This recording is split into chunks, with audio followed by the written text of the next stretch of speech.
starting at 10? Yeah, there's an issue with the screen, so we're waiting for somebody at the moment. All right.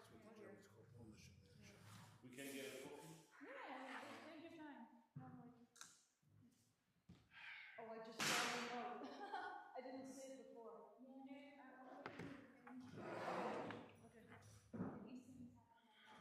Nothing I can do.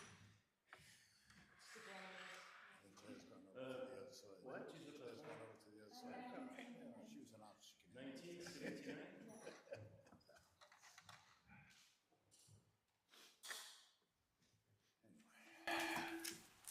I cannot. I took down plenty of their points that I could yesterday, so if she wants The administrator and what the question the Yeah, it'll be on tape.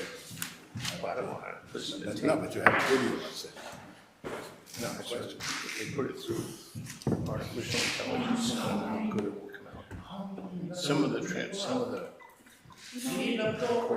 apps are okay. You get most of the words right, but there was a lot of crosstalk. Oh, thank you. No, we're eating way too much. I mean, there's just too much food. Right. The tsunami has reached Hawaii and California. California already. Could they please take California with Wow. it? But Yes, not, I mean, please. not huge, right? Just, what, a meter or something? Let me read the article. Please. Pacific region on alert. Waves up to 10 feet expected. A 10 tsunami- feet? 10 No. feet. Tsunami, I'm just reading the headlines from the New York Times. Tsunami warning is issued for a 100-mile stretch of northern California. Northern.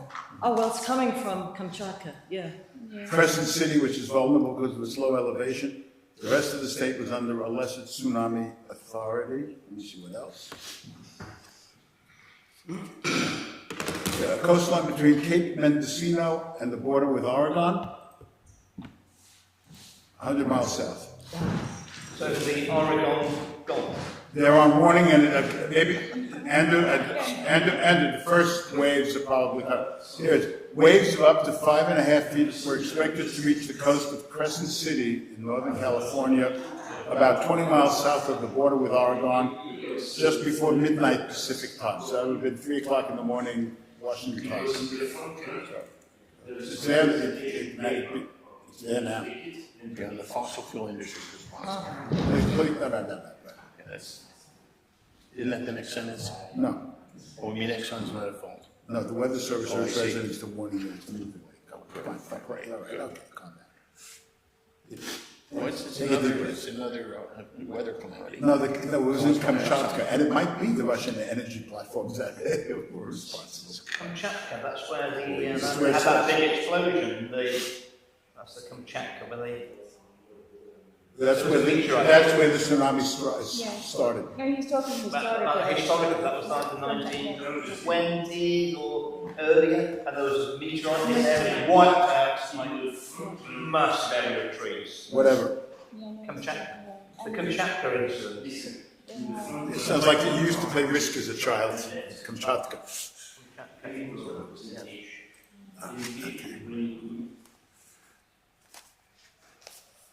Yeah, in the front,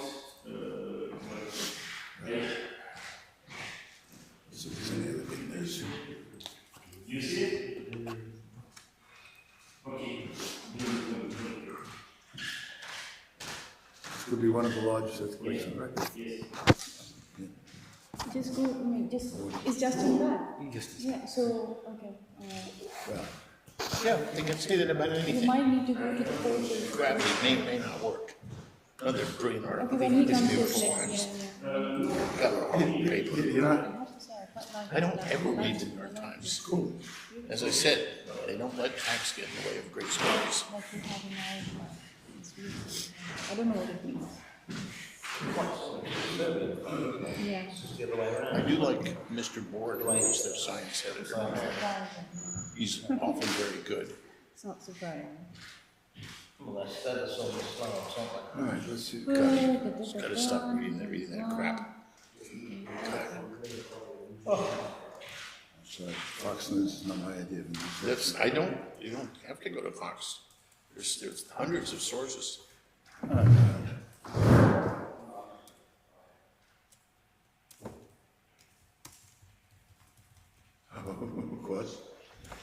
It's got steam lashed out of Pentagon signal gate review, that size. Jesus, they're still beating up on that. But the Inspector General had to do a review First of all, it was used by the Biden administration and they recommended it.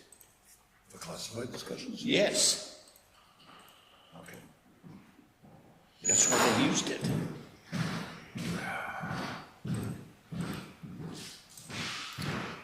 Then it turns out, well, some of the other people can hack into it, so don't use it, but they didn't tell them that.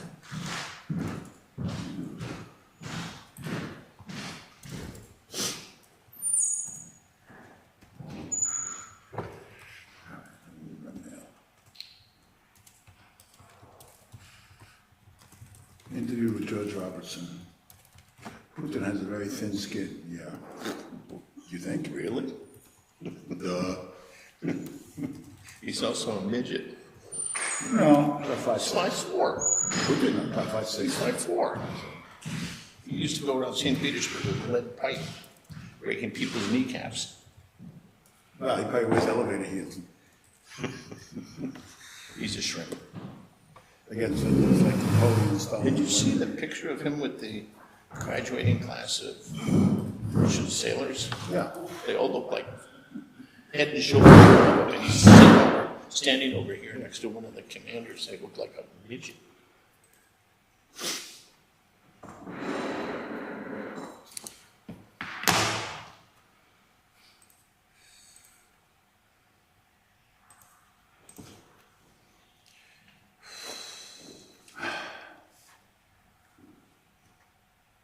Do you know what a racist road is?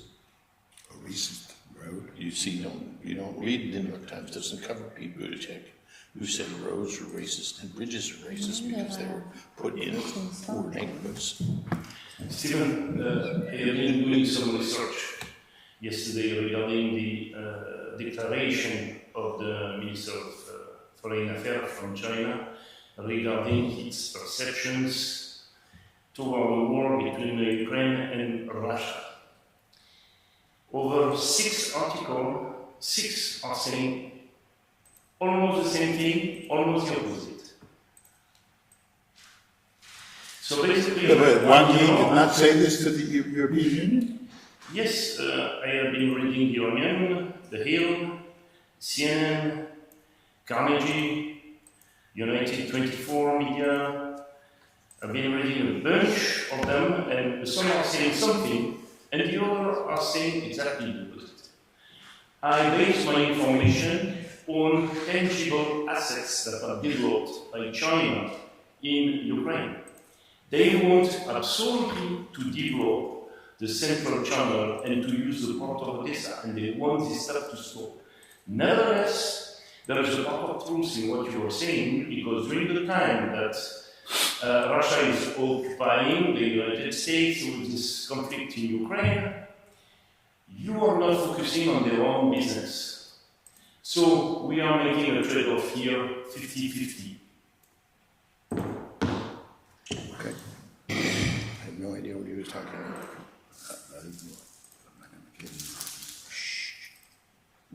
Be nice. Okay, Well, I am. Thank you. right. We're waiting like 10 more minutes before Justin arrives, and then we have to. Justin? What? 2, Justin number 2. Because there are people in the porter's lodge. You must have, you remember on the porter's lodge. Yes. You went in at the reception. Yes. Okay. Can you tell them Hear that me? we need somebody for the screen? Yeah.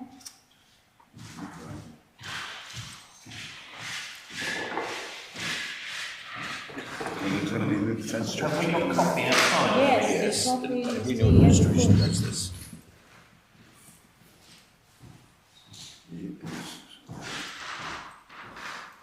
Oh, this is true.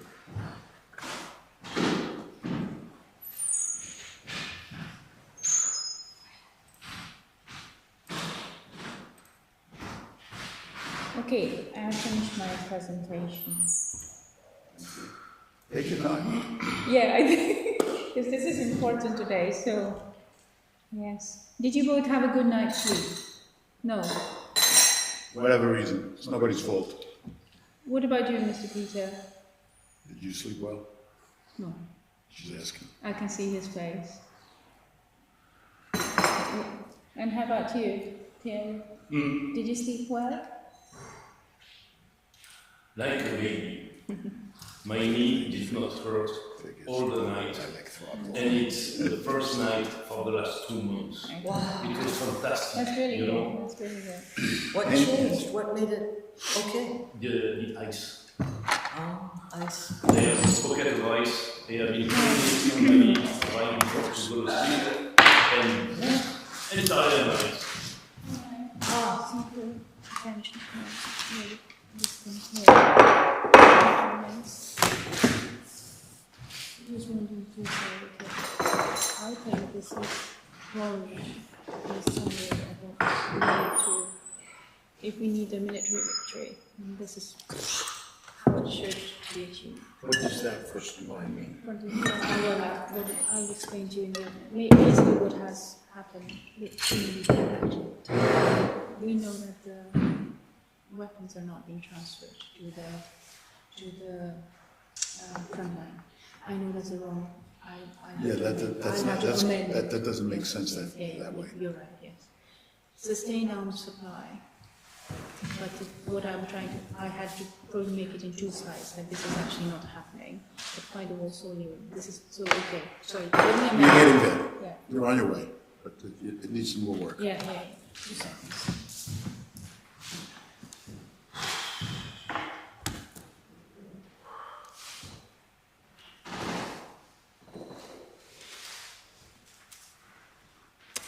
And it's weapons for in corporate translation.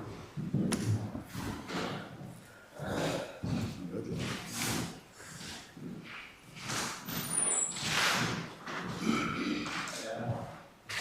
Hi. This is screen. Please can you pull it down, please? I don't know. I didn't want to.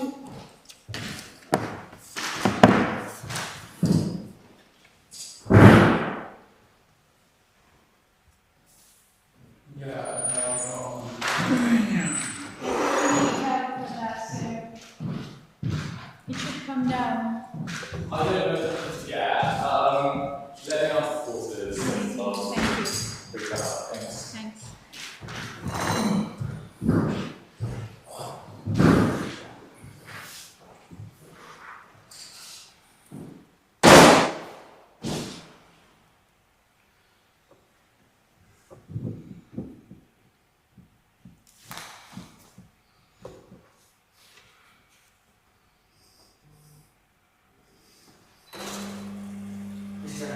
There you go.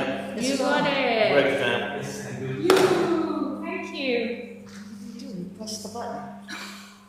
I This didn't is the want to do university it. of the brightest and best minds in the world. I haven't done it because I was a bit worried because if something goes wrong. Is this new laptop? This one, not yet. I had plugged in, but that's fine. That's all I wanted. Thank you. We're just waiting for Thomas. Once he comes, we can start then. Thank you. Yes, thank you.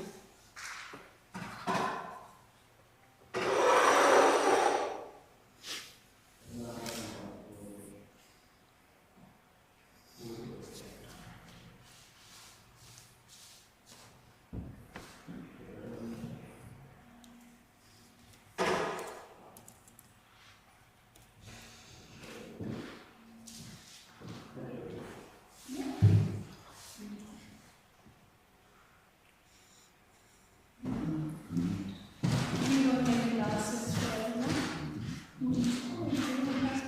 What did what? No, nothing. I was just getting glasses and cups.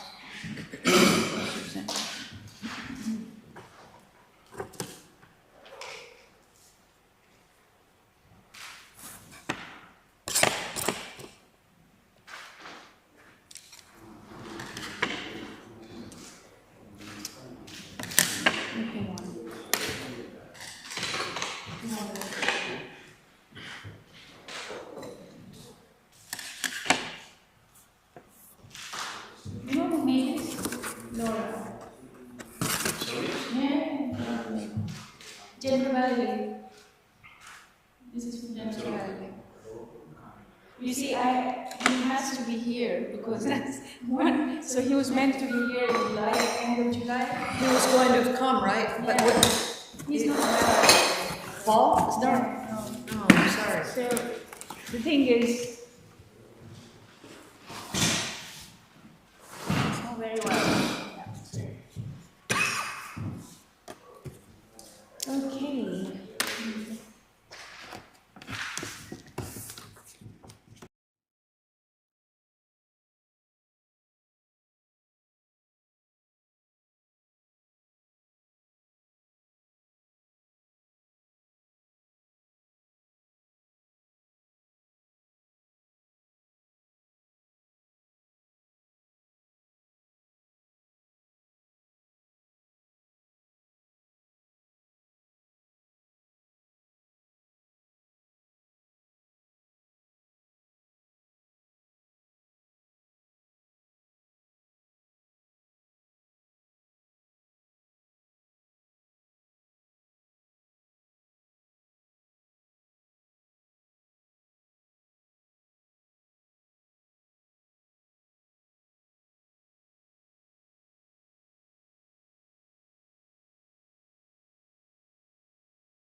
They don't have any. I mean, he could no. say it, But right? this But is- that doesn't this is make it. Dictatorship we're living under. Mr. I think he'll have to have a debate and vote, I think. Okay. So I But I mean, mean, they'll have to go to we're in the. strange times. the U.S. government does Lots of have, things he doesn't have votes on. the U.S. government has the statutory authority to do that if it wanted to. Yeah, but Just we don't hypothetically. have a presidential system. Yeah. Well, every system is different, but that's why I'm asking. Yeah. We shall see. And so what's the next headline today? The tsunami. Those two things, it's I'm about gonna it. go home and listen to Mozart. Nothing much else going on. Oh, I need to ask you.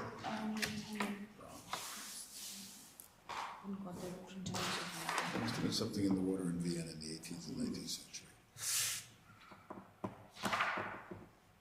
This was the paper.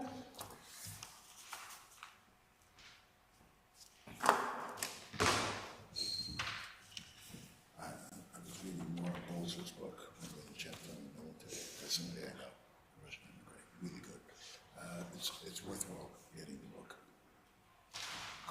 How far is he? Justin, how far is he? Is the traffic quite bad? Not for us when we came in, no. He's there? All No, Trump's no, no, fault, no. 6 months. Oh, I'm asking where's That's Justin? Trump's fault. Where's Everything Thomas? is Trump's Yeah, fault, of he's course. want to pick up Justin. Sorry, Justin has to pick up Thomas. Tomas. Where did that come from? Talking to you about this book about Russia? If you think that, what are you talking about? I said about Russia, I said. Or the book you're reading? Yeah. You should remind me when I was at high school, we were in English class, and one So thing, where do they get all their data? it's Russian data. I don't- So they publish it. A lot of it, you get from, you have to know what you're reading, but it's No, no, I Rustat. understand. I think A lot of it is Rustat, a lot of it's from economists.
Okay.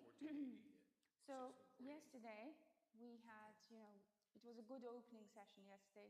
We know how things are historically and things. I mean, it was not perfect in terms of we didn't achieve much other than actually understanding each other's perspectives and camps essentially. Today it's really focused. I want to get a lot out of today, and the end goal of today is essentially to identify what is the end game of this entire scenario. And that involves a very critical understanding of both sides as to what are they actually, of course, both sides want to, their sides, and they each want to achieve, their own goals in terms of whatever is in their, in their mindsets.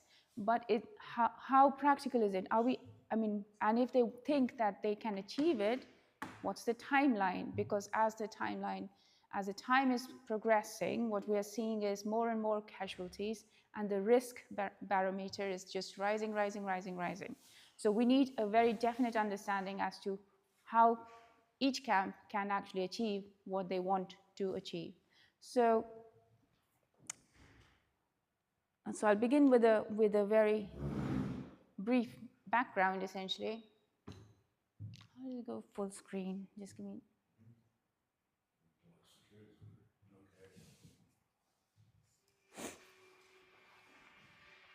So basically here, during this small meeting, we've got these blocks that are represented. So we've got United States, one side, and then we've got Ukraine, United Kingdom, USA, France and Finland. But none of us are official people. We're here representing the thoughts and the processes in the minds of a few people or more people in a particular country. Can you hear me all right or not? Yes? Yeah? Yes, so I want to elaborate on this one. So we don't have anybody here from Russia, but I guess the three of you, Andrew, not so much, but Thierry and yourselves, you have put forward points which are actually concurrent with what the Russian Federation has been saying so far.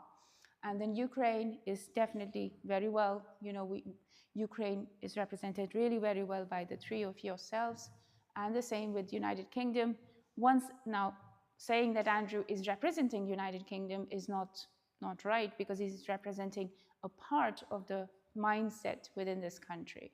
But it is relevant, very, very relevant. Well, the support for conscription in the UK is 34%. 34%, yeah. May I have some coffee, please? Yes. No, coffee, please. Thank you. So 34% do, that's, yeah.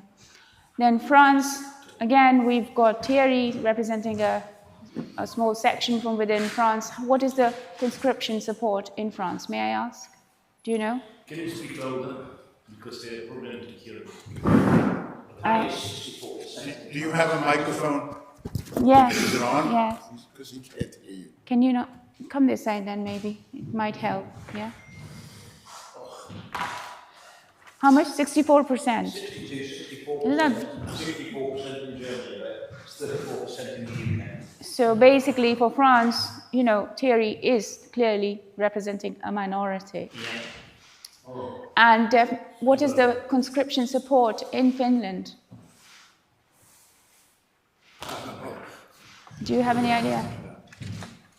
I think it would be around the same, like 60-70% probably, like in France. Yeah. But what I'm trying to say here is that regardless of the numbers, it could be 20%, 30%, 60%, there is a division in the societies and sections within the countries, which is extremely important to understand that, yes, there is not a full support for what is going on at the moment. People don't want to go and fight a war on behalf of any other country and so on and so forth, unless it is very close to their homes. At least for Britain, we don't have that much support in terms of the civilian population.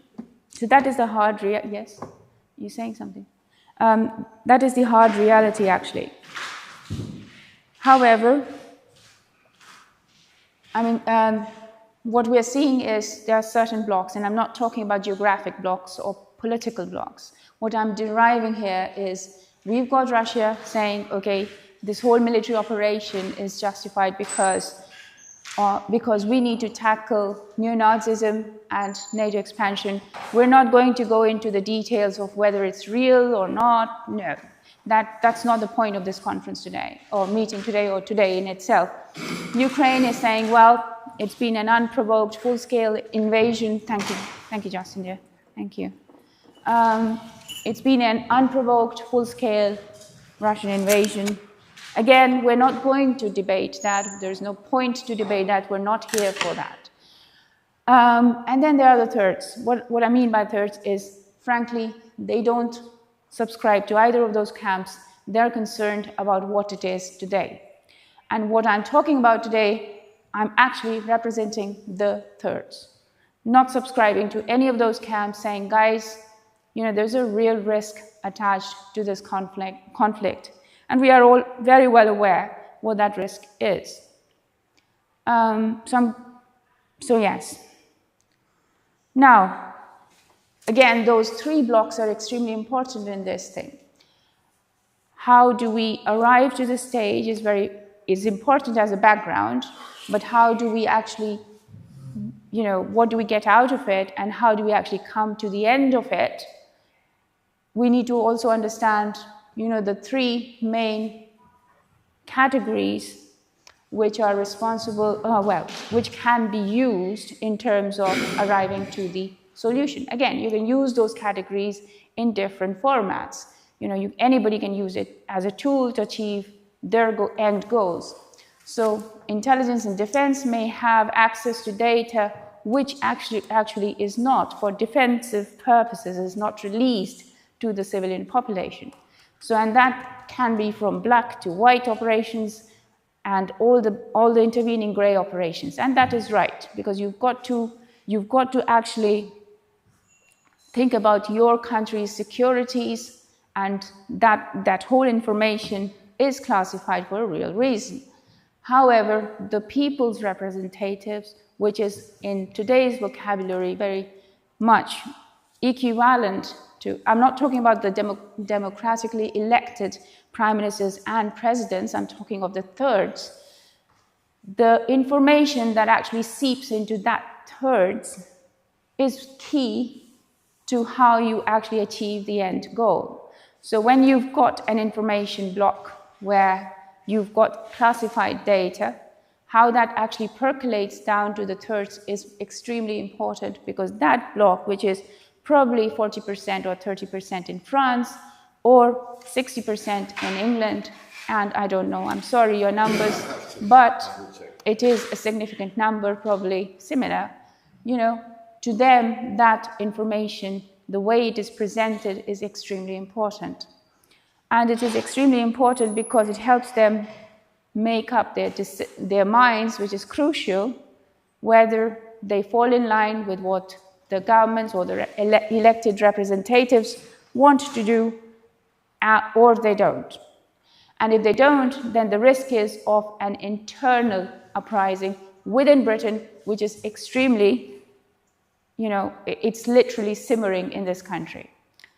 And again, it's not just related to Russia-Ukraine matter, it's related to several internal domestic situations where the people are extremely unhappy with the current government, with the previous government, and we are at a stage where we're not recognizing the governments and the official bodies as protecting the civilians or doing things that are in the best interest of this country. The recent scandals I'm sure you've seen recently are to do with the rape gangs.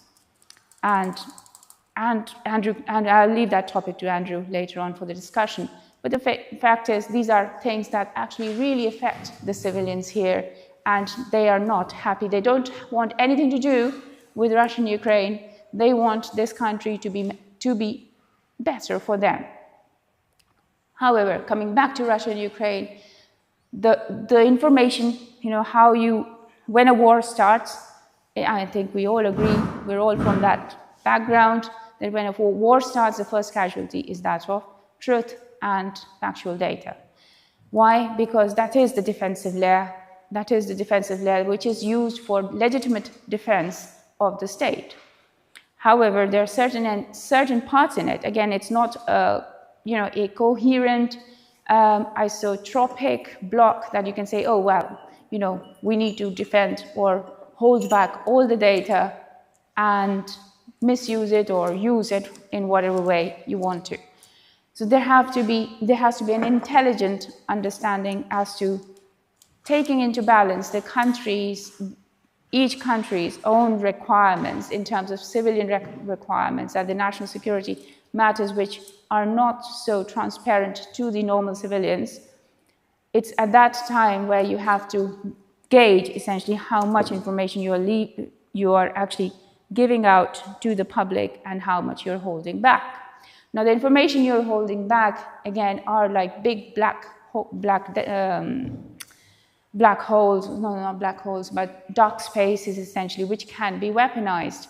They can be weaponized by both ends. They can be weaponized by the ruling party or the state, as it is called, or by the resistance front, like the Thirds. And again, so you've got an internal conflict between the two motives. Without saying which one is right or which one is wrong, every state or every country has its own legitimate reason. I hope so. But the fact is that those black spaces are critically important, and the weaponization of those spaces is critically, it is a fact. It happens. So this is all to do with how data is actually used. And yesterday was a brilliant example because we've got the very polar opposite understanding of the situation from both camps. Without dwelling and going back, because that's not the purpose of this meeting, without going back into what is right, what's not, or what is true or what's not, the fact is it was a demonstration that those black spaces can be used by other camps. And this is why it's extremely, extremely, extremely important. Again, so in a war, as I said, the casualty is no, I've explained all this. But no, the middle point where the civilians, essentially, civilians who have not got the understanding or the access to the data, and frankly, nobody has, a person is going 9-to-5 job, they don't want to have the entire articles, and they're not the right people to act. No, I'm not saying that, sorry, take that back. They don't have the time. They're doing the day-to-day work, and that's not their field of expertise to go and research the background data for A to Z related to any content.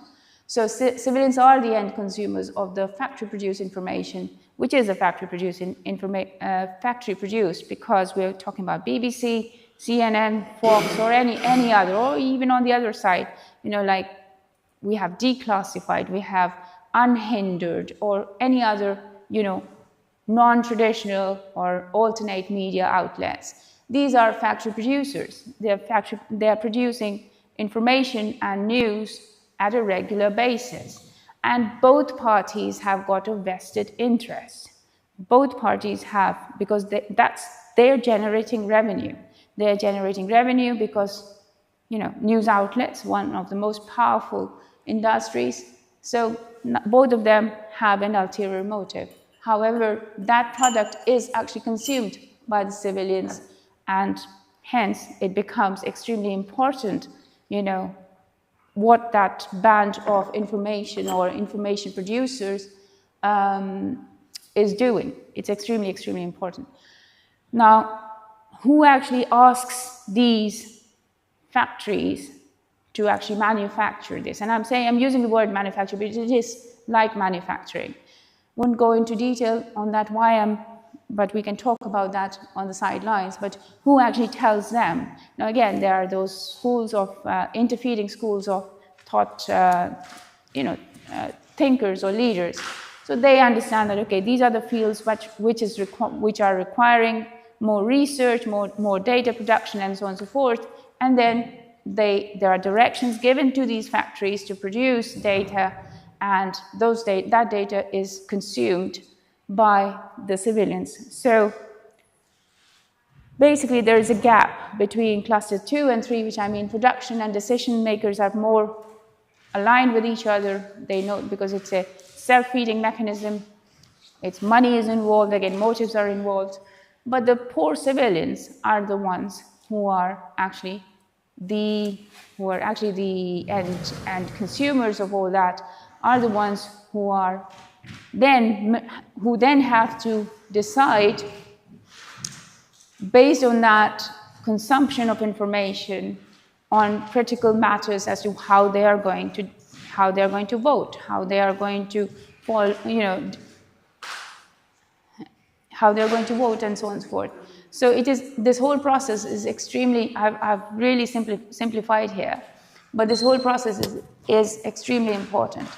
And what I'm saying to you is simply this, that when we say that a country is democratic, that's open to question. No country, in my personal view, and it's only my personal view, when you say democracy, it's a very loose term. An informed decision, if every individual had information to base their decision on, then they vote, as they vote, then that is democracy. But the current world we live in is not democratic because there is actually clustered information dissemination process. And I have to say it's much better than before because we've now got a plethora of various channels through which information can be disseminated to the common public. So that's one thing.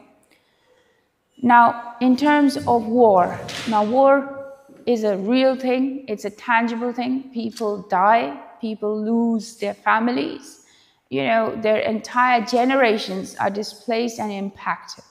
And that's the impact on the normal civilians, normal common people, who are currently, let's say, in Ukraine or Russian border regions. Yeah? So that's an actual thing. And no country, I hope, no leader would want that reality to be transformed, to actually come to their borders. And certainly I can say Britain wouldn't want that.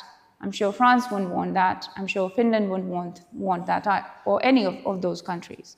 At least I hope. Because the gory realities of the war are seriously, you can only I hope none of us have to experience it, but it's not something anyone would want to come to their borders yet. What we're seeing is essentially a war that has been going on for many years now. And all of us here agree it has ended up in huge numbers of civilian casualties. I put both sides here. I put NATO saying, what is the origin of this war? Where is it coming from? So for NATO, it is the fear of Russia. Russia's anti-West, stance, essentially. And there are no hidden secrets. Yes, there has been always, Russia has always had that, because it in itself fears the West equally. So there is no you did that to me first, so I'm going to, if you want to debate that, you can go back in history. I'm not a history student or have no, expertise in that. The thing is, the finite reality is that the fear is present in both blocs. It's extremely important to recognize this, as unless we address the fear, it's one of the points I want to write down in terms of solutions, the fear factor. The fear factor is extremely important. Not now. So this is how we will address the fear factor will come at the stage when we're talking about ceasefire. But currently we've got a war going on. Now I won't delve, I'll give a bit of an introduction about this one. So, okay, we can address the fear factor once things are calmer. This is not, to be honest, this isn't, in my view, this isn't the right time to talk about ceasefire or peace, because neither side, they've made it blatantly clear that neither side is ready for any peace process at the moment. However, peace and ceasefire talks can continue on the site, and I agree that you should always keep the diplomatic doors open, because you never know what may come through those doors. Today's aim, sorry for that long introduction, but I think it was very important for me to bring the context of this meeting, as to why we're here. So from yesterday, and this is, I hope both sides agree on this, that there is a real manpower deficit on the Ukrainian front. It is real. It's real because based on our work, we have the numbers along the Ukrainian border, the number of men who are manning that border, both sides, and there's a huge difference between the Russian numbers and the Ukrainian numbers. And the other thing, which I am sure you both sides would agree, is that the Western aid is not transforming into the ground gains. This is true. You can't debate it. Now, one may say that, look, it's been so many years and Russia has only still gained that much. Believe me, this is a war of attrition. It's not something that you just go in, get the country, and come out. That's not how it is. That's how military is, and we're all people who are aware with military operations, so I'm not going to delve into that sort of a misguided remark. So no, the truth is the Western aid is not arriving at the front. And this is to do with corruption, which we know is there. And this is unanimously understood by every bloc. Even the Russians understand that, and they have their own corruption problems to deal with. But the key thing comes down to a manpower deficit. So we haven't got the people, we haven't got the Ukrainians people to actually be on the front and man that front 24/7. It's a real problem. Therefore, what is the end game? Because as I'm sure you've heard hundreds of times President Trump saying, so many people are dying on a daily basis, Russians and Ukrainians. So it's not just one side. No, these are people losing their sons, fathers, husbands, even young ladies, on the front. So what is it? What is the end game? And how does a military victory look like for Ukraine? How can we arrive at a military victory for Ukraine? This is the first one that we will be talking about. So the first option, and this is now I'm opening it up to you, because this is where we need to understand that if it is happening, then how are we able to achieve it? So the number one, is NATO going to put boots on the ground? Because, again, I'm sorry, I will not understand if you tell me that, no, Ukrainians can do it on their own. Though, frankly, they can't. Their population basis is already depleted, and this is a real fact. This is a real fact. So is NATO going to put boots on the ground in Ukraine? So I don't have the answer to that, but I don't think it will. It will not put its boots on the ground. Because if it does, it's another escalation, and maybe it does. We have no idea.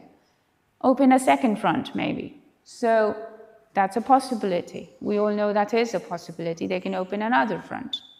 They already, with the incursion into Kursk, they achieved the set objectives.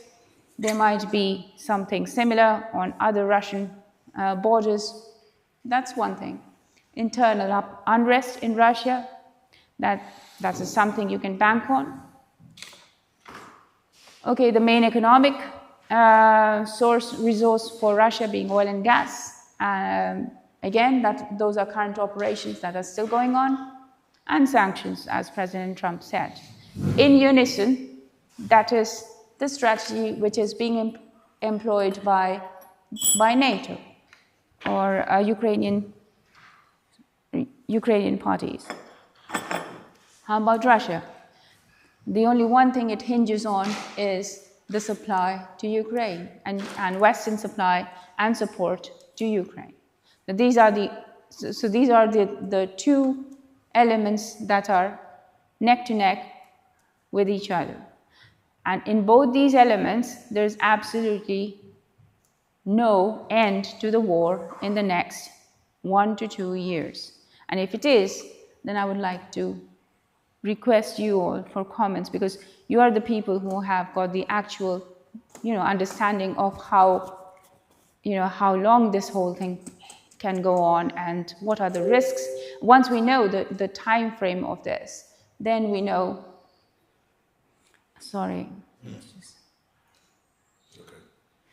Once we know the time frame of that, then we can have a realistic understanding as to how much are the other risks, especially one related to the nuclear aspect. As we're speaking, Zaporizhzhia power plant has been since the beginning, an extremely dangerous area. This is an older map, but what I'm trying to say is that the timeline is extremely important. So once we have an understanding of the timeline, and then the civilian protection measures or whatever else can come through it. And similarly, along that timeline, the ceasefire talks or whatever peace talks can assume that fact or build in that factor that, look, we need to, like President Trump said, that they really want war, let them get on with it. And that is, frankly, my conclusion as well. That, look, these are two parties that absolutely want to war it out, so let them do that. And let's see what comes out of it. But then, in the meantime, we're having actual casualties. And those numbers are seriously staggering numbers. And therefore, an idea of the timeline is critically important. That was my opening today, and I would like you to help me go through this process and also go through this process so that we can nail this down. Yes, sir. Let me help you. I'll be the first that everybody can shoot at me afterwards, okay? Yes, definitely. It's okay. I'm a New Yorker. We used to taking me from everybody. Okay, first of all, how does Russia win? Russia wins if NATO fails to supply, as you said. Yeah, as I said. But it also, so Putin already believes that he's going to win. Not just that he's winning, but that he will win, which is not the same thing. So he believes he's going to win, that NATO doesn't have the stomach for the long fight, and that the Ukrainian army is beaten, ground down, and just this morning they dismissed Trump's latest statement, and so they think they're going to win. They count, but remember, for Russia to win, not only does NATO have to refrain from supplying, India, China, North Korea have to continue to supply Russia with financial, technological, and military assistance. Iran is out of the equation. They don't need Iran anymore so much. And Iran probably can't help them now. They have the factory of drones that Iran built for them. So they can believe things may be difficult, but we can manage. Tissue, please.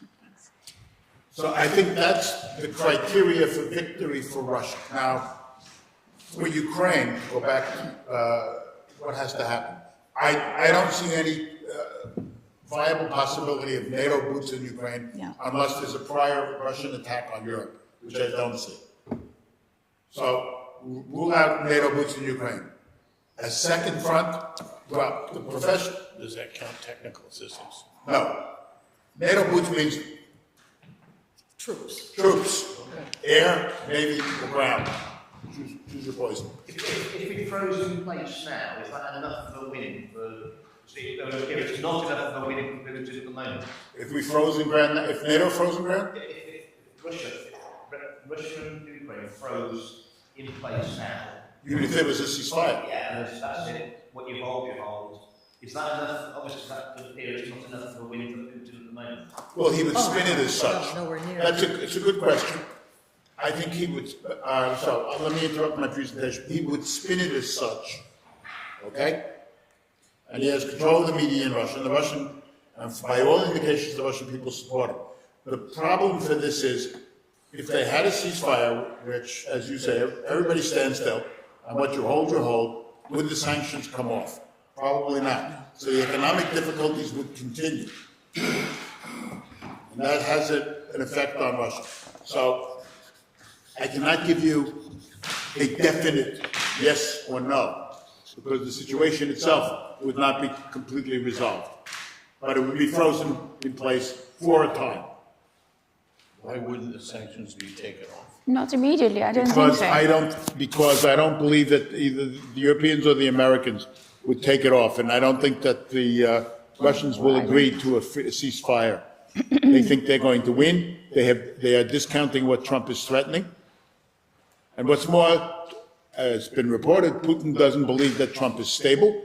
He thinks he has a path to victory, and that the alliance is not going to be willing to stand up and rebuff his threats. So that's what I think. Now, of course, Andrew, I can be wrong. Absolutely, I entertain that possibility. But to go on with what I'm saying, what for the victory? Now, a second front, that's out of the question. Okay. Unless NATO is attacked, and that's not going to happen in the foreseeable future. What do you mean second front? Where? Armenia, Azerbaijan is another area. Well, I mean, That's what, Finland. you mean Finland. NATO's going to invade? Yes. No. No, the other way. No, It's a provocation. That who would do what? Well, that is on the military realm, essentially. That Armenia I'm not following. wait a minute, Armenia and Azerbaijan are about to make peace. Hopefully, yes. Yeah. They're on the road. Yeah. And what's more, the United States has now intervened. It's very likely that they will make peace, because we have the proposal, I just wrote an article about this, to lease Nagorno-Karabakh. So that takes the question of sovereignty off the table. De jure, Armenia retains its sovereignty. What I mean is Russia takes a second front to keep us busy somewhere else, so we don't have the wherewithal to fight. No. I am just, please, let me explain what I mean by the point what I put there. Is essentially for Ukraine to win, you need as many diversions as possible of the Russian resources. It's not, diversions mean operations in Africa, somewhere else, to draw the resources. NATO is not going to provoke a second front. I'm not talking about NATO. I never mentioned anywhere NATO. I said a sec. Mr. President Borrell went to Georgia, and I've been asking the Prime Minister when it was in now it's been changed. He went to Georgia, and he has been proposing the Prime Minister of Georgia to trigger a war in the south against Russia. And the best Ukrainians say, are you out of your minds? We have been trying this, we are not crazy, Look. we will not do it again. First of all, I doubt that Borrell is that stupid. No, what I'm trying to say, look, we are not debating. I don't see a second front emerging so just out of... Look, why couldn't Ukraine do it if they thought it would be work? exactly. That's what I'm saying. I don't think Ukraine thinks it would work. Where would this second front be? In the Caucasus? That's not up to me to. It didn't make sense. Exactly. That's what I mean. Thank you, Mr. Peter. Yeah, people, why did Ukraine strike the over-the-horizon radars twice last year? It was a provocation to get Russia to go nuclear, do something stupid. No. we- It's to take out their There's capability. absolutely no other military means. Of course. You don't strike the over-the-horizon radars unless you are preparing for a nuclear strike. No. From the US now. No. Okay, I was talking militarily. With the war in Ukraine. Because They're Help me, striking please. the capabilities of No, Russia. That's so, what they're doing. Bish, let me finish, please. No second front. Okay. If Russia attacks somewhere else, which I can't imagine, that would be a second front. But no one is going to start a second front against Russia. No. Well, then the chances of Ukraine's victory are diminishing because. Well, I understand that, but look, there could be an internal upheaval in some state. What, That's a different inside Russia? No, it was the Caucasus of Central Asia, for Okay. example. There could be possibly an internal upheaval of some sort, but that would be generated strictly by internal factors in that particular state, and I don't even think that's likely, either in Central Asia or Caucasus. And I look at these areas closely. Now, internal unrest in Russia, not yet. No. So, oil supply targeting, now, we're going to see in a week or so what Trump does.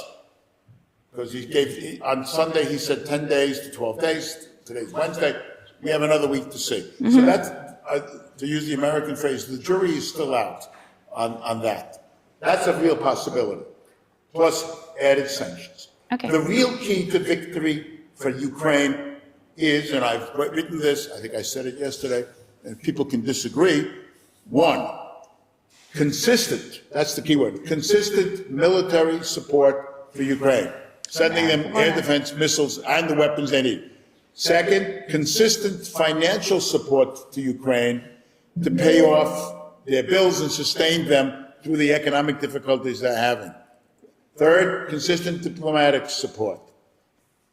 Fourth, continuing NATO and American buildup of their defense sector in order to provide these weapons. Fifth, mobilization in Ukraine. The Ukrainians have to do that on their own. NATO cannot dictate that. I mean, NATO can propose it and put pressure on them, but they have to carry it out. Under those circumstances, then a victory becomes possible. Oh, yes, I left out severe sanctions on the Russians. That's going to happen, yeah. Yeah, truly severe sanctions, not what we have now. Secondary sanctions on suppliers, but sanctions, truly severe sanctions on Russian oil and gas. For example, in Europe, as I mentioned yesterday, we know that for the first 3 years of this war, through the end of last year, that the Europeans spent more on gas coming from Russia than they did on giving aid to Ukraine. Do you think secondary sanctions are going to work? Oh, Are you going to push China, India more into the Russian camp? no. Andrew, I cannot give you a definitive answer because I don't know what those secondary sanctions are. It's 100%, isn't it? Well, he didn't say what they're going to be. He said they're going to be severe. No, you did use the word secondary sanctions. Right, but- And if that happens, India cannot buy oil or gas from Russia, because then they can't trade with us. Or get the weapons from us. That's But it, I that's don't know, but I don't know exactly what Trump has in mind. I don't want to speculate Okay. about what that means. But Mr. Blank. So, I'm sorry, okay, Dr. Blank. so, I mean, you have to wait a It'll be week. done. I mean, secondary sanctions aren't a slam dunk that that's going to work. Well, I don't say it's a slam dunk, but I do expect them to be severe. Yes. And the problem I have, and again, no one is bound by this, the problem I personally have, and I've discussed this with Claire and Peter, is that I have not yet seen a coherent strategy. I see parts of policy here, parts of policy there. This is true for the Biden administration, too. There was no strategy. There was ad hoc policy making. You need a strategy to win. And the strategy has to encompass all the instruments of power, diplomatic, informational, military, and economic. Because the seventh one would be an information policy striking at the Russian public. But we have torched our capability to do that. Radio Free Europe, VOA, and so on. So I would like to see Trump not just come down and say to the Russians, okay, we're giving the Ukrainians weapons, and we're going to impose, let's say, 100% secondary sanctions on people who are buying your oil and gas. I want to see an attempt at strategy for victory. Now, that's very hard. I don't dispute that. But I don't think you win a war without a strategy. Whatever war it is. You know that the U.S. economy. Okay, no. If they issue 100% secondary sanctions. Bish, take off boots on the ground. No, we are discussing those. Take away the boots in Ukraine. Yeah, I will just wait. I don't know what he's going to Not do. going to happen. But it's not realistic. No, Okay. erase boots on the ground. Wait, because I have a, No, it isn't. I don't there's know a what reason I put it down. didn't say- There's a I didn't reason say I what put the it down secondary there. sanctions are going to be, because I don't know. But there is no possibility for severe sanctions. Well, there are Okay. people who have argued that. But again, I can't put words in Trump's mouth. I don't know what he means by severe sanctions. Okay, look, look, please, gentlemen and ladies, just please, please. There's a reason I put it there. But I meant severe sanctions. I put it there for a particular reason. And the reason comes down to the time. And we are going to dissect each and every one of those categories. So, consistent arms supply. Now, that is, Dr. Blank, this is yours, your cue. The consistent. By NATO internal boost. I'll come to that. Boost. Economic, I'll tell you. I've just, because as Dr. Blank was saying something, I just typed it. So You mean defense spending? yes, we'll come to each of them, and then we will amend them. Take away the boats, take away the second front. Those We are have gone. to discuss They're not that. happening. They are not. They are within the realm of I have put it possibility, there. and we need to discuss about those. Yeah, we're just Take discussing. them off. Guys, a little bit, so Okay, that's it. No, not right now. NATO was going to. We are going to do it in a strategic way, and everyone will listen to that. We will do it. We will do it. That's the point of today, okay? No, Thierry, ahead. It's just, this is an option. No, This I mean, is, there's no point in spending we'll take time on it. each It's not point. gonna happen. We'll take each point. If Ukraine wants to do it, it's not anything we necessarily agree with. Well, I can answer whatsoever. We'll take each point, Thierry. You will stop now, please. Thank you. Consistent arms supply is a very good, it is something that I guess is very important if Ukraine needs to be supported. But what is the process? The process is where you will enlighten us, because I'm not American and I don't understand how that works. What we see is that essentially there are pulses of arms supply, and then there's decision. So US will say, okay, we're sending, not right now, just 2 seconds, please. Please, what we'll do is we'll take each and every category, we will then discuss it, and then we will at the end see what, see how it translates into timeline. Because that's the point today. And the point is the time as it translates into the people and all the risk factors, especially the nuclear aspect. So essentially, okay, so arms supply, what we see from within Britain or the world is essentially you've got something said, okay, we're sending so many $1 billion of aid to Ukraine or so and so weapons, and then it's held up in whatever, Congress or whatever, and then it's like, okay, yes, it's going ahead. So you see from here till here, there's a gap. There's a gap, and that is not consistent. So I understand what you're saying by consistency, but how realistic is that consistency? Are you asking Wait, me? just 1 second, you asking me? Dr. Thomas, just 1 second. Just a moment. Yeah. Let's consider, what do we change that, and let's put on those, which is likely and which is unlikely. We are doing that on the board. We'll do everything on the board today. Just erase the stuff from the slide. Because that's... Likely, unlikely. No, wait a second. It's not yet. We haven't arrived at the decision whether it's likely, unlikely, or... That's something we can find a common ground on, I think. Okay, good. Wait. Arms supply. Okay? Sorry? And do we have the capacity to produce them? They probably We are coming. but they never get rid of them. One question at a time. Okay, please, yes. So you Small, asked- short, yes. All right, so What is the time? All right, so for example, there is now a bill in the Senate sponsored by Lindsey Graham. It has, 82 sponsors? 85? 85 sponsors. That would allow the president to would authorize the administration. Yeah, and Lindsey with an 80. To authorize the administration to give Ukraine several $100 billion worth of weapons over a long period of time. And it would also impose very draconian secondary sanctions on people who are buying Russian energy. Anything. Anything. Anything from Russia, even Matryoshka dolls. I guess. Matryoshka dolls. I already got one. We'll come to sanctions because we'll come to that. So This is just for arms supply. A congressional authorization allows the administration to supply. So it's likely. It's likely, well, we'll see next week. I mean, that's the problem. I can't tell you what's going to happen in a week from now. But see, Congress has to But I do think appropriate it's the money. likely. That has to come from That's the mechanism. Yes. Because this is Americans. Now, for European governments have to, individually do this on their own. But they also have, at the same time, as Andrew was intimated, have to build up their own defensive industrial capability as they're doing this. No, we'll come to that category later. Only U.S. arms supply, please. So it's in the Congress. So am I correct? It's in the Congress, sir? It's in the Yes, Senate sir. right It's now. in the Senate. And time. Well, it has to go to the House. I mean, How long? because funding comes out of the House. Months? Weeks? Days.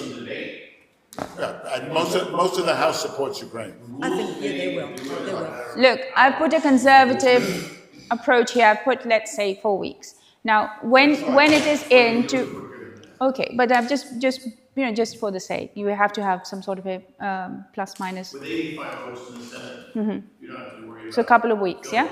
2 weeks? Well, they're in recess now, but let's say by September Now, 1st.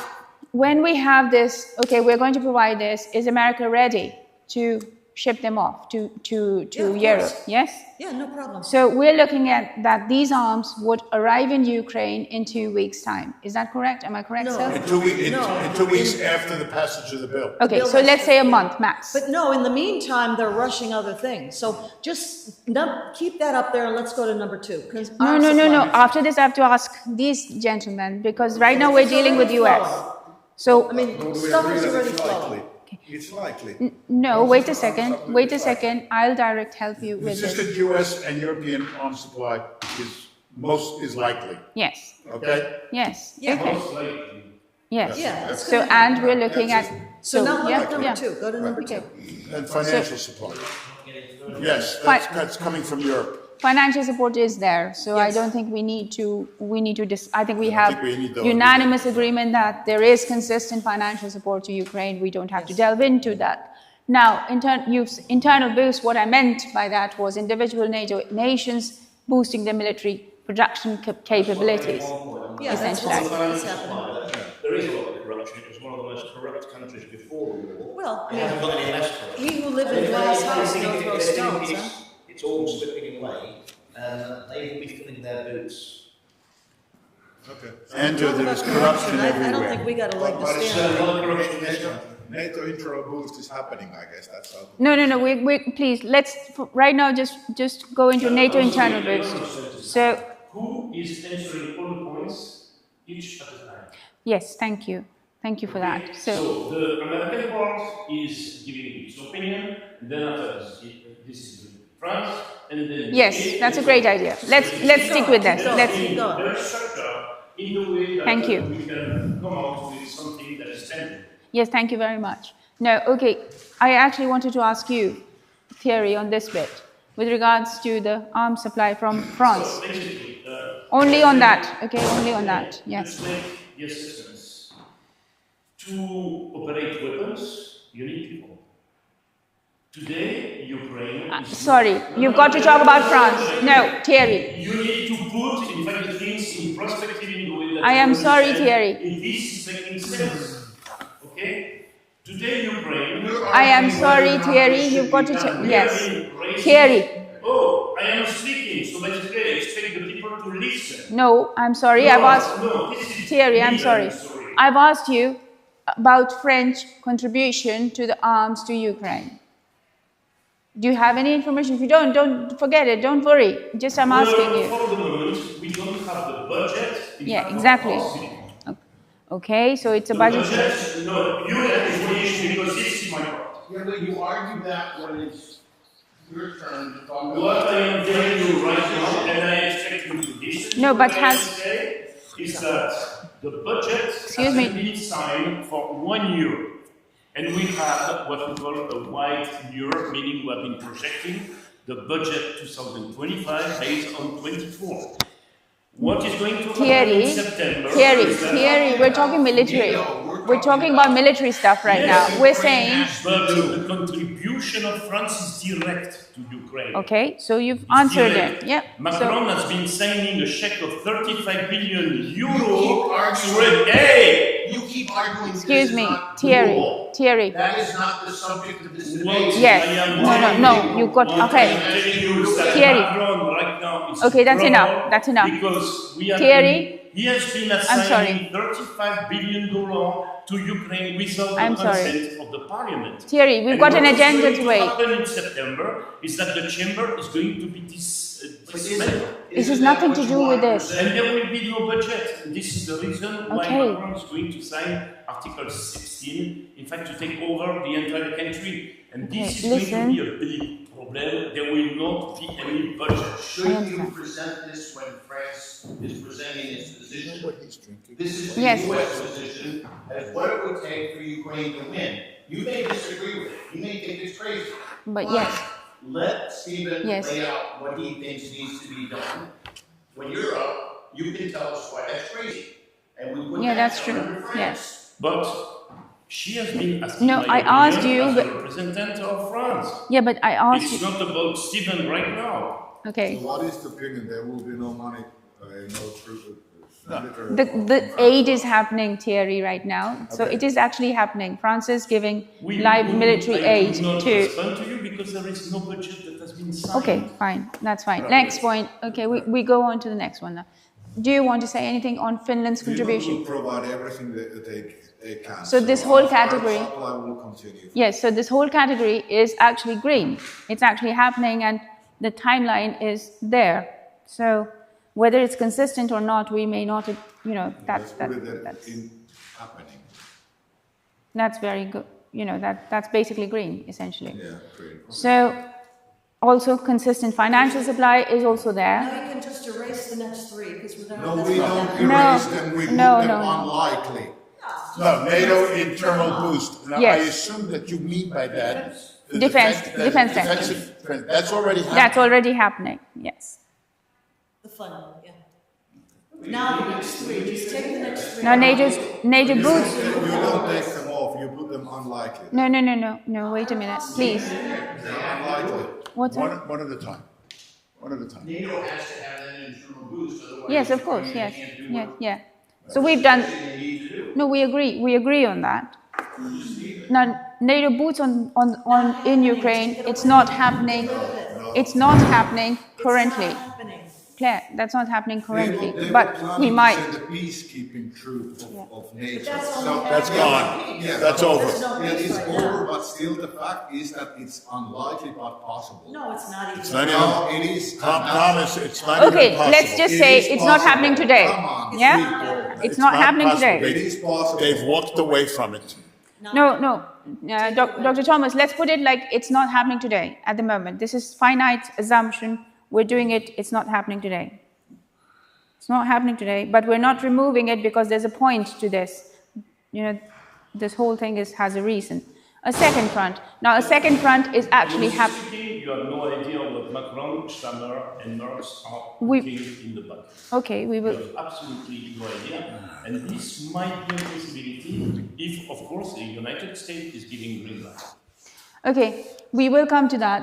We will come to that. Second front, I'm sorry, what I mean by, no, what I mean by that, Claire, You say that NATO won't increase their budgets. No, Second front. Second front. with regards to Ukraine, opening a second front, No. essentially. Not happening, take it away.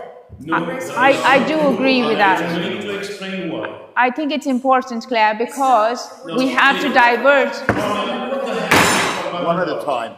We have What to. the hell is this format about? You have been giving your opinion. Right now, I am going to emit my One own. speaker at a time, Okay. please. Okay. Can you please be respectful, please, all of you, please. That's the only. Excuse me, Thierry. I'm asking that. Just be respectful. No banging of the tables and no. So who Please. has to speak when? Let me speak. Thank you. And when I'm saying there's a second front, opening of the second front, that's happening. Take it away. It's not. No, Claire, with respect, I do think that is one factor which is Because important. it's not happening either. Excuse me, let me handle my own questions, please.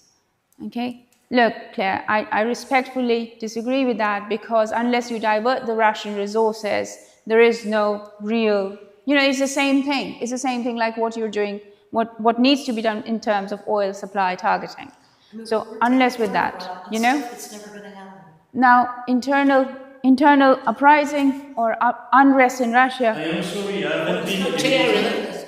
haven't been emitting my opinion regarding the I second have front. not right now. Thank you. Not right now. So when Stephen has been emitting his opinion, Okay. I was not. Excuse me, asked Thierry, what I'm please. thinking about. Excuse me, please. Thank you. No, Okay. I'm sorry. I'm sorry. I have to emit Andrew, my can you help opinion me, on what I please? do right now. And actually, there is a big potential for a second front. You know what is it? Moldavia. And the reason of it is Transnistria with 1 million Russian in it, and a major warehouse with a lot of weapons. And the second one is Gagauzzi, with 1 million Russian-speaking people that don't want to belong to whatsoever is happening in Moldavia. So you're basically saying a second front might be possible, but it isn't being undertaken This today. is what Macron is trying to organize since June 2023, Okay. after his This is meeting just a list with of- Sambu into Castle Mimi. This is a list of options. It doesn't mean that it all will happen. It's true. But it is an option requiring. We are seeing, We look, are questioning if there is a possibility of second front, and I say yes. yeah, I do agree with that. Yes, Dr. Blanc. Moldova is not a second front against Russia, under no circumstances. It is a country that can barely stand on its own and is under severe Russian pressure. Secondly, you will make factual errors. The Gagauz are Christianized Turks. They may speak Russian, but they are not Russians.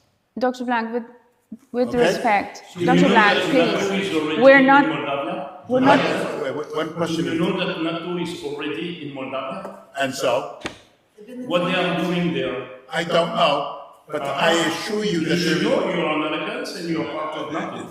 I assure you that Moldova cannot be a second front against Russia. okay, we're not, And that Europe is Dr. not going to Blanc, make it Well, into I can tell you one thing, that at a certain point in time in 2023, the Ukrainians, they were planning to attack the warehouse that is in the northern part of Transnistria. And you know this how? okay, look, I am not They here, don't have the resources for. I'm not here to identify which second front what. What I'm trying to get to here is the conditions to be created for a Ukrainian victory. Because that we need to identify an end goal. Things that are irrelevant. Move on. Look, the Mr. Ukrainians might want to open a second front somewhere. They do not have the means to do so. So the capabilities. Why do they are- not have the means to? Because- Excuse me, Thierry, please. Because their capabilities are stretched to the limits. So we are coming back. I would take out the second front. Just No, hang on. What about Russia starting a second from That's a different question. Yeah, well, that- But Andrew, why would Russia? I don't know. I don't even think Russia is already waging an undeclared war against Europe. All these gray zone activities, which everybody knows about, have quadrupled, according to the economists, in the last 2 years. So Russia is opening a second front to Okay, deter European support from Ukraine. I am telling you, Low level I am telling attacks. you, this opportunity is possible.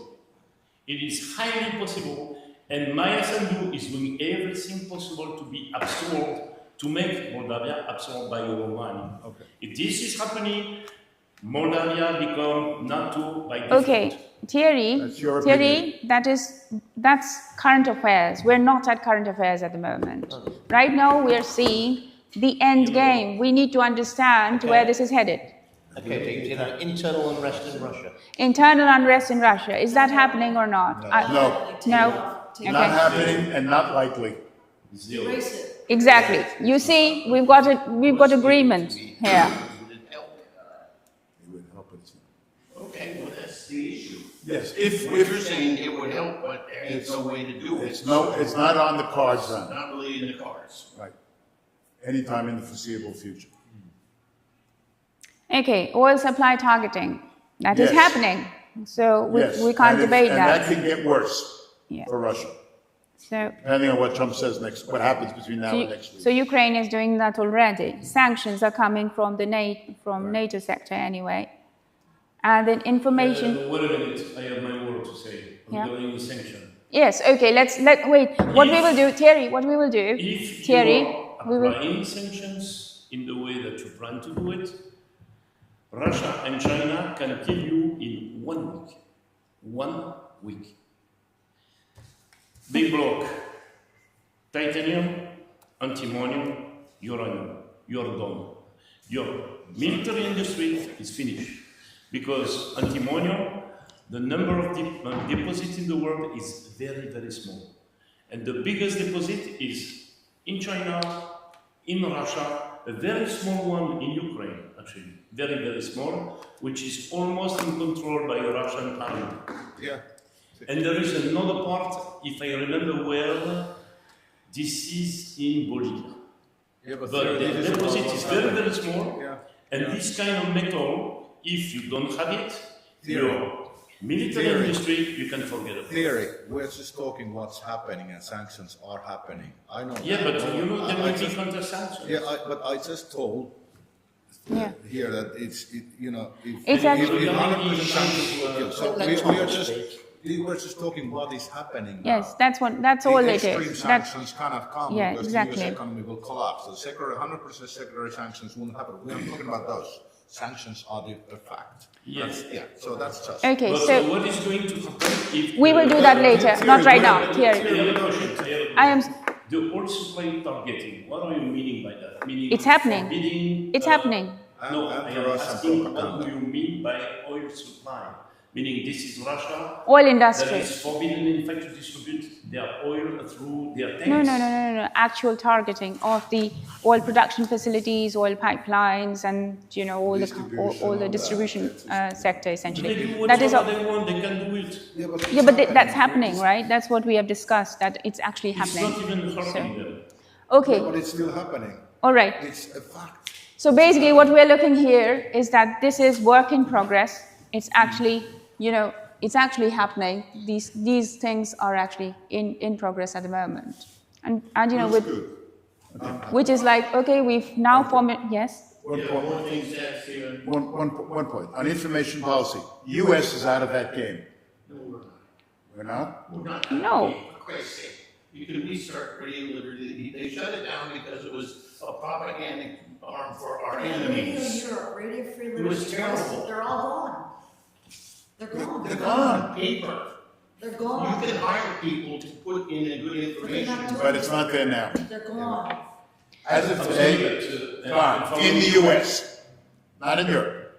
You have BBC, It you have doesn't Deutsche mean you Welle. can't have a good operations information. They don't know how to do it. There is no planning for that, That's you a know different that. question. The UK knows how to do it, I can promise you. Peter, as of the moment, there is no U.S. information strategy or policy targeting the Russian. Well, with the due Russian public. well, The capability has to be regenerated. I wish. But it's a question of credibility. And if you listen, in fact, to the public in Russia, like I do, because I go there very often, I'm telling you, you have absolutely no footprint. I just said that. that's what he is saying. Okay. So you agree, right? Why are you crossing swords and the same There thing? is no information policy in the U.S.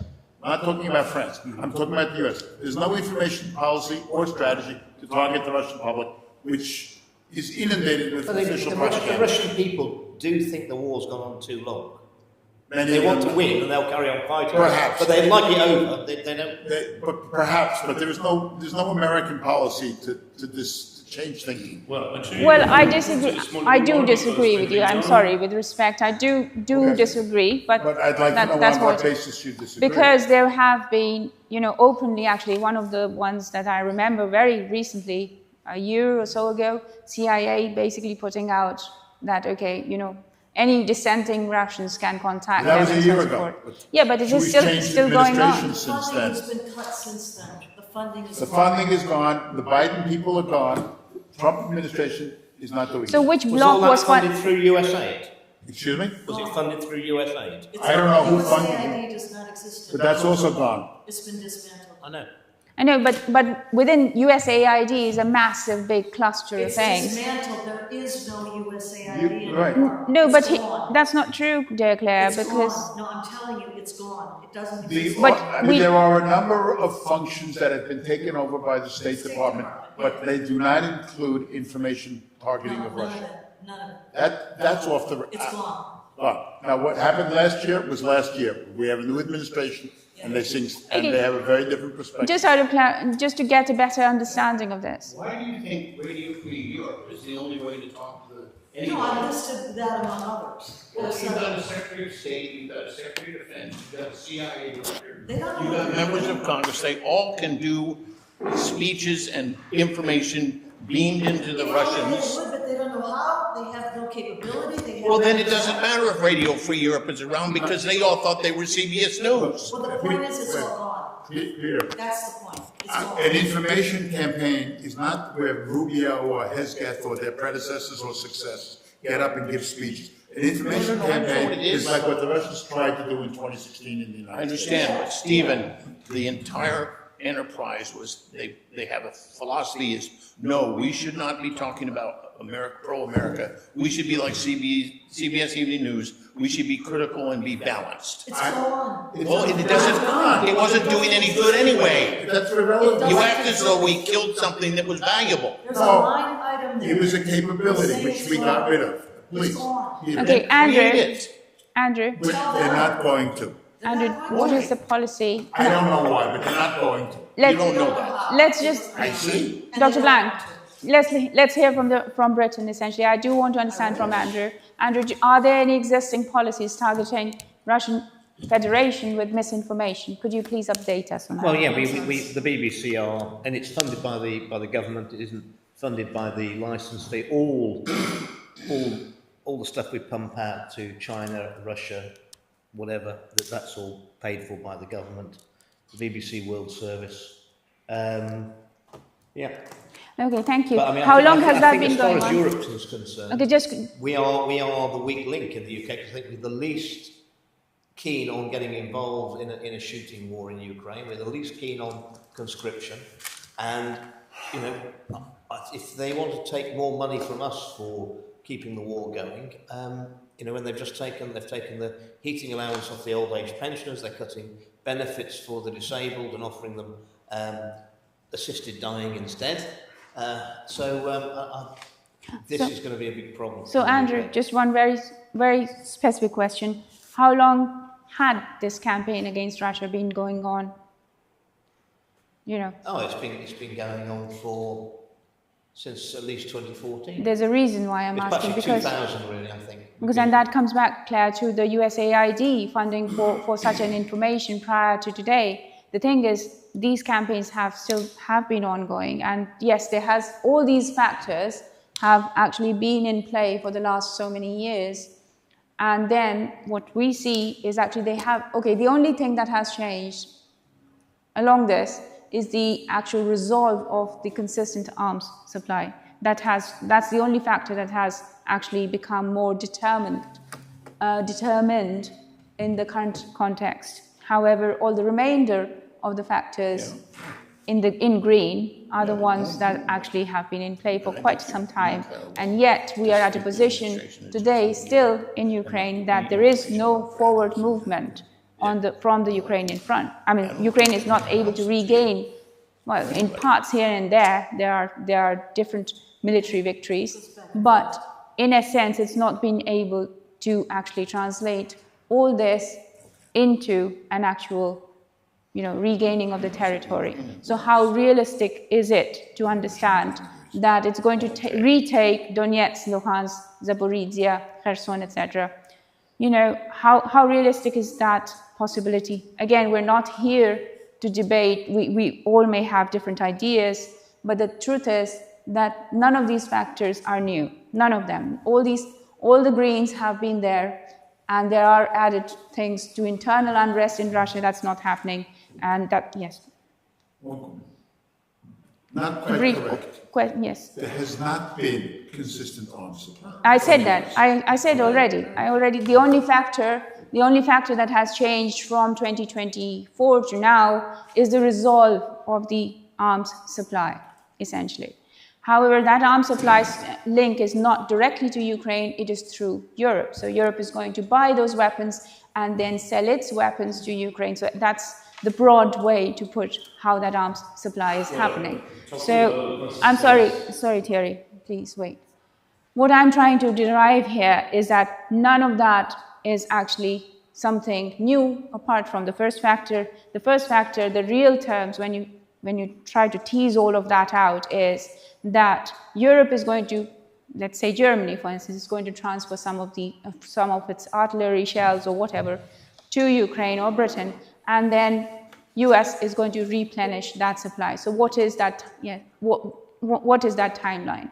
So critical thing is when someone is talking about lives being lost at the front, that's one thing, what I'm worried about, because it is a war. Unfortunately, there are going to be lives lost. Sorry.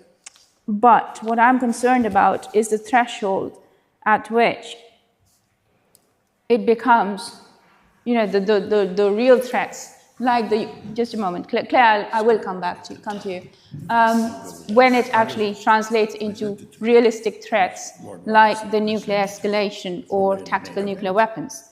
So timeline is what we need to really pin down today, because it's extremely important.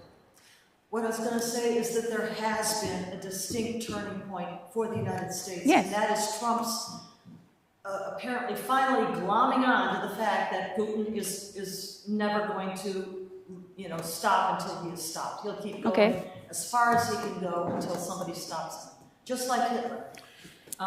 So the point, though, that Trump is now not only opening up the arms flow in a very significant way. That is different and that is new. Yes. As well as the sanctions with the deadline coming in 12 days. I was just about to say that. Yes. Those are new. Thank you for pointing that out. Thank you.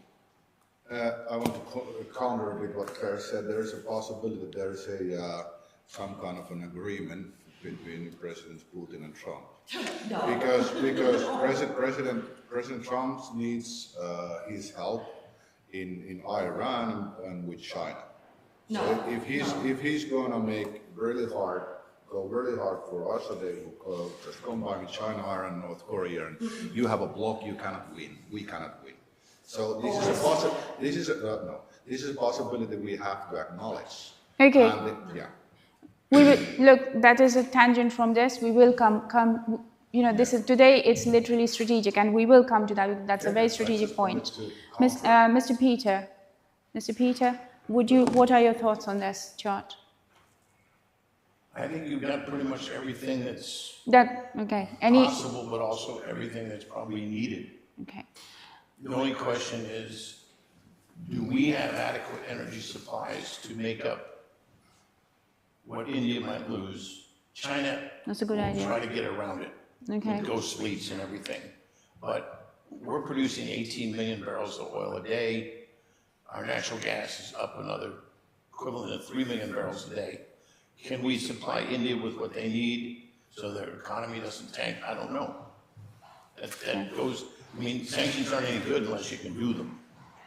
And they're certainly not any good if you're going to harm the world's economy. So it comes in boomerangs on you. So, yeah, you can do secondary sanctions. The question is that Treasury Department and Department of Energy are going to have to say, yeah, we can do that. Because, okay, we won't buy avocados from India. Like, okay, so what? Okay. What they get from Russia is primarily energy. Yeah. Otherwise, I don't think they care. Okay. No, thank you for that's valuable comment.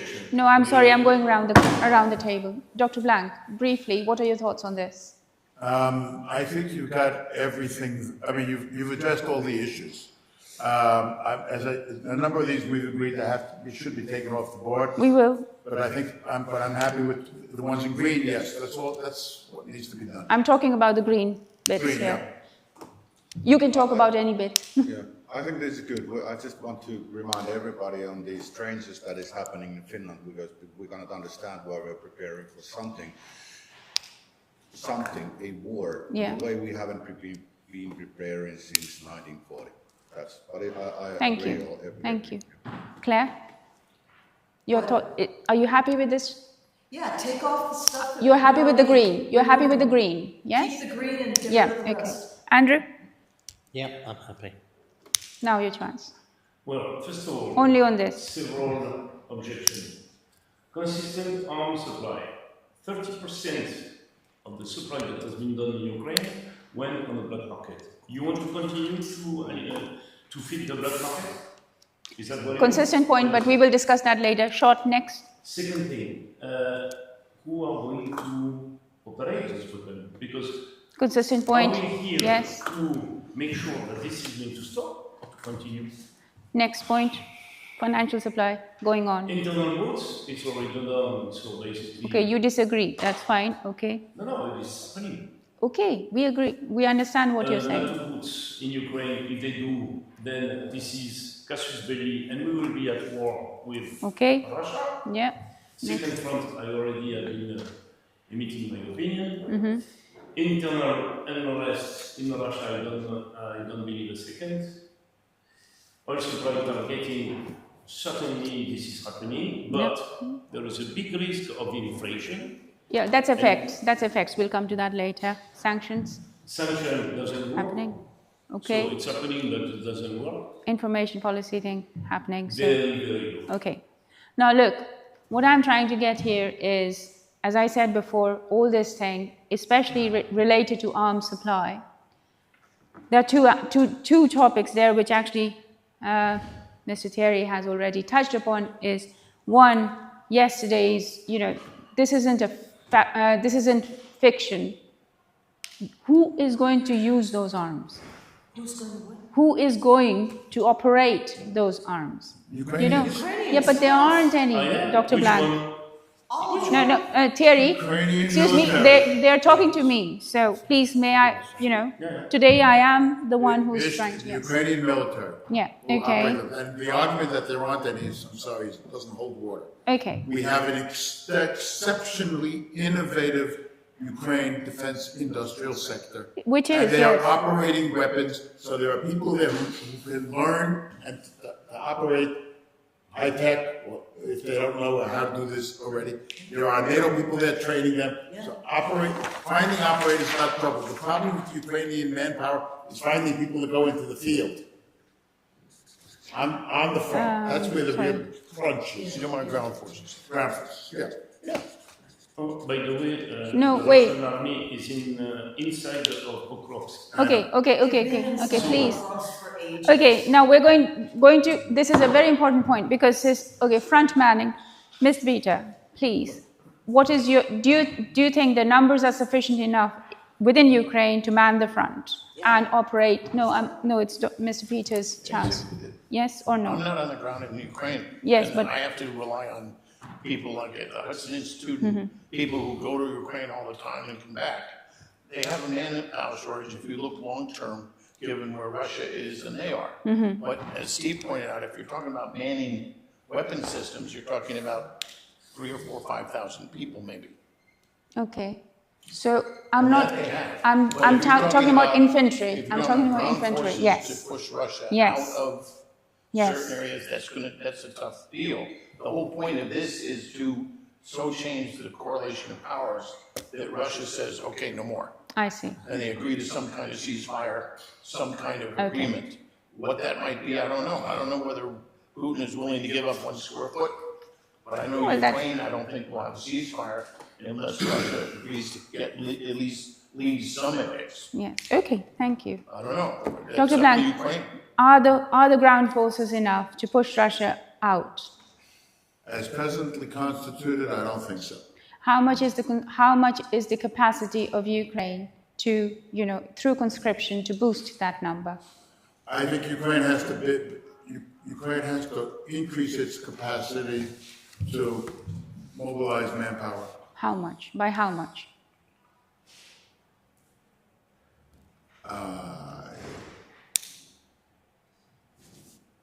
million people a year. 1 million people a year. So That may be that's crazy. I don't have a good handle on the figures. Where are we now in Ukraine on conscription? It's not down to 18 yet, is it? It's, no, is not it yet. 20? We'll come there. That's the point. That's You what want to push it down to 18? So let me give you some numbers that I get from the Ukrainian government. They managed to recruit 30k guys in 3 months. In what, sorry?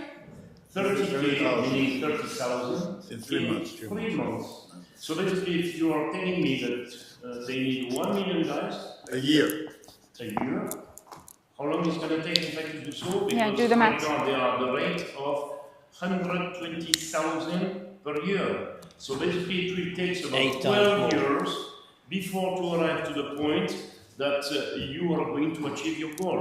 Therefore, this is just bullshit. No, hey, And actually, hey, please excuse, mind your language. Please mind your language. Yeah, okay. Actually, the TCC right now is getting, TCC, this is the organization that is recruiting, in fact, the soldiers. And the TCC right now is beaten in the street by all the population. Okay, that is different. That's different. I just needed the numbers. So we're looking at 1 million a year. Current rate is 10k per month. Your comments, please. Yeah, the one thing as a firm, we would like to forecast, but we don't have the manpower to do it, is the likelihood of the collapse of the important parts of the AFU front. We know from Finnish military history that the collapses of the front can come really quickly, and they can be highly destructive. So we have to, considering the manpower problem, we have to consider also the option that the AFU front will collapse almost in totality. The likelihood is, I cannot assess that, but it's clearly above zero. And if that happens, it's over. It's done. Okay, so from your Finnish experience, that's your prediction. Yes, that is Thank what you. our military history teaches. Thank you. Claire, yourself, please. What? Frontal pushback through front presence. We'll see. Let it be. Okay. I mean, let's go to the next slide. Andrew, numbers. They could possibly get, if they dropped it to 18, they could get a big influx in, but they've got to be trained, and once they've got down to 18, that's it then. They've only got the people who are turning 18 every year. It's not going to be sustainable to 1 million a year. That's a good point. So you think that, you're good with numbers. Do you think there is a 1 million presence? No, Yes there's or only no? 44 million to start with, so that's going to be something like probably 500,000, but that's men and women. Yeah. So that's 250,000, 18 So demographically, it is maybe 300,000 18-year-old males, and they're not all going to be fit for military service. So what you're going to get? 200,000. You could have a one boost of dropping the conscription to 18. How about all those getting guys in? But then after that, you're down to probably 200,000 because you've done the lot. By the way, the casualties rate today in Ukraine is 2,400 guys on the side of Ukraine. How Okay, many? that- 2,400 people A day. over how much time? yeah, time. One day. That's not possible. So Theory. basically, the That's not true. 30k guys that has been recruited over 3 months are lasting 12.5 days. Look, what I mean by this session is this is a real problem of numbers. We don't have to debate it here, but this is something we go back home with the thought that this is a real situation. We need to know the numbers before we can actually say, okay, yeah, exactly. No, but there are people who know the number. Steve knows the number, and Andrew do as I well. don't know the numbers. I don't know. You need to move on. Nobody knows the number for sure. These are all estimates. Okay, All so estimates. Everybody's in Ukraine and Russia know those, but they don't relinquish them. Ukraine National currently has security about 1 issue. million under arms. sorry. And they said before the war, without NATO membership, they would need 1.5 million soldiers to defend against a Russian aggression. So their current force can they maintain 1 million, let alone? Yes. I don't know. That's what I'm leaving out. Ask Yeah. experts about Yeah. what would it cost them to push Russia out of some of the areas that they're already in, and are you going to include all the way to Crimea? Because Yeah. my understanding, the Russians have made a ghastly minefield of so many of the areas that it's going to be very slow going to clean them out. Okay, we rest that now. But on the with all other that. hand, if Russia feels they're going to lose this and they make peace and say, okay, we will withdraw, well, then you don't need the soldiers to do that Yeah. if they withdraw. But who knows That's a if we good can put point. enough pressure on Putin to do that. So that will be the main, yes, go on very quickly and then we Yeah. We need close to this. add the possible collapse of the AFU to this list, because that's basically how the war between... You mean for between- Russian side? Yeah, the collapse For of the AFU, Russian side, because yeah. that's basically how Finnish, Russia, or Soviet Union war ended in That's actually true, yeah. July, August 44. Because there was a collapse, and then the high command understood that if we continue, there will be we lose the country, basically. So that's always the possibility.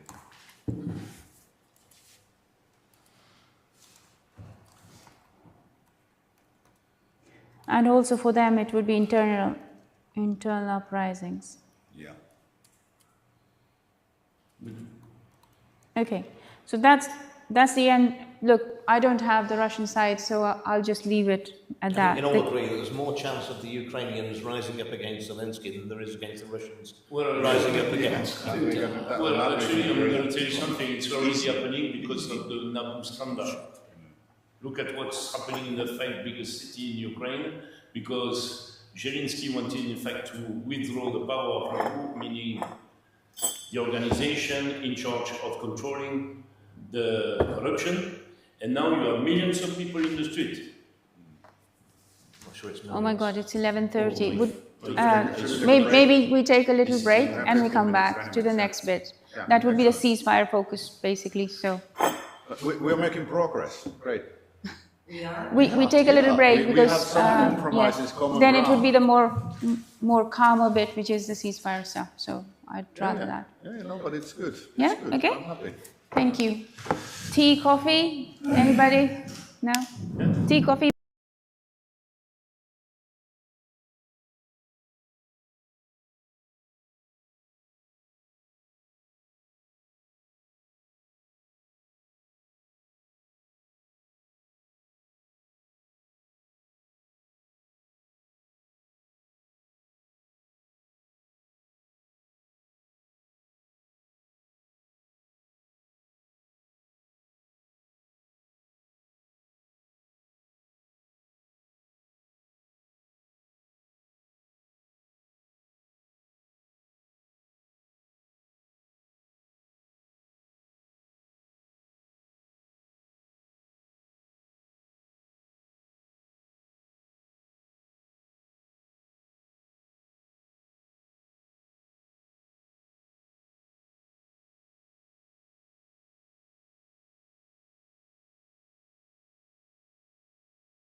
the Director of National Intelligence took the party. What? What the information revealed by Gabbard? Yeah. Is that what you mean? Yeah, on the Russia hoax. And what? Russiagate hoax, or however you said. Are you serious? Don't dismiss it. Stuff. No, if it comes from a comedian, hit the delete button. That we all. I was just reporting. It's interesting. No. Delete. This is why God made delete buttons. Right. It's kind of deleted. For comedians Look, and social media. just because something is on social media does not make it true. What did Gutfeld say? We owe Putin an apology. Yeah, but is that because he's a comedian, is that a joke or what? But he has said it on live TV. We said that Trump was an agent of Putin, and Putin switched the election for Trump. And Gutfeld was saying, when I watched him, he's hilarious. He's not hilarious. He You is. just want to He's slap him. He's a top I want to show slap in the him. evening. He basically was tongue-in-cheek saying, now that we accused Putin of switching the election, and now we know it's not true, we owe him an apology. It was Stupid. satire. Absolutely stupid. I mean, Yeah, but he's got a point. no, he doesn't. We have to He's a comedian. Bill Trump an apology. What did you He's say? a comedian. The Delete. Russia hoax, they said that If America it owes says Russia anything, you an hit the apology delete button. for using them. If it comes from a Fixing the American comedian, election. delete. Let's have a look on the. Comes from Tulsi DNI, Gabbard. she's a comedian too. You watch it. Everything she's putting out there is absolute fact. I mean, it's the documents. Yeah. Preston Burton, he works for Alex Jones. Why? You know, nowadays it's so difficult. All I did in 2016 is vote. You know, nowadays it's so difficult to believe people. When you see Colin Powers within the UN arriving with a small bottle, saying that he was carrying anthrax inside the room, you know, it's kind of ridiculous, because if this little bottle was broken, imagine that he would have been killing about 500 people in the room. So basically, to believe everybody today is kind of difficult. We need to double check. Well, nihilism is not the answer yet. You know? Okay, we start now? Yes? So the point of this whole, the second bit is essentially wrapping everything up. We have, can you hear me? Yeah? So we've done a summary of what it would take for Ukraine to win the war. And from the Russian side, we don't have much, but a couple of points. But essentially, the thing is how long it's going to take them. And I know there is a differing opinion across as to whether it can do it without NATO or not. So definitely NATO is supporting, but basically the idea is that, the question is that, is it actually really possible? So we leave it at that point, but then we come to the first thing that we did today was essentially understanding and addressing the issues which were to do with the fear factor. So firstly, before we even go there, what's the point? What's the point of this meeting essentially? So like I had an informal talk with Claire just now, and she said, well, there's no point, we're not talking about stopping the war. We have to go right up to the end. So I said, well, define what is the end goal. So the end goal, which is very clear, for according to Ms. Claire, is essentially regaining the entire territory, which is currently under the occupation of the Russian Federation, and pushing the Russians out. And that's a precise goal, really well-defined goal for the Ukrainian. Back to the 2014 borders. Yeah, I mean, international law. Just go by international law. Follow international law. Just like That's all you have to we do. did in Kosovo. What we have to do in Ukraine. Just like we did in Kosovo. So Good luck. it took three years plus, almost 4 years, for Russia to get into that position. Now we're talking that amount of time for Ukraine to push Russia back with NATO support. I mean, support in those limits that we talked earlier. Is that realistic or not? We don't, that is the point where I'll go back, that's my job, to actually go and dissect those points with factual data, numbers, and timelines involved. So that was the point of this this whole meeting, because the repercussions of this is not just on Ukraine, on Russia, but the entire European sector, NATO sector. So the second, just one second, please. Thank you. This second half, just before the lunch, is essentially winding this whole thing up, because we can't, like, if you don't want to talk ceasefire, there's no point in actually talking about bringing an end to the war when both parties want the war.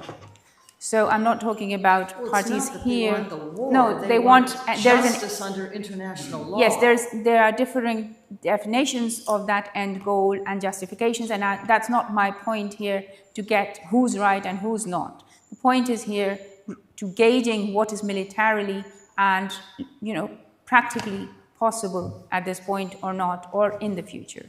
So, before we begin into that, I'll just go around the table for anybody who would want to add to that.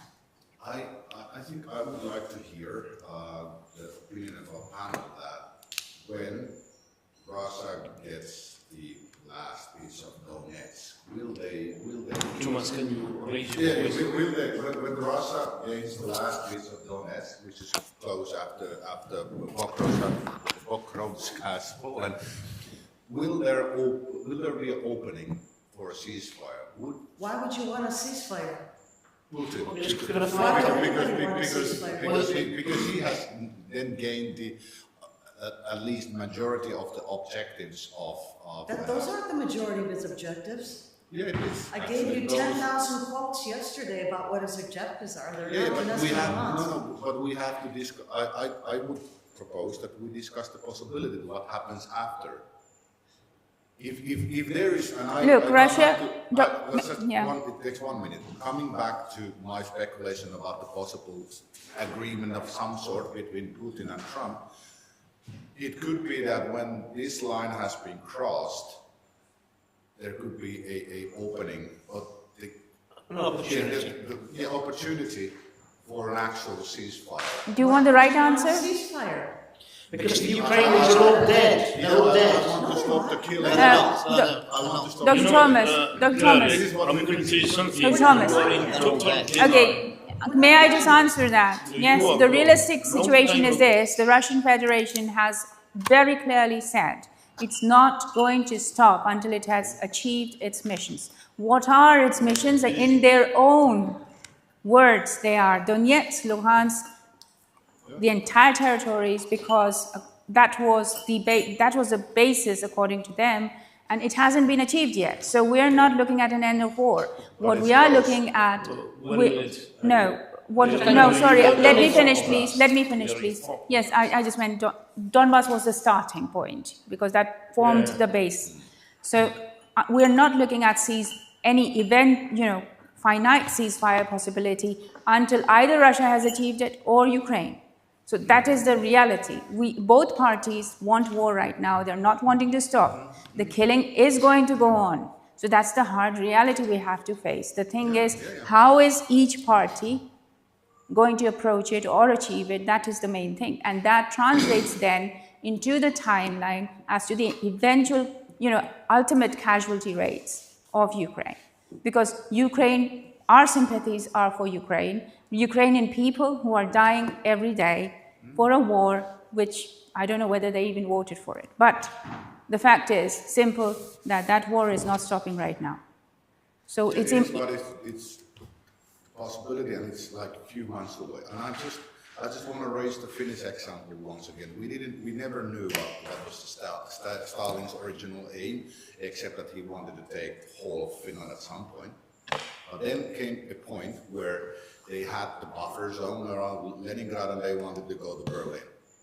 And at that point, when they had reached enough territorial, invasion had reached enough territorial gains, the rest was negotiable. We changed our president, and we agreed to dismantle all the fascist and patriotic factions from Finland. And there was an overseas commission of the Allies, which were basically overseas commission of the Soviet Union, with I don't remember the general who was in Finland.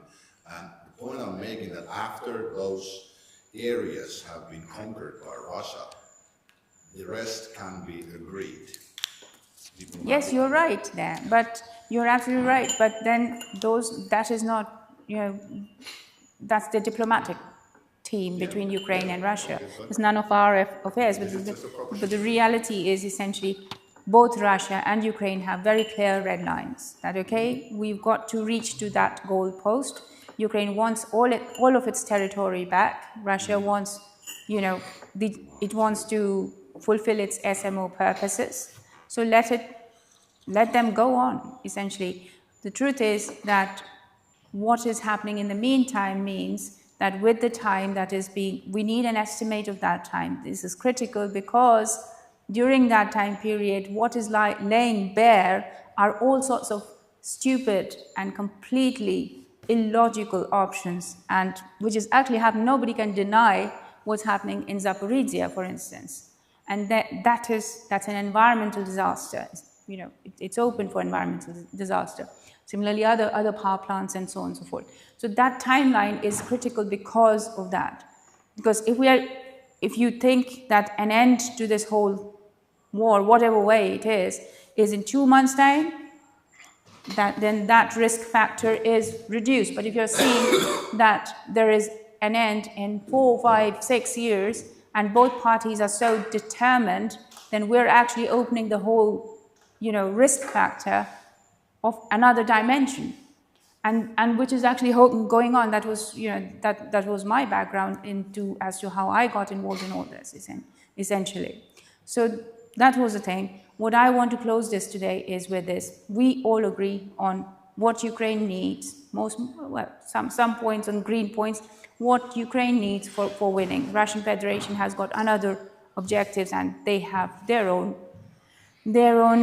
you guys can help me put that together. But the point is, these are the two very opposing, we know they are at war, their goals are completely different, and neither of them are coming to the table. So we need to come into an actual mathematical understanding. Okay, tick, tack, tack, you are having like this morning, you helped me understand how long it might take for the weapons to come to Europe, for instance, and again, it's a big, broad category, because again, some weapons might come tomorrow, some may take 1 year or a few months or something like that. So again, a granular understanding of these kind of things is extremely important to translate that into the timeline.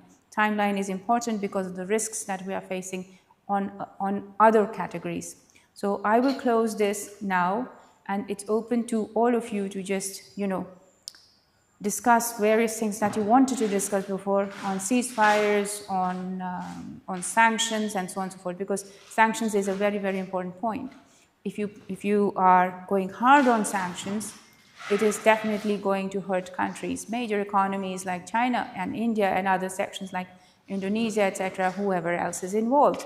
Oil and gas, how is that actually impacting? I would like this particular question to Mr. Peter, because you have previously shared, on very illuminating insights into how the oil and gas market and the impact of targeting ONG sector, what impact it has on the US, for instance, or on the global economy, or on the dollar. That is an extremely important point which I would like to learn from you. And if you would, so this now is there are key points which each of us can fill us in, and this is very, very important.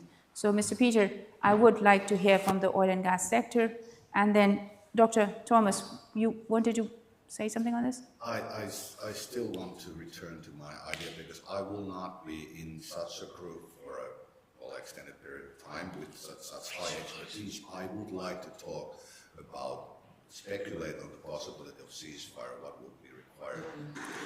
What will be required? There is so much expertise now on this table.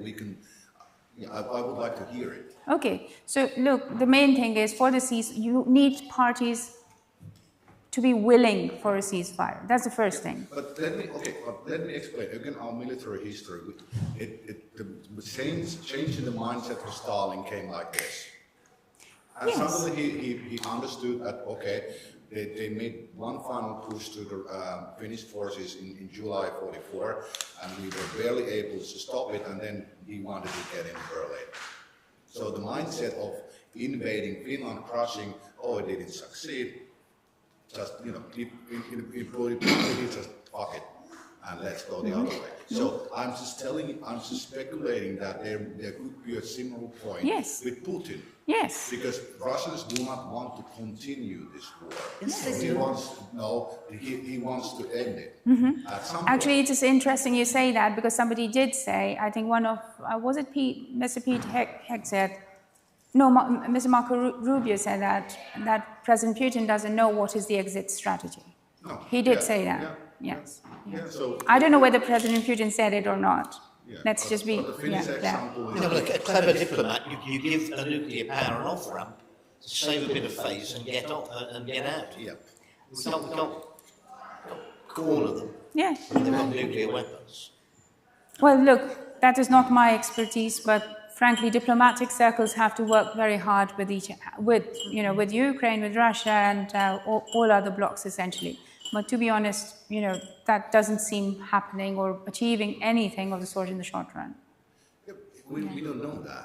Yeah, you're right. There Because is. the sanctions will eventually, they will not be 100%, but if Trump really administers those, it will be an additional burden for the Russian economy. Yes, that's And one true. more Actually, thing you're will- right, yes. One more reason for Putin to end it. Actually, you're right. And Yes. I agree with Andrew that there would need to be an off-ramp for Yes. Putin here. Yes. And then we could get some kind of agreement. And I've been saying it all along that there will be no NATO membership for Ukraine, but EU membership should be, for example, attainable. And the fact is, I'm coming back to this again and again because this was the Finnish example. If the front of the Finnish defense forces would have collapsed, I could have been a translator yesterday. That's a fact. And we don't know at what we know that AFU is in dire straits. The breaking point is unknown to us. And Trump has huge leverage on Zelensky. And before Zelensky goes, there cannot be any peace, that's for sure. But maybe there could be a ceasefire. Then this could be very productive speculation on our part. But it's just my proposition. Thomas, if you want a ceasefire, you need to have two parties agreeing upon. But to have a ceasefire, you need also confidence to be established. Yeah. And from what I have been hearing in Moscow, in full transparency, is that the confidence is equal to zero. Yeah. Zero. So basically, to re-establish the confidence, we need to give some incentive, at least on the economical point of view. There is a will to put on the table. Yeah. That is the first point. The second point, until Zelensky is in charge, who is not elected, there will be no way to sign up any kind of agreement, because at the end of the story, as he is not legally elected, whatsoever he will be signing will be voided by the next guy that is going to come. So basically, what I would propose is, first of all, to organize election within Ukraine in the way that we will be able, in fact, to discuss with somebody that has a form of legality. It's not the Against case. the Constitution, they can't have elections now. Well, in this case, you remove it by forcing him to get out. And actually, there is a meeting that is taking place today between the US government, the UK government, and Zaluzhny into the embassy to discuss the removing of Zelensky. Right now. Yeah, I know. It's happening. It's happening today. is going to be the Theory. next president. It's happening Theory. today. We changed the president the next day. We decided that we need to go for a ceasefire and peace. Risto Ryti was out. He was the full-time president, and the special rights, I don't remember. But they appointed our military leader Mannerheim for interim president, and we had the election, I think, about a year's time. The problem is that we had no trust. The trust became in a way that we had no choice, we opened our country to the Soviet leadership. And we agreed to dismantle all these fascist factions. So maybe in this case, there could be a oversee committee of the US and Russia in Ukraine. But the problem is that we need to, the situation in the front is such that there needs to be heavy concessions on the Ukrainian side. But the thing is that we kept our independence after the, well, few very difficult years. So I'm just telling you what we did and how we managed, because there was zero trust either on either side, because Stalin had proposed something, demanded lands, and we said, fuck off, and we joined the Nazi Germany to attack Russia. We stopped just at the gates of St. Petersburg, which was very smart, but still, we were in the seas of St. Petersburg. There was no trust, there was pure hatred.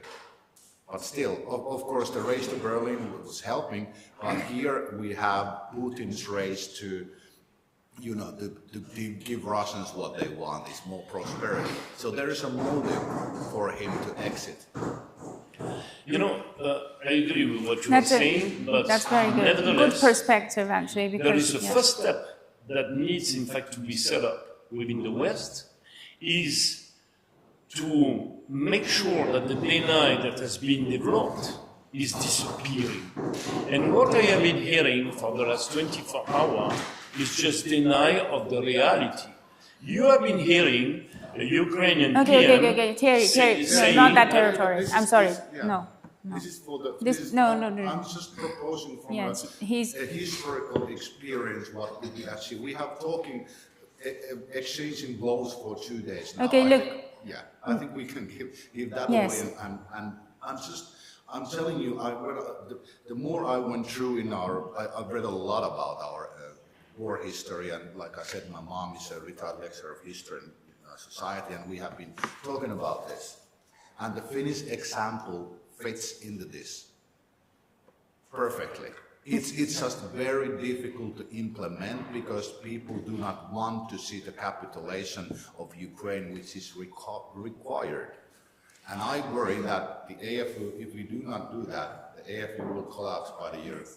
Ukrainians will never live on their knees again. Well, Dr. Blank.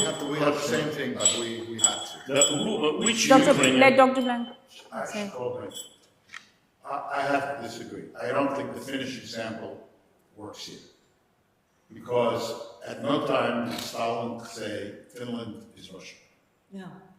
As far as the Putin government is concerned, and they have said this many times, and everybody in the room knows it, they have said Ukraine is Russia and has no right to an independent existence. So the Ukrainians will not capitulate. They will not accept a ceasefire. Second, a ceasefire will not guarantee peace. It is an armed truce for whatever length of time it takes, but it means future war. I've written this, and maybe you can say I'm wrong. There is no security system in Europe that is compatible with the Russian Empire. So basically, it means unless there is Russian Empire. There we go. Russian Empire is incompatible with European peace. So how do you define Russian Empire? Russia expanding beyond the legal powers of the Russian Federation.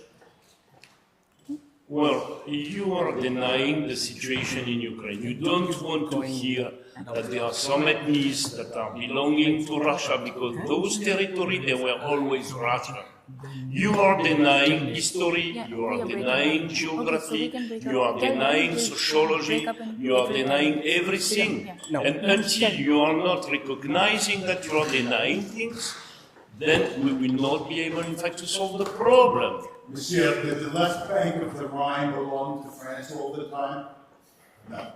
Well, the fact is there are international treaties, international law, which Putin agreed to, which Yeltsin and Trump, Yeltsin and Putin both signed. There are 8 of them guaranteeing the borders and integrity of Ukraine and of all the post-Soviet states.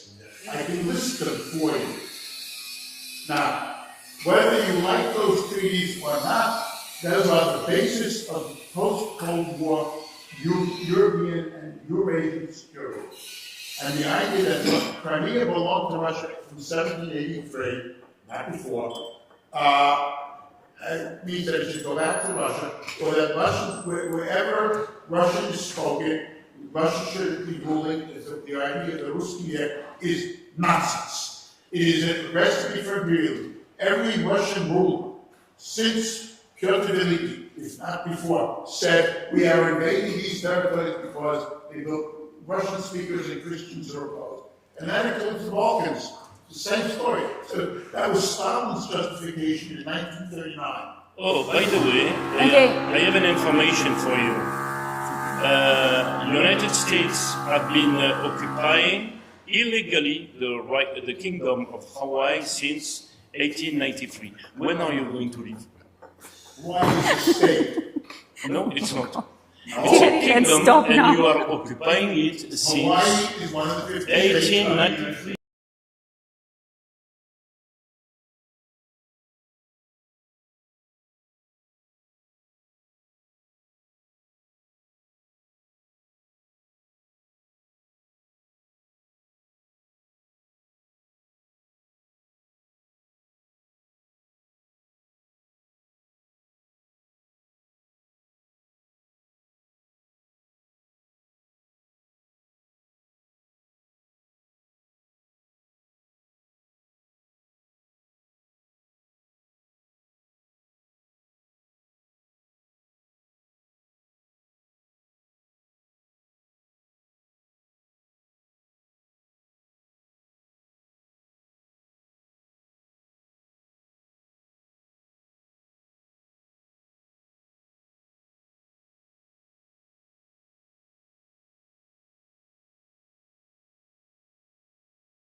important for you also to see what the thirds think, because that forms the resistance group. Okay, so What the what things? well, what I define as a third.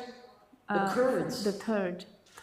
C-U-R-D. No, third. Third. Oh, third. You're saying third. Sorry, I got you. I'm okay. yeah. So In other words, what is it? outsiders. What is it actually going to help? You know, how can we put this whole thing together? So We established what's necessary. Slant to see that. yeah, all of us. So we established what's necessary. Consistent arms supply, consistent financial. Yes. You might also say consistent diplomatic support. Oh yes, that, Yeah, that's All that's three. yeah, All that's a three good of idea. those. And continued NATO advisors to help Yeah. Ukraine. Well, that's part of the. And then you can say, Slowly. you can say second front not doable or probable. Just take it off the list. Why take it out? Because it's not going to happen. You know, But that's why what I you put say. that is because You put unless it in you there saying have, that's not part of your strategy. unless we have, Okay. the thing is the proportion between the Russian and the Ukrainian military. Sorry, please, let me explain this. The relation, the proportion is quite high. You know, if you put the Russian, the proportion, the combined proportion of the Russian that got to do with the Federation, second front? because you have to divert it. No, you don't. Why? Why would you split your forces and go Russia- somewhere else? Not, Nobody's going to do that. I disagree. Ukraine does not have the To capability split forces and to send them set somewhere up, to else? induce the second front somewhere else. With NATO support, that's what I'm talking of. Very dubious. No, Then NATO's not say going to support so. that. Then just say a second Okay. front is not doable or possible. Yes. So people understand you've thought about it, but you're Right. taking it off Yeah, the table. that- We're that's ruling okay. it out, it's not. You're just ruling it out. It's So not say a you're ruling it feasible out. proposition. Good, then say so. We will do that. Okay. Okay, do that. Because some people Okay. have burbled about, we're gonna send folks to Moldova or something. So, Don't do that. It makes no sense. I don't okay. know where that came from. I have no idea. Well, It's because the Russians went in Yeah, the little green and men. messed around it, and they want to They're take still it there. over. They're still there in the Transnistria. And they're trying to put a He doesn't- public government in power. It's, no, it's not needed front. Okay, what's the third, that's the second red one? Internal unrest, it can't Pardon? happen. I think we all agree that that's Internal not, unrest, there has to be an external trigger for it. It's for it, not yes, happening. that's not going to happen, I and would we just agree point with out that, that yes. internal unrest in Russia unlikely. Unlikely, yes, that, we agree on that, we all agree on that. So, I mean, even if you did a good information operation warfare. yeah, that's linked with the I don't information know if that operation. would. It would how never that- happen. So, I don't even know if you could get elites in Russia to begin to doubt Putin. Well, an information, Given the fact that their bank accounts depended on. well, and not only that, an information operation to succeed takes a lot of time. I was coming to Yes, that. and you have to be aimed at some objective. But I think, I think the US and NATO have got a very mature information outlet, No, warfare outlet. absolutely just not. bad at it. No, Yes. no. We're bad at There's it, no and such thing. No, don't Britain think has it it, is. so Huh? Britain has it, and I Has know, what? of course, information, it's 1/3 of the war What? policy, yes, of Britain course, doesn't have yes, information. yes. don't. Well, maybe Britain does, but Washington doesn't. Okay, I've never seen anything, well, no, we do, no. so, okay. We choose to disagree on that. Okay. But the fact is that these are the points I will be putting forward and elaborating on, okay? It's not going anywhere until it's all approved with everybody. Well, yeah, I know, it's difficult, but Well, this is not an argument about, this is what Ukraine will do. No, It's no, not no. an argument about, It's this is what ba- America will support. No, it's the This is proposition. If you are going to win, yes, if you need, and you yeah, define winning as exactly. kicking Russia out of the Yes. territory they've taken, Mm-hmm. this is what you would have to do at a minimum, absent NATO troops on the ground. Yeah, Or I got it. airplanes. I've got that. Yes, Okay. I've got that. Now, the other thing is, I don't agree with the timelines. So for me, with timelinings, Well, what is the time? I'll tell you. So basically, for me, this is not something which is possible in the short time period. What is short term? I was just 6 going to months? no, I was Or- just going to define that. It's at least 2 years before it will start showing No, I effects. mean, the sanctions How and long? How the quickly? weapons are flowing within a month. No, they may, but the Not may, concerted, they're going yeah. to. Well, I can't say what Trump's gonna say next week. but- Okay, Well, nobody can, I mean, who is that? nobody can. But consistent arms supplies will be felt within days of Yeah, their okay, arrival. yeah. Okay, Yeah. okay. Right. And the sanctions then?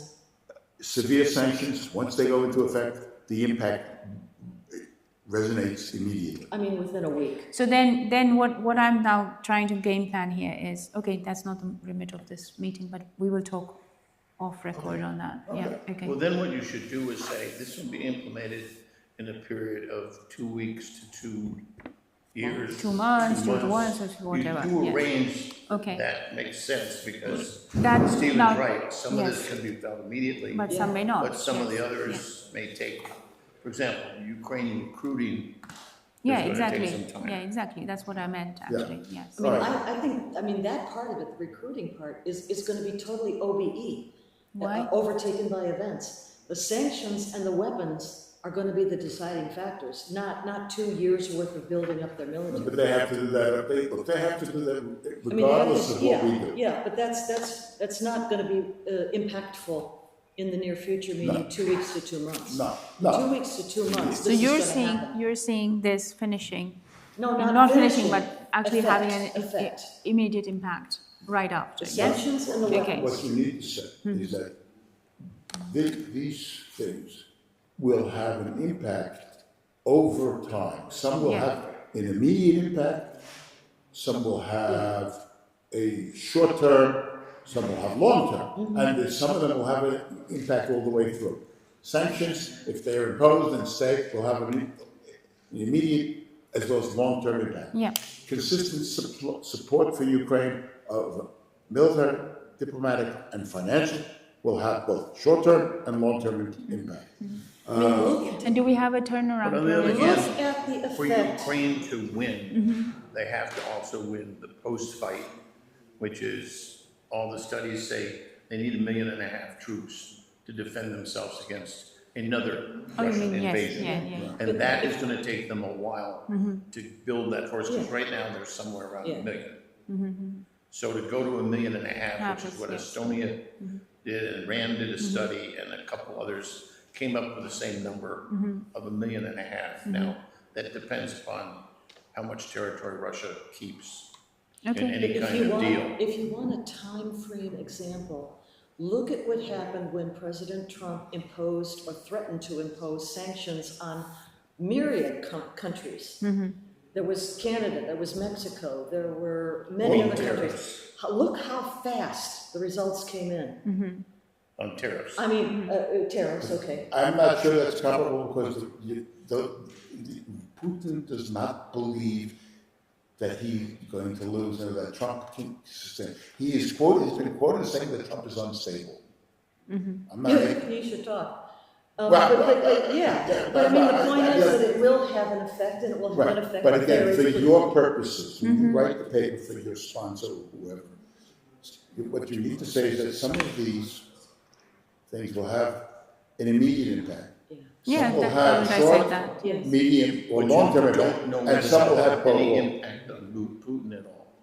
They may affect Russian society, their exchequer, and everything, and even the troops in the Well, field. in many other But Putin may countries. say, screw it, I don't care. But other countries. Now, the point is, Putin will also, look, Putin now believes he has allies who will support him, and that the West doesn't have the guts to send a stomach. Actually, that was another factor. True, Yes. but That's a very if important factor. Putin then because- figures out, well, the West is tougher than I thought they were, Then I'll make does he say, screw it, I'll just send more folks? He has to, I'll get more probably, North because Koreans to go in. If he doesn't, If he he's dead. can. He has to. Because he has, He'll be we're saying dead America's if he spent well. doesn't carry through.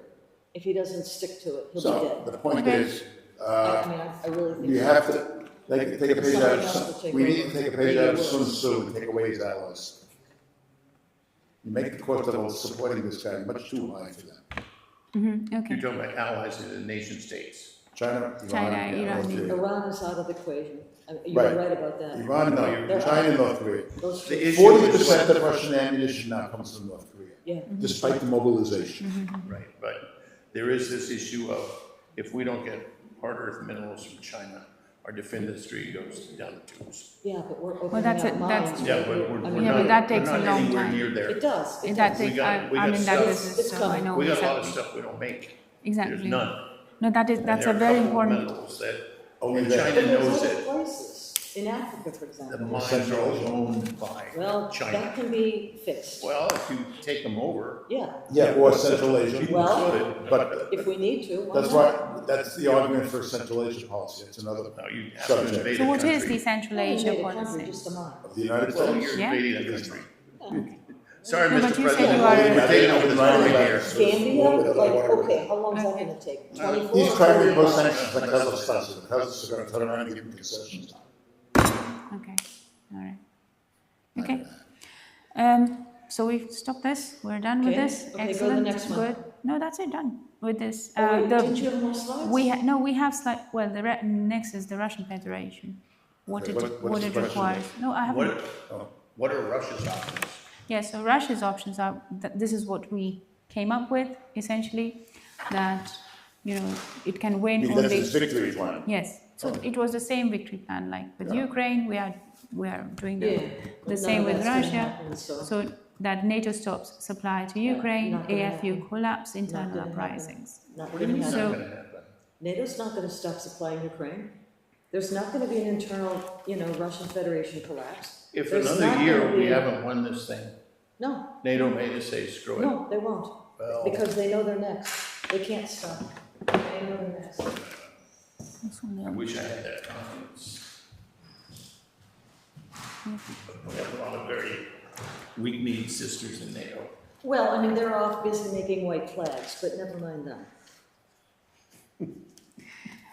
Yes, so now we come to the last one, which is just there for a picture, but that is the main concern, essentially, which I was trying to tell you that, look, Replace essentially, PW with chemical weapons. it's just for us, Switch don't them worry. out. I'm not, Okay.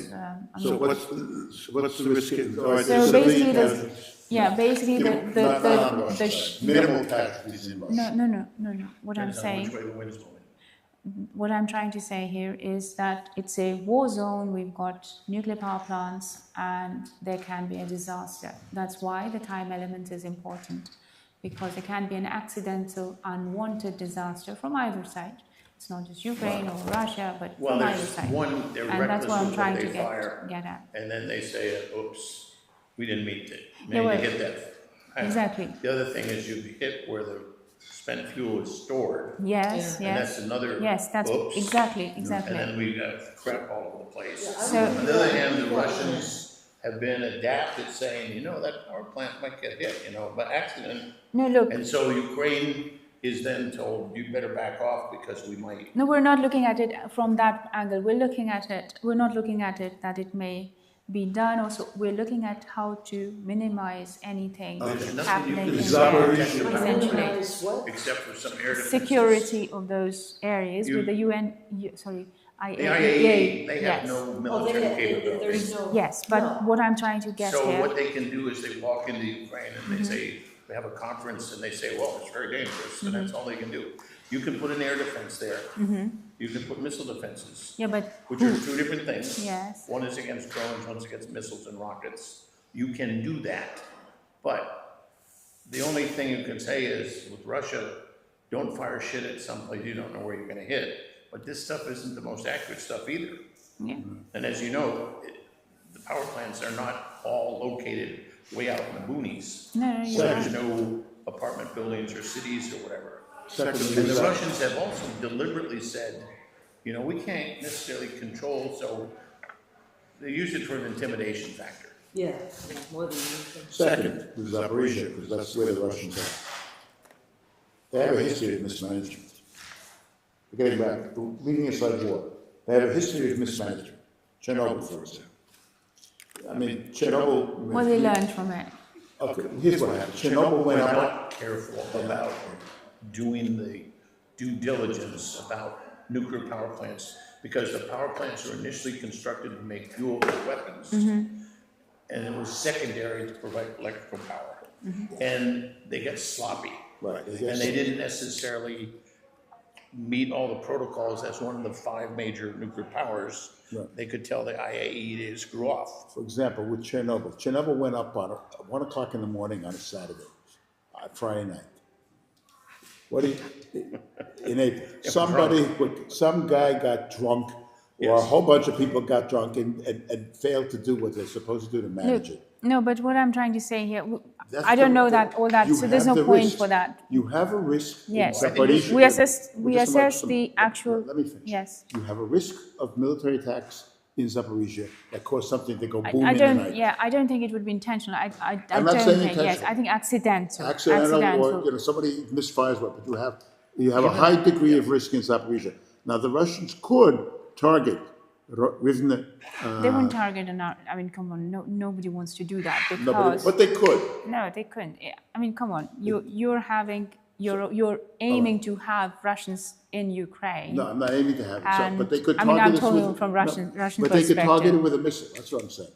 So, Chernobyl. Stephen, it's enough just to point out that they could get Yeah, reckless or they could exactly. get I mean, stupid. that's and what they I'm could saying. knock And out a accidental plant damage, we don't by have to, accident. yes. Accidental So we or don't have- mismanagement, particularly in Zaporizhia. Yeah. So we're not going into, I don't think anyone wants to hit a nuclear power plant. I think they have to be literally out of their minds. The problem to is if there's no accidental way to- So hits. we have a history of mismanagement going back to Chernobyl. Yeah, accidental But things may I understand happen. what you're saying is that- The point is, how do we manage How that do you bit? manage the risk? And Is that it's very difficult this to is protect something very against serious. drones. Manage the risk is you're going to have to put in third-party professionals Exactly. on a I was permanent just basis. about to Air get. defense, That's yeah. it. And That's it with easy. air defenses around the It's very reactors. expensive. Yes, Yeah. but Because this it's is 360. yes, but you see, You this don't know is where it's coming from. but this is very important. And This it's is coming from up there, Yeah. as I well mean, as the ground. it's low on the list, but No, so No, the okay. reactors need to be protected by one,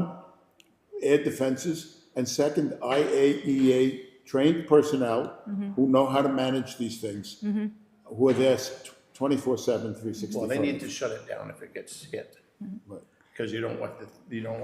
no. If it gets hit, then you of course have to There are shut that things you can reactor. do with It's a like power plant now, to limit the damage and the release of stuff. Mm-hmm. The person, you need to talk to Henry Sokolsky about this. He's the best there is on this, or David or David Albright. Albright, yeah. so what we'll do is that IAEA and And a air defense. neutral or whatever IAEA United Nations. IAEA is sort a of. neutral organization. Yeah, It no. op- it But operates under- they're not defense people. They're No, they're but- scientists. but They're they not. need To mitigate Yeah, any exactly. accident. They're to Yeah, mitigate exactly, accidents exactly. and help manage But that the needs to plants. couple. But you need air coupled defenses with- around these plants to protect. Okay, those so two that things. is the policy related to Zaporizhia, and that's what it is.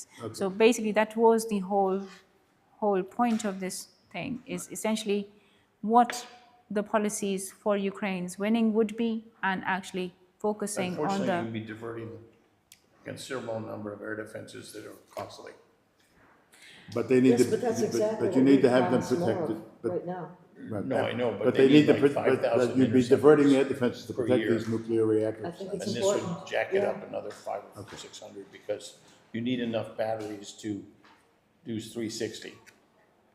Well, I Because you have don't know no where idea about where this. an accidental launch may come from. Right, that's what he means by 360 is that. No, that I know, Yeah. but I In don't every have direction you an need to expertise in that protect them. area. So. No, but you need, that's Yeah. what you need, when you write your report, you have to say that. because Yeah. that's- Okay, so I have no further.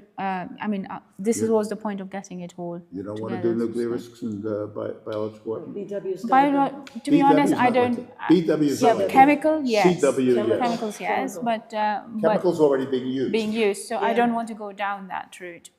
My main concern was seriously on the Okay. nuclear aspect. But and you're not going how to be we asked about like- chemical or biological? No, I will. Biological, you are the expert. Right, but take it off the list because that's not what they're doing. Okay. It's gonna be chemical. Okay. And it already And is that's what chemical, Hamish as he was says. saying. So. They're already using chemical weapons. Okay. Okay, so I think Okay, we've got a good summary okay. of this side Okay. essentially, and I'll now work on the paper, and then you guys can have a look at it. Thank you so much. We will Thank be you. glad to help. Our Thank pleasure. you. So the rest of you can cut it now. Thank you. So the rest of the day is have lunch, go home, and there's a very beautiful evening. I've got some things planned, so I will come and I'll tell you the time. I don't know what time the driver will be here, but before we go to the restaurant for the dinner, we will walk a little bit. I promise I won't, not too much, but yes, just That's a little fine. bit. Yeah. I mean, it's the whole afternoon. Yes. I have.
Stephen said, there is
So you start to ask a question or something? Yes. Okay. So Thierry, it's your turn now. What would be your presentation title? That is going to be the resolution of the conflict in regard of the economic situation in the US. Okay. And you recently arrived you returned From Moscow. What was the occasion? Well, I had a lot of business meetings. I've been giving a lot of interviews within different television, like Izvestia, Zvezda, Russia Today, and also for personal reasons, because I will not extend myself regarding the topic. So the key is that he is someone who has been talking to people within the Russian Federation and is extremely well informed. And it's kind of changed that. So basically, the problem that the resolution of the conflict is putting on the table right now is the way that the United States is going to behave. And actually, in regard of the last declaration of Donald Trump that wanted to impose sanctions in the next 50 days, a period that has been shrinking right now to 11 to 12 days in regard of the last declaration of the US president. We need, in fact, to consider if Trump has the capacity of his ambition in regard of forcing Russia to put the knees on the ground and, in the same time, the weapons. If we are looking in general, of the policies that has been set up on the economic point of view, in regards of all the promises that he has been making during the presidential campaign. Trump wants absolutely to solve the problem of inflation in the US because the US population is suffering a lot due to the level of debt that they are bearing under. So let's look at what is happening right now, and I don't know if you are aware of what is a Mobius spiral. A Mobius spiral is a sort of geometrical form that if you follow, at a point in time, you will come back, in fact, exactly to the same place. And I have been applying this geometric model to the policy that Donald Trump is putting together, in fact, to raise the economy and to put some dynamic in the way that his promises of campaign, meaning make America great again, will be fulfilled. So basically, during the campaign, he was saying that he wants to lower the interest rate, in fact, to solve the debt problem, which means that he wants to tame the inflation, to increase the buying power of the population, boosting the investments of the company because the business will go in the right way, and therefore, of course, making America great again. Meanwhile, as soon as you are going to lower the interest rates, you are going to make the investors out of US. Because if you look at the value of the dollar for the last year, it has been losing about 18%. The ratio between euro and dollar being 1.18. If you invest in the US with a rate of 2.5 or 3%, in fact, what is going to happen, you are going to lose around 15% of your investment. Because despite the fact that the debt is going to bring you back an interest of 2.5% or 3%, every year with the amount of money that you are going to collect out of your investment, you are losing intrinsically 15% due to the collapse of the dollar value. So as soon as the investors are running away, of course, the dollar demand is shrinking. And therefore, this is a value of the dollar that is shrinking too. So basically, to support the hegemony of the United States, you need people to be motivated, in fact, to buy the debt. And if the dollar is dropping, then you have a debt explosion due to the inflation that is generated out of the devaluation of the dollar. You are going to trigger a market collapse, and therefore the federal bank will have, in fact, to put together a QE program. On top of it, Mr. Trump has been saying that he wants to raise the level of the debt ceiling by $3.5 trillion. When you look at the full spiral, what you are concluding is that whatsoever decision he is making, he is not going to fulfill whatsoever promises he has been putting together during the campaign. So now, how this is going to influence the resolution of the conflict? Today, we have Russia and China that has been tying up their economy. One is fulfilling the other with cheap energy and natural resources. And the second one is fulfilling the demands of Russia in terms of goods and services. So basically, the exchange between those two countries are about $760 to $800 billion today. When you have those two monsters that has been associating to make them bending over in regard of sanctions, that is going to be very, very difficult. We have been seeing 2 months ago when Donald Trump has been announcing the story of tariffs with China.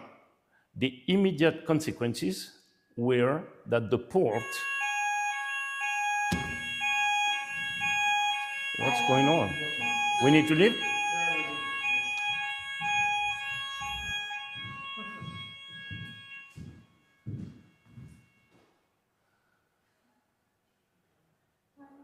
What is this? Fire alarm. Yes. No, it must be somewhere in the. We need to leave? You can carry on. No, we are fine. It was on. Oh. Sorry. It's just fire alarm. Fire alarm. So we leave, we don't No, leave? now it stopped. If it was Ah. still.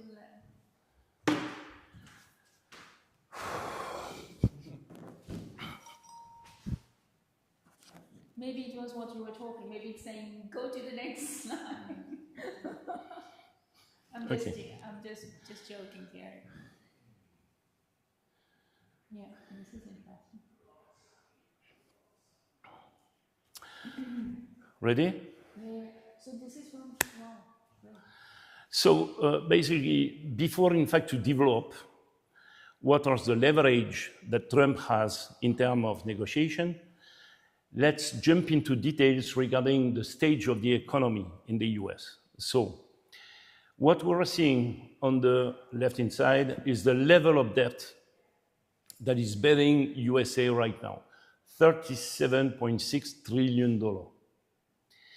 We see actually since the COVID crisis, the speed at which the debt has been flying over. And this is happening because the spending of the government is way above all the revenues. When Trump is saying that he wants to lower the tax for the American people, you can imagine that he is going to dig into this gap. So therefore, how to solve it, that is another story. The debt interest in the US right now represent 4 times the GDP of a country like France, which is ranked in the 6th or the 7th biggest GDP in the world. This is out of control. The federal bank, in the next 6 to 18 months, will have to roll out a debt of $9 trillion. Actually, they have been able, in fact, to raise a certain amount of debt, but Japan decided that this year they will not buy any T-bonds in the US because they cannot raise any funds for themselves. China, who used to be a big buyer of the funds in USA, decided, in fact, to get rid of $860 billion at the beginning of the conflict of February. And what China is doing for the last, I would say, 24 months is not renewing the debt that they are owning as soon as they come to maturity. Instead of this, they are focusing on investing into the countries that are crossed by the Belt and Road Initiative. And we will see later how they have been putting together a mechanism in the way that they are laundering the debt of all those countries.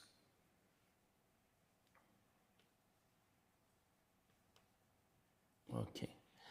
So let's look at the status of the stock market in the US.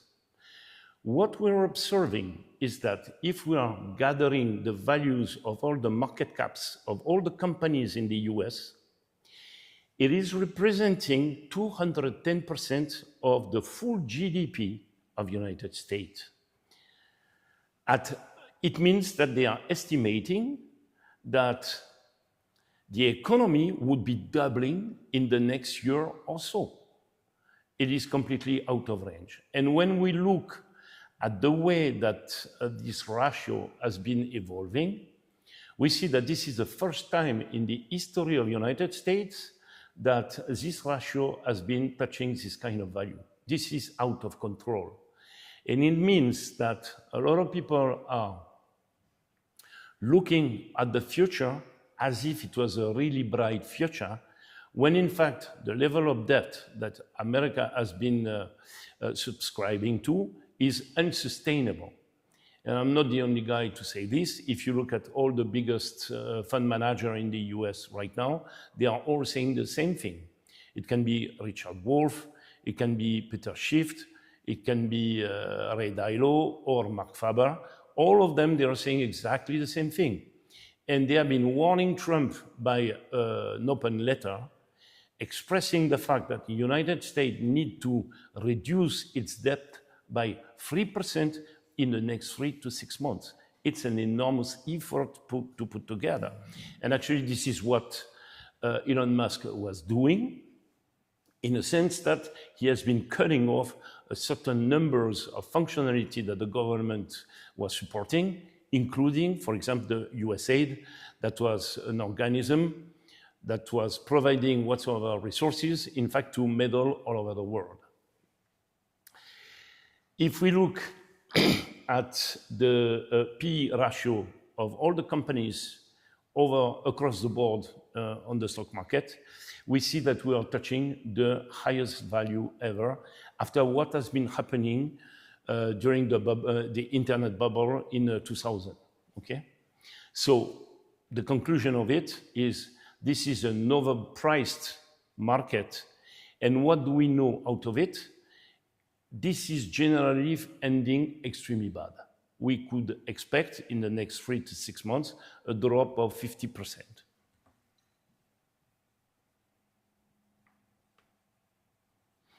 So let's look at the situation of the US citizen right now. The University of Chicago has been putting together an index that is called the consumer sentiment. It is very important to observe this index because it gives the perception of the consumer across USA in their will, in fact, to buy goods and services. And what we're observing is that the trend is going down at a speed that we've never seen before.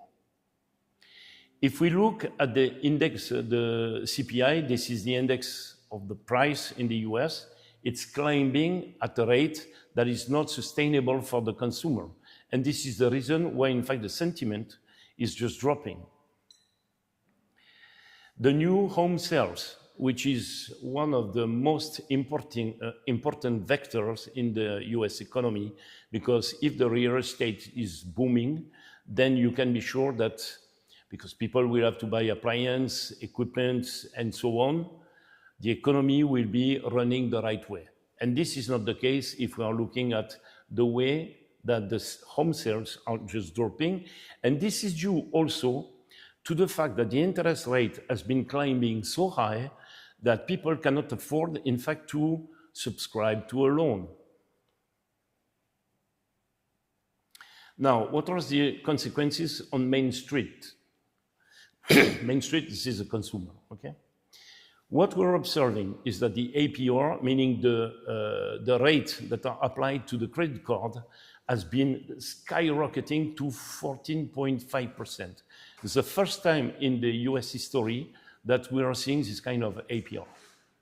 What does it mean? It means that the credit and consumptions on any kind of goods or food are going to cost you hell. And therefore, you are shrinking, in fact, your buying power. What we're seeing here is that the credit card delinquency is exploding to a rate never been touched before. 6.6%. And we are observing also a number of bankruptcies, personal bankruptcies, not companies' bankruptcy. This is what we call the Chapter 7, that is over from year to year. It has been exploding. This is the graphic on the right bottom, okay? And the outstanding credit balance in the US is the highest since 1999, $1.2 trillion. Actually, there is an index that I haven't been putting together in the presentation, but if we are bringing the level of debt to the population, we are coming out, and I'm talking only to the federal debt, we look at the numbers of $866,000 per capita.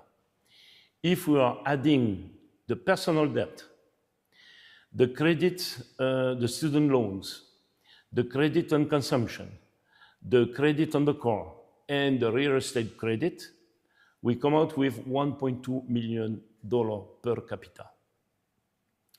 To have a comparison, in France, the debt per capita is about 48,000 euros, which in my country is estimated as extremely high.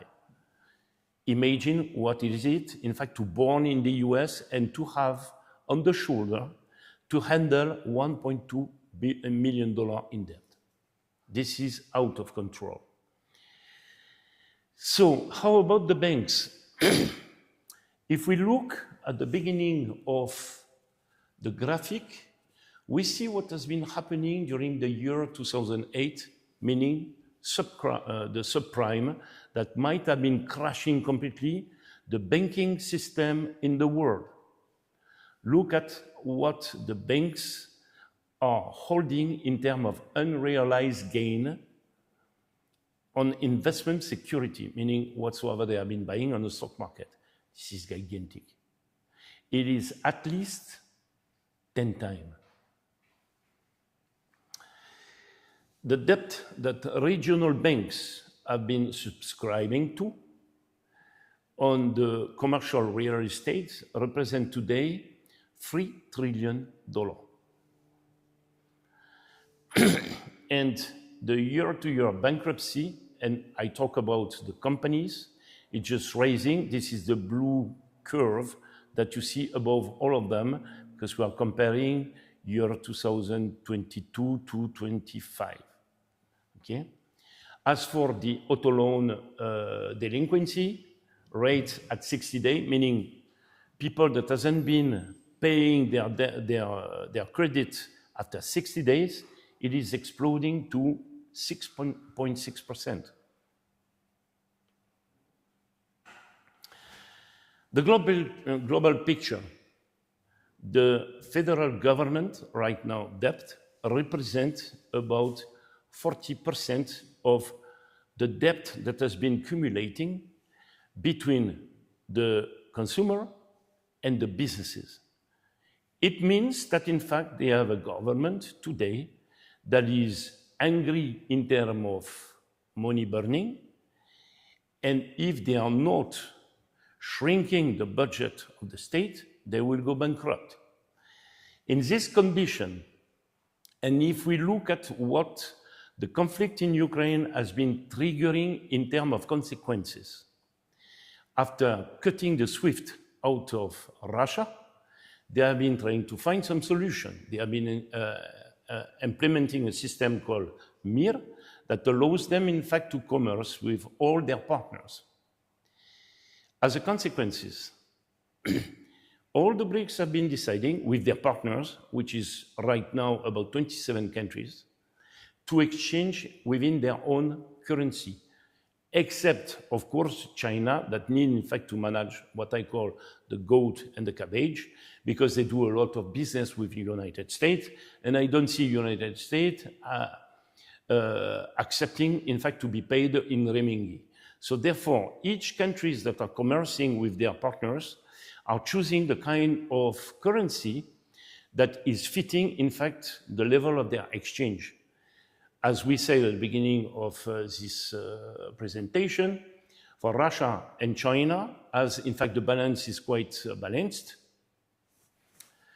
it makes a lot of sense, in fact, to exchange in their own currency.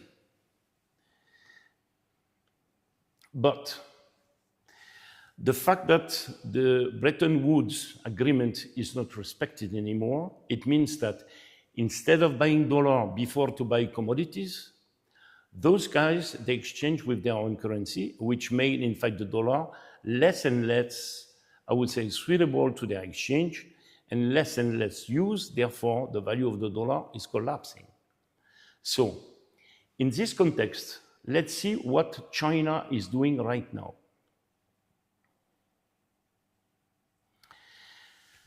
Despite the fact that China decided to get rid of the T-bonds, they are emitting themselves Chinese bonds in dollar. The demand compared to the US bond is about 40. What does it mean? It means that, in fact, the investors, they are shifting from the US zone to the Chinese zone because they think it is more stable and they are not trusting the dollar anymore. So basically, the federal bank is obliged to emit the dollars in the way that China is distributing this amount of money to all the countries that are crossed by the Belt and Road Initiative. So what is the incentive out of this? It's very simple. Those countries are reimbursing the IFM. The money goes back to the federal bank, and they get rid of the debt because they pay the full lump sum. They do not have to pay the interest. In exchange, China accepts to be paid either in renminbi, but they prefer to be paid in natural resources, meaning commodity. So basically, they are laundering the debt of all those countries, and in exchange, they are getting the value of natural resources to make sure that their economy is going to be sustained. On top of it, within the BRICS, they have been deciding to put together a platform to trade commodities. And this year, in 2025 and 26, they will trade the grains, meaning oats, wheat, and so on. This is representing a market of $200 to $300 billion. They are going to add also the diamond. In the world, you have 3 platforms that are able, in fact, to trade the diamonds in South Africa, in New York, and in Holland. So basically, they are going to split the market not by 3, but by 4. And this is going to take off a big chunk of business capacity out of the pocket of Uncle Sam.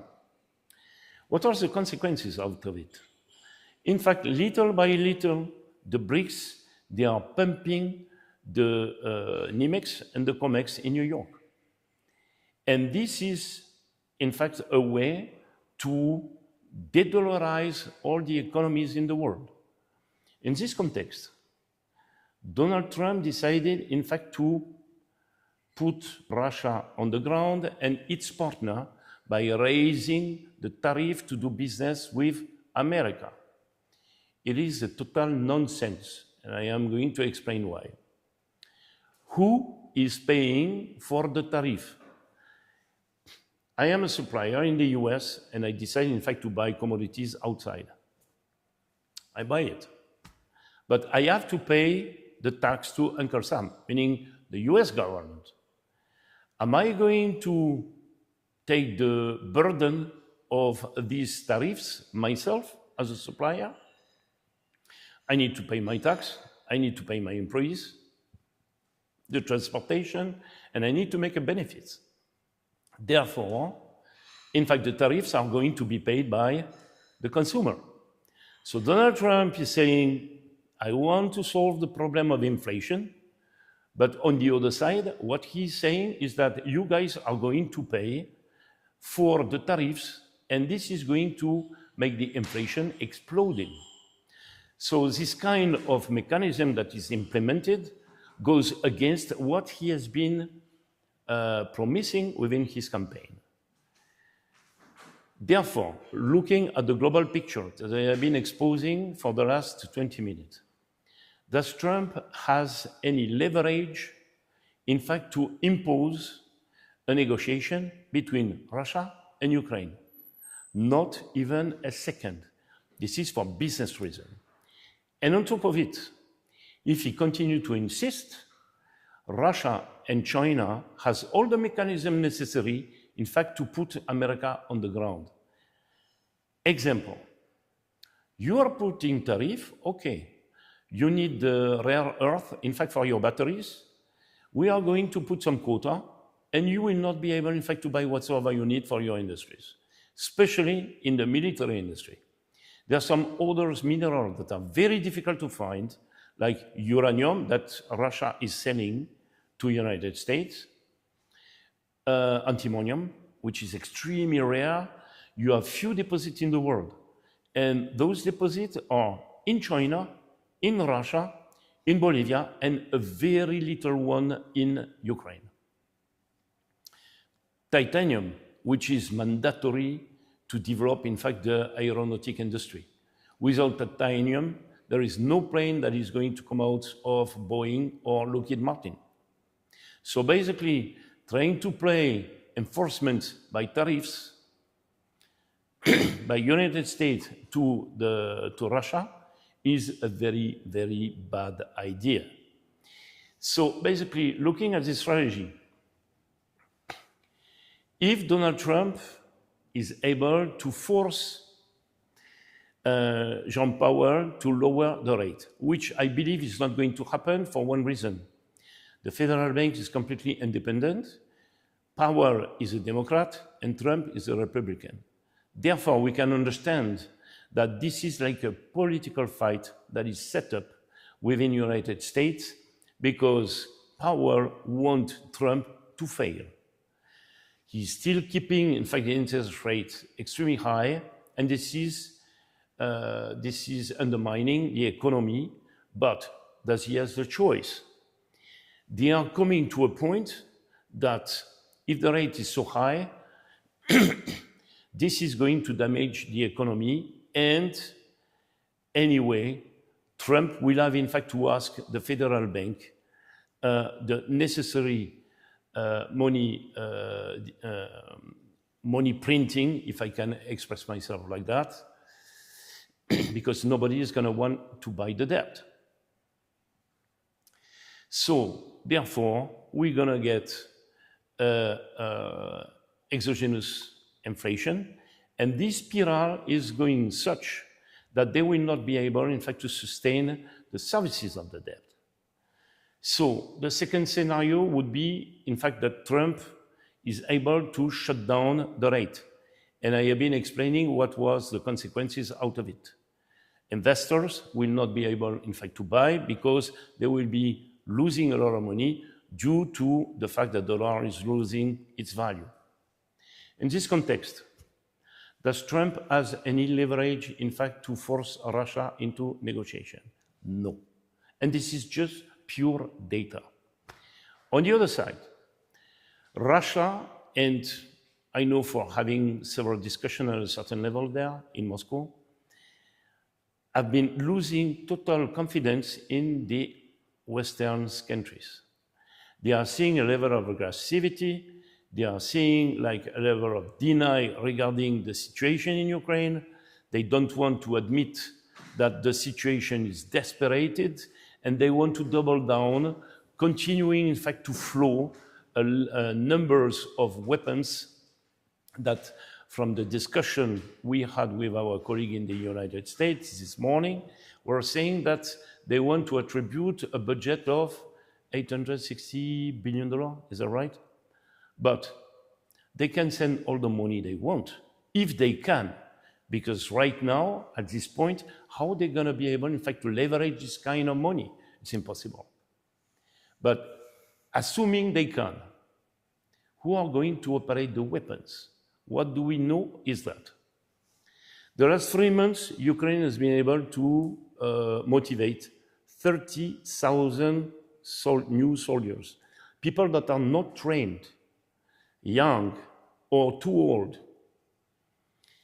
On the other side, in Russia, this is 40 to 50,000 people that are knocking at the door of their recruitment infrastructure, in fact, to go for the fight. And they do that because they are motivated in regard of the geopolitical context.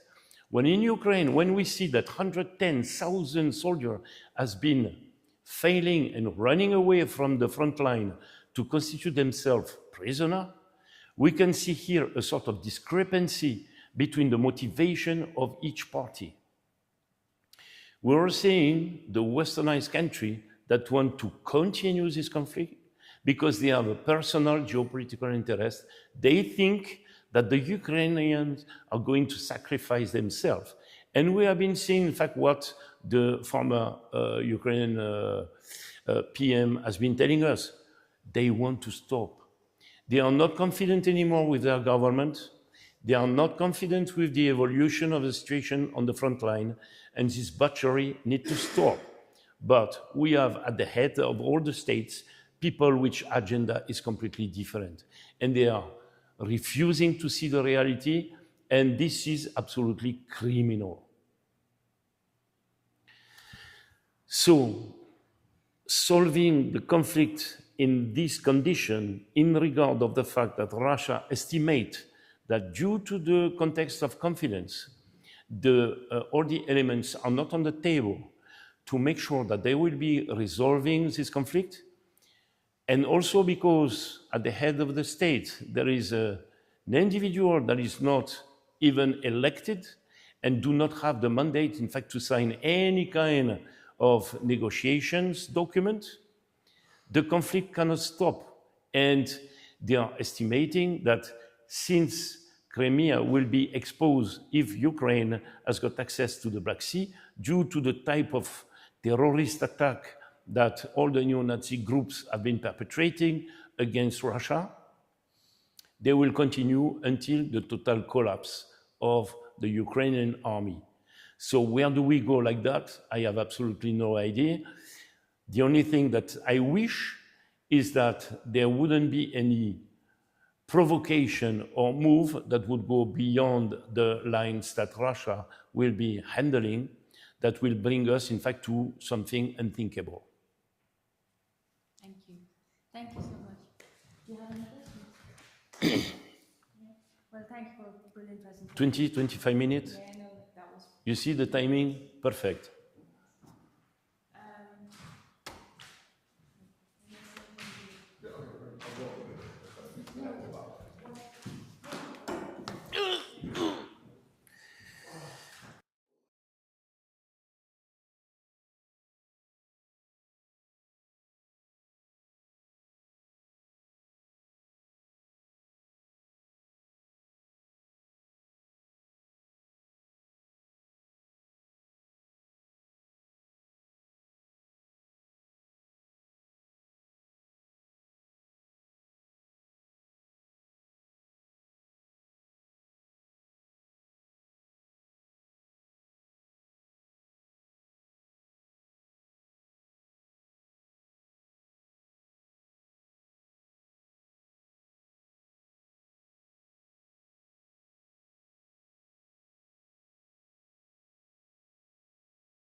Is it good?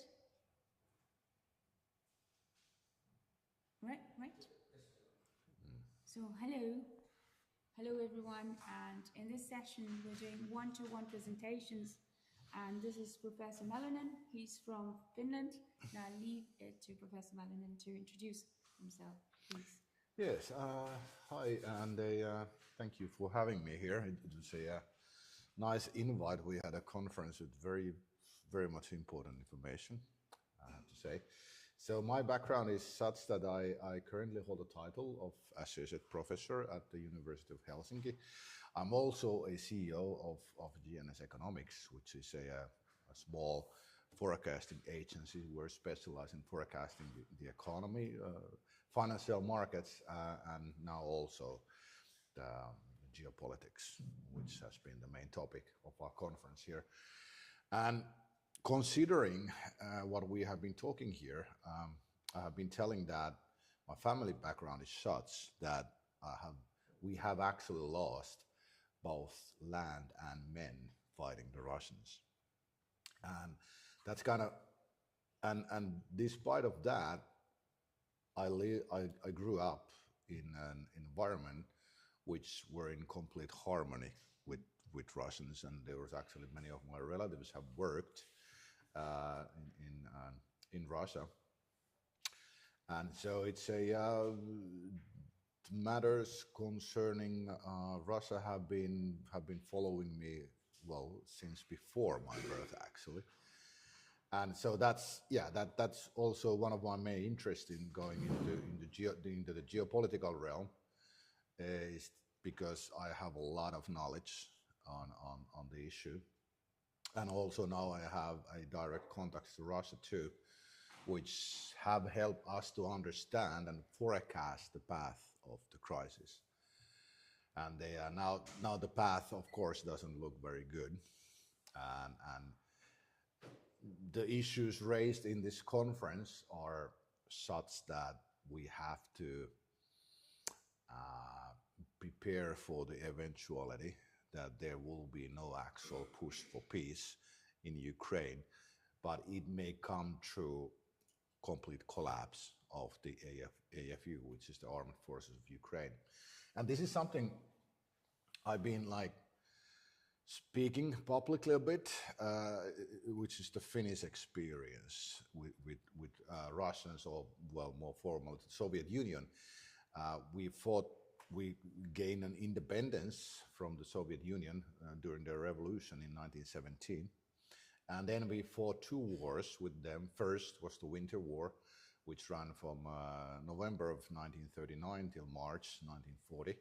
And then there was which we call the Continuation War, which started in 1941 and ended in 1944, where in actuality we were part of Operation Barbarossa, which was the invasion attempt of Hitler of Russia. And Finnish troops actually came very close to St. Petersburg. I think it was something like 80 kilometers from the city center, if I remember it correctly. And our official policy line there were two, that we are not part of Operation Barbarossa, although we started attacking Russia the next day when Hitler started on, I forgot the date, was it 21st of June 1941? We started on 22nd, basically, and there was German troops attacking through Finland, the northern Finland, so we were very much part of the Operation Barbarossa. But we were also, in actuality, a part of the siege of Leningrad, now known as St. Petersburg, and it caused a lot of bad will, of course, among the Russians, because the siege of Leningrad was horrible. There were, I don't remember the actual death figures, but they were in the millions, if I remember it correctly. But then the German fortunes or the fortune of Wehrmacht, that's the German army during the Nazi times, it ended, and so soon also ended the fortune, or the fortunes turned first for Nazi Germany and then for Finnish army. And in July June and July 1944, we were in a position where Soviet Union launched a massive attack on the Karelian Peninsula, which is the peninsula that connects Finland to the area of St. Petersburg. And we barely repelled it. They took a lot of ground during that attack. And at the end of July, we were in the position where our leadership understood that we have just two choices. We may continue fighting, risk a collapse of the front or the defenses on the front, and thus risk losing the country, or then we proceed with diplomatic matters, channels. And we luckily chose the latter. And I think that the Finnish experience would be a good precedent for how they could find a road to ceasefire and peace in Ukraine. But it is not an easy one, because it's like it was basically the full capitulation of Finland in the face of for the Soviet Union. Joseph Stalin, actually, who was the leader at the time, but still, I think that the kind of the stepping stones into the ceasefire and peace would be, if they would follow those in Ukraine, I think we would find peace there. So maybe should I explain them? Yes. So the first one was the understanding of our military and political leadership that this is not a good. We are risk losing the whole country, and this happened in the end of July 1944. And what was done first is that, of course, they opened a channel to Moscow to talk about this, and we changed our president. We had a president of Risto Ryti, who had basically led the country through the war, and it was changed to Marshal Mannerheim, which was the high commander of the Finnish Defense Forces. And this was essentially done for two reasons. First is that you had the military leadership now running the country, and if he negotiates for a ceasefire, it increases the likelihood that the troops will follow. Because there were also these factions within the Finnish Defense Forces who would have liked to continue fighting. So that was done. That was the first reason for choosing Marshal Mannerheim. The second one was that he was a highly esteemed figure. So, and Finns, they need to get the Finnish populace to trust that this is an actual aim of the Finnish leadership, and that we can trust the leadership of Russia, of Soviet Union, because war propaganda had of course been going heavy from side to side. And so that was the second step. And then when the president was changed, I think it was our parliament gave him the mandate to seek for ceasefire and peace. And now the actual dates are a bit lost to me, but in early September there was a ceasefire agreed, which actually Soviet Union broke for the first 24 hours. So Finns stopped, but the Soviet Union continued shelling for a whole day, 24 hours, and then they ceased. And the second part of this was the easy part of, stop shooting. But the difficult part was that part of the Soviet Union, they understood that they were on the winning side, so they demanded all threat of Finland to be removed, all threats within Finland towards Russia, Soviet Union, to be removed. And there were two key parts to that. First, Finns needed to cast out the German forces, the Wehrmacht, from Finnish soil, and dismantle all patriotic fascist factions within Finland. And the first condition led to basically the war between Nazi Germany and Finland, which we call the War of Lapland, because they were in the north of Finland, which is called Lapland. And it was a devastating war because Germans basically burned Lapland, all the major cities. But we pushed them out, and it was demanded by the Russian high command, that their military high command, that there needs to be a war. So they didn't want us to see that, the Germans slowly retreat out of Finland. They wanted blood, and they got it. Okay, so we managed that. But the second was, the second element was even more painful, I think, because Soviet Union demanded, and we had to agree, that there was this Allied commission which surveilled that all the terms of the ceasefire will be followed. While it was called the Allied Commission, in actuality it was a Russian commission. So a Russian general, which name now also escapes me, came to Finland to surveil the dismantling of all the fascist patriotic factions within Finland. And when that was done, and we had to prosecute them. We had to prosecute our former president, Risto Ryti, for example. He received a sentence of 10 years. Was it in treason? I don't know, something. But after a few years, he got a pardon. But yeah, we had to, and all the factions that were very key on the defense of Finland, within Finland, these strong patriotic political movements, all those had to go. So it was the purge of the Finnish society. And we also had to relinquish the Porkkalanniemi, which is, well, I don't go to the geography of Finland in any more detail, but we had to give that to lease it to the Soviet Union for some time. And our military was, well, it was made such that it posed no threat. And these were done according to the Moscow Armistice, which was signed, I think it was the 19th of September 1944. And then they came to Paris peace treaties, which were very heavy on Finland. And they for example, there was barely military left.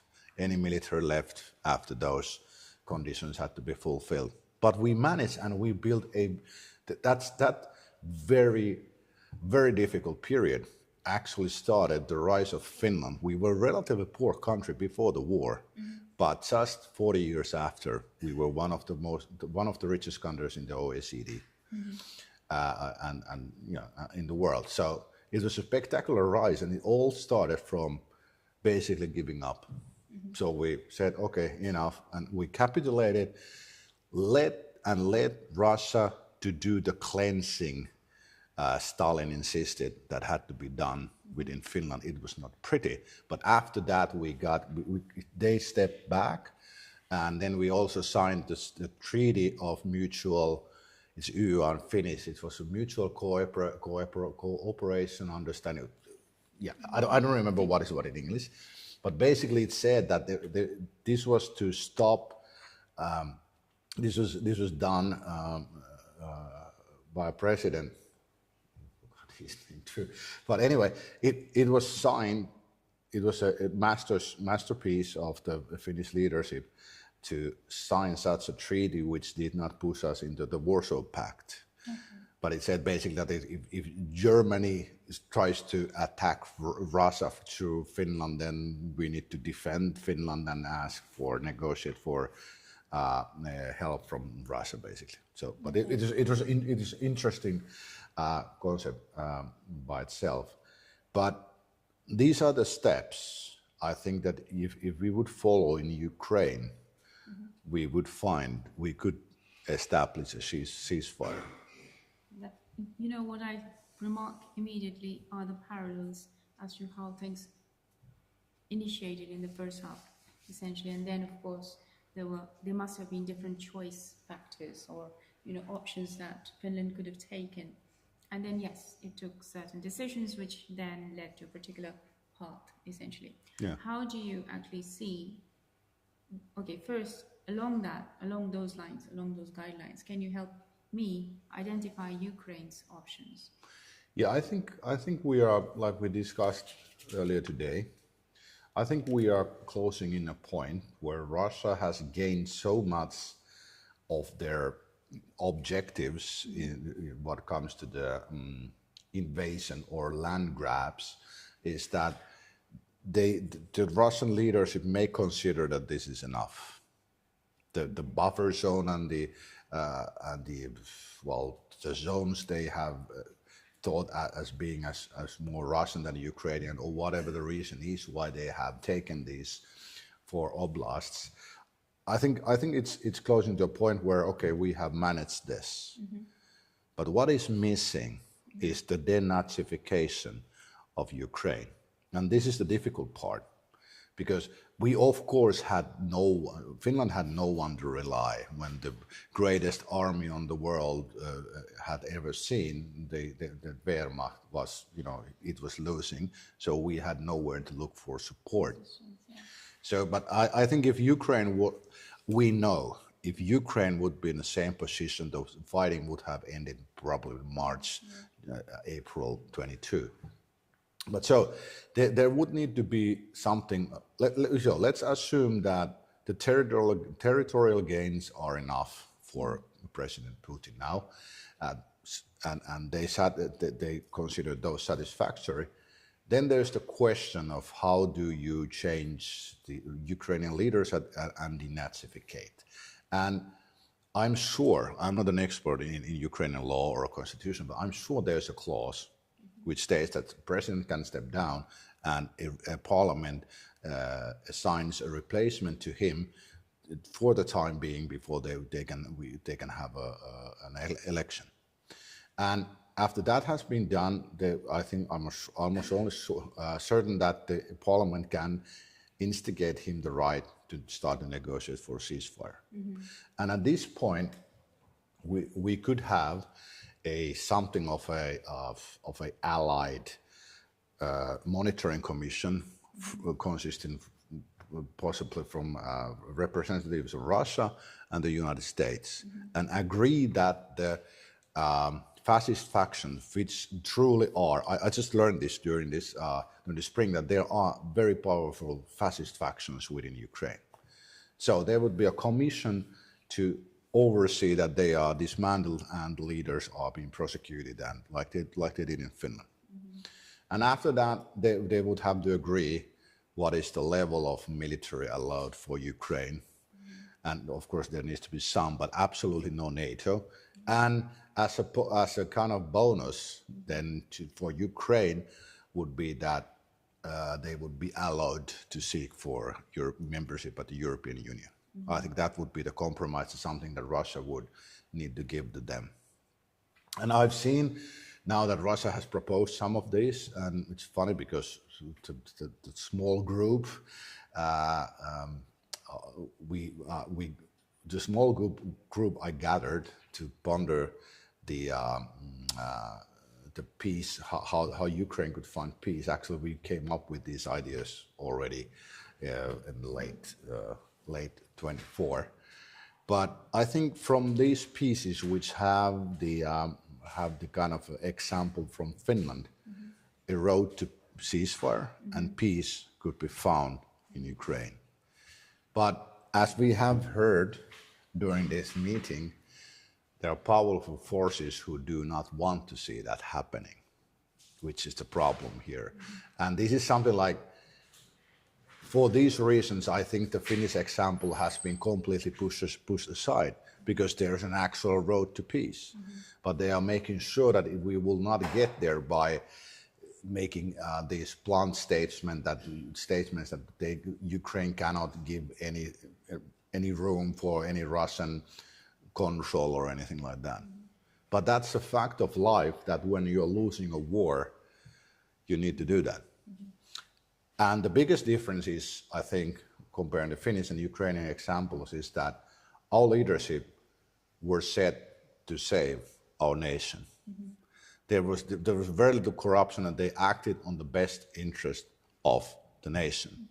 And I honestly cannot say anymore that the Zelensky administration would be seeking the best of their country. And that is everything, every step towards peace and ceasefire in Ukraine needs to start from replacing Zelensky at the helm of Ukraine. That's a fact. We cannot escape that. Okay, I have two branches emanating from that. So number one, we begin with the Russian Federation's goals, which were essentially, it began with Donbass. So the entire problem was Donbass and what was being done there. But we've come a long way from that. Yeah. Yes? During that period, from when the war started, or special military operations started in 2022, till now, actually what has happened is they may like it or not, the Russian Federation, but actually NATO presence in Ukraine is a fact, right? That means long-ranging weapons and artillery of all sorts and combinations are there, which can arrive to Moscow from Kiev or Lviv and so on and so forth, right?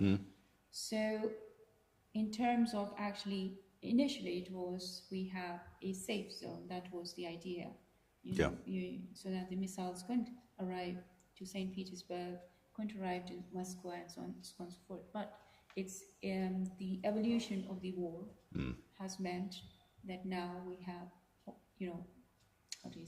long-range weapons in Ukraine, which with Moscow and St. Petersburg, well within range. So how does that change, how do you think, changes the, let's say, objectives of Russian security? Initially it was like, okay, Donbass, Luhansk, Zaporizhia, Kherson. Well, but that zone would end up keeping on increasing if the arms into Ukraine, if the transfer of arms into Ukraine, especially these kind of arms, is not stopped. So it's like a circle. So if you're not stopping those arms flashing into Ukraine, but then the side of the NATO side would like to support Ukraine, defend itself. But truth is that land mass between Russia and Ukraine is going to keep on increasing in dimensions if the cycle is not stopped. So I'd like to know. The first thing is that, for example, Dmitry Medvedev has said that the longer the weapons, the range that we give them, the West being we, the bigger the kind of the security zone needs to be. And so that's kind of obvious, but and this can like make the conflict in a kind of deepening, spiraling, escalation. But I would like argue that the whole point is that Ukraine needs to return neutrality, and it needs to be demilitarized in some way. And if we do not accept that, it's difficult to see how the conflict actually ends. So we had no security guarantees from anyone. And this is the background we have to observe the Ukrainian situation.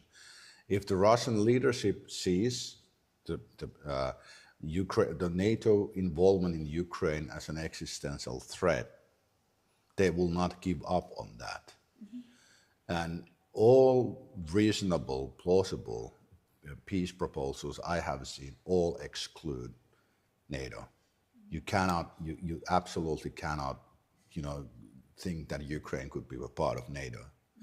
And also, I would go even as so far as to argue that there needs to be no security guarantees. That's the only way to establish a peace there. The risk is that it will, like the Russian influence will grow very heavy there, but the EU membership would be the one who pushes that back. So I would go through. I'm no fan of EU, I have to admit, but in this case, it's like it's the best option, the best best development that could be done, because it would guarantee that the Russian influence will not grow too strong in Ukraine. So that's the reason for the EU membership. But the more weapons we supply to Ukraine, the more devastatingly will Russia strike. This is simply how it goes. And we have to acknowledge that Ukraine, the war is lost already. It has been lost for maybe a year. They cannot gain anything. They are just surviving. So when we are supporting Ukraine, we are actually beating a dead dog, which is not pretty. And what we need to understand are the motives behind this conflict. What is driving these different forces? And that's a question we cannot really tackle in any length in this short interview. But yeah, and we used 2 days in the conference to establish, and now I think we have a clear vision, which is not pretty, and which the other side, let's say, is pushing. And for me, this brought a great clarity, basically, because now I understand what we are up against here. I mean, those of us who seek for peaceful solution and all that. So now we understand. Russian side has been, I have understood the Russian side for a very long time, but the Western side has been, shrouded in mystery, but no. Well, I think the summary of it is that there has to be concessions on both ends, essentially, for anything. And currently, I think we can safely say currently neither side is ready, and there has to be a continued efforts in diplomatic efforts.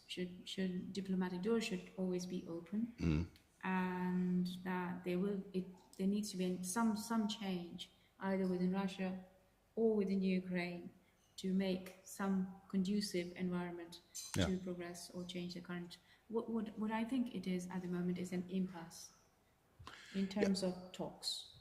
Because yes, there are talks that are happening, but neither party is ready for anything. So I think that something has to change either within Ukraine or Russia to make those conditions. Yeah. Am I right? Yeah, you're absolutely right. Yeah. And the thing is that we, the West, need to stop infuriating Russia by striking deep into deep into Russia, because it's just if the ordinary Russians start to think that we need to really go into a war, then we are all in an unsafe place. So that's the cycle of escalation has been established, and it looks that they will try to continue it by any means. So I'm kind of even hoping now that the front of the AFU will collapse, because it would force the West, at least Ukraine, to admit that this war is lost. I think that's one thing that has come out from this meeting is the AFU. I mean, in general, Ukraine is very thin on ground in terms of numbers. Very thin. And that's, so if Ukraine wants to achieve something militarily, it can't do that by itself. It needs to be supported. And again, we need more data to understand, the more granularity of the situation.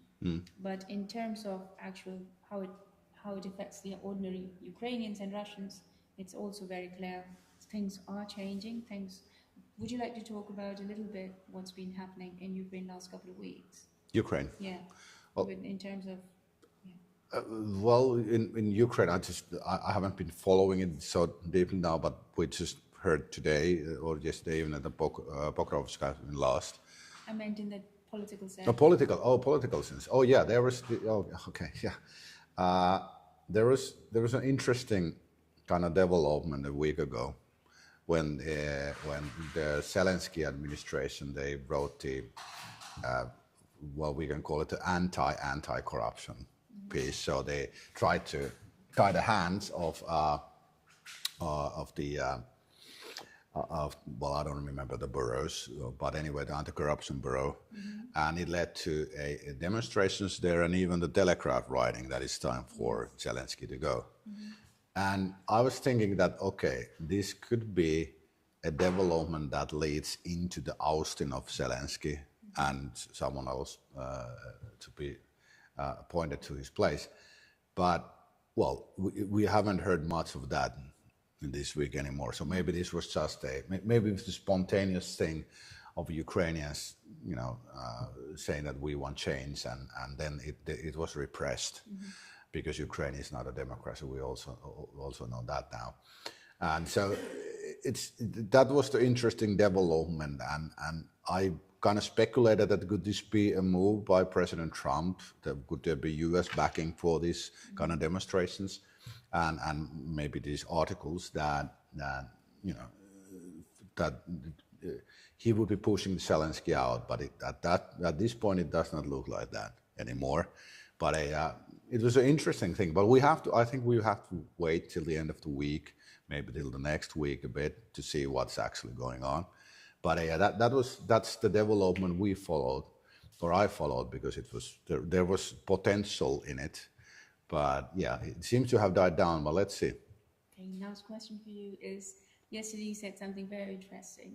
The changes in Finland's security, and in all aspects prior to NATO and since joining NATO. Could you expand on that, please? Yeah, there has been a varying development in Finland after we joined the NATO. There has been there's an ongoing military build-up. First of all, that they are expanding the Air Force bases in the north, in the central Finland. And what I hear from people who work there, for example, that these are extensive updates. And it's difficult for me to understand why that is, because we have had a very workable deterrence against Russia for a very long time. So 80 years. So why do we suddenly need new facilities? And they have, in some places I hear they are building a longer runways, which indicates that there could be bombers coming. And so we have these things. And then there's also these strange things happening, like they are trying to grow our reserve, which is now about 325, I think 350,000 men, wartime reserve, to 1 million men in 5 years by extending the age limits and all that. And this is really something we have not done since the 1940s. And so we had a deterrence against Russia for 80 years. Then NATO comes in, and in 2 years everything changes. And there's also, like, it started a year ago, summer. There started to be this war propaganda in our mainstream media and the leading newspapers. I remember it was sometime in July a year ago. There was a piece explaining that where would you need to go if Finland is being bombed. I was like, what? I read the piece. I was, whoa. So they are giving instructions to Finns already where to go, where you find shelter, all that. This is not normal. You don't do that for peacetime preparations. And what I also hear that they are cleaning and modernizing and making the shelters as livable. So they have kind of activated them, put lights on and cleaning them and all that. And then there's the rhetoric from the Finnish leadership, which has changed quite dramatically. We usually, Russia has fought many wars during our independence, and we could not have cared less. We were kind of the conscious of Russian, saying that when they went too far, we were like, our leadership was, have you really thought this through? And the Russian leadership allowed us that role. We were kind of their pathway to the West. So when no one else was talking to Russia, we were talking. So the very friendly connections between the leadership and especially with the populace of Eastern Finland and Russians. But now there are even dehumanizing statements from, for example, from our Minister of Defense, Antti Häkkänen. Our president is openly attacking Russia. And what was the most insane thing, I would say, that after our current president, Alexander Stubb, resumed power, he signed a defense agreement with Ukraine. We have not done this since 1944. I mean that we have not signed a defense agreement with a country in war against Russia. And this angered many ordinary Finns. I received several text messages saying, what is going on here? No one spoke about that when we had the elections. And how I see these preparations, and I'm a forecaster now by trade, so I only look where these are leading, what are they signaling us. And if you put all this together, I have difficulties of concluding to anything else than Finland is being prepared for war. And we have the best army, the most functional army in all of Europe, so it makes sense. But the implications of this are massive because they imply that NATO is going to, at some point, going to unleash a war against Russia. Because I don't think Russia will start it. If there's a NATO-Russia war, it will be instigated by NATO. So, but anyway, what is happening in Finland it can only be seen as preparation for war. And that worries me quite a bit because we have had the defense deterrence for 80 years. Why you need to upgrade it heavily? That's the important question. So can you summarize as your friends and all, how do they feel about it?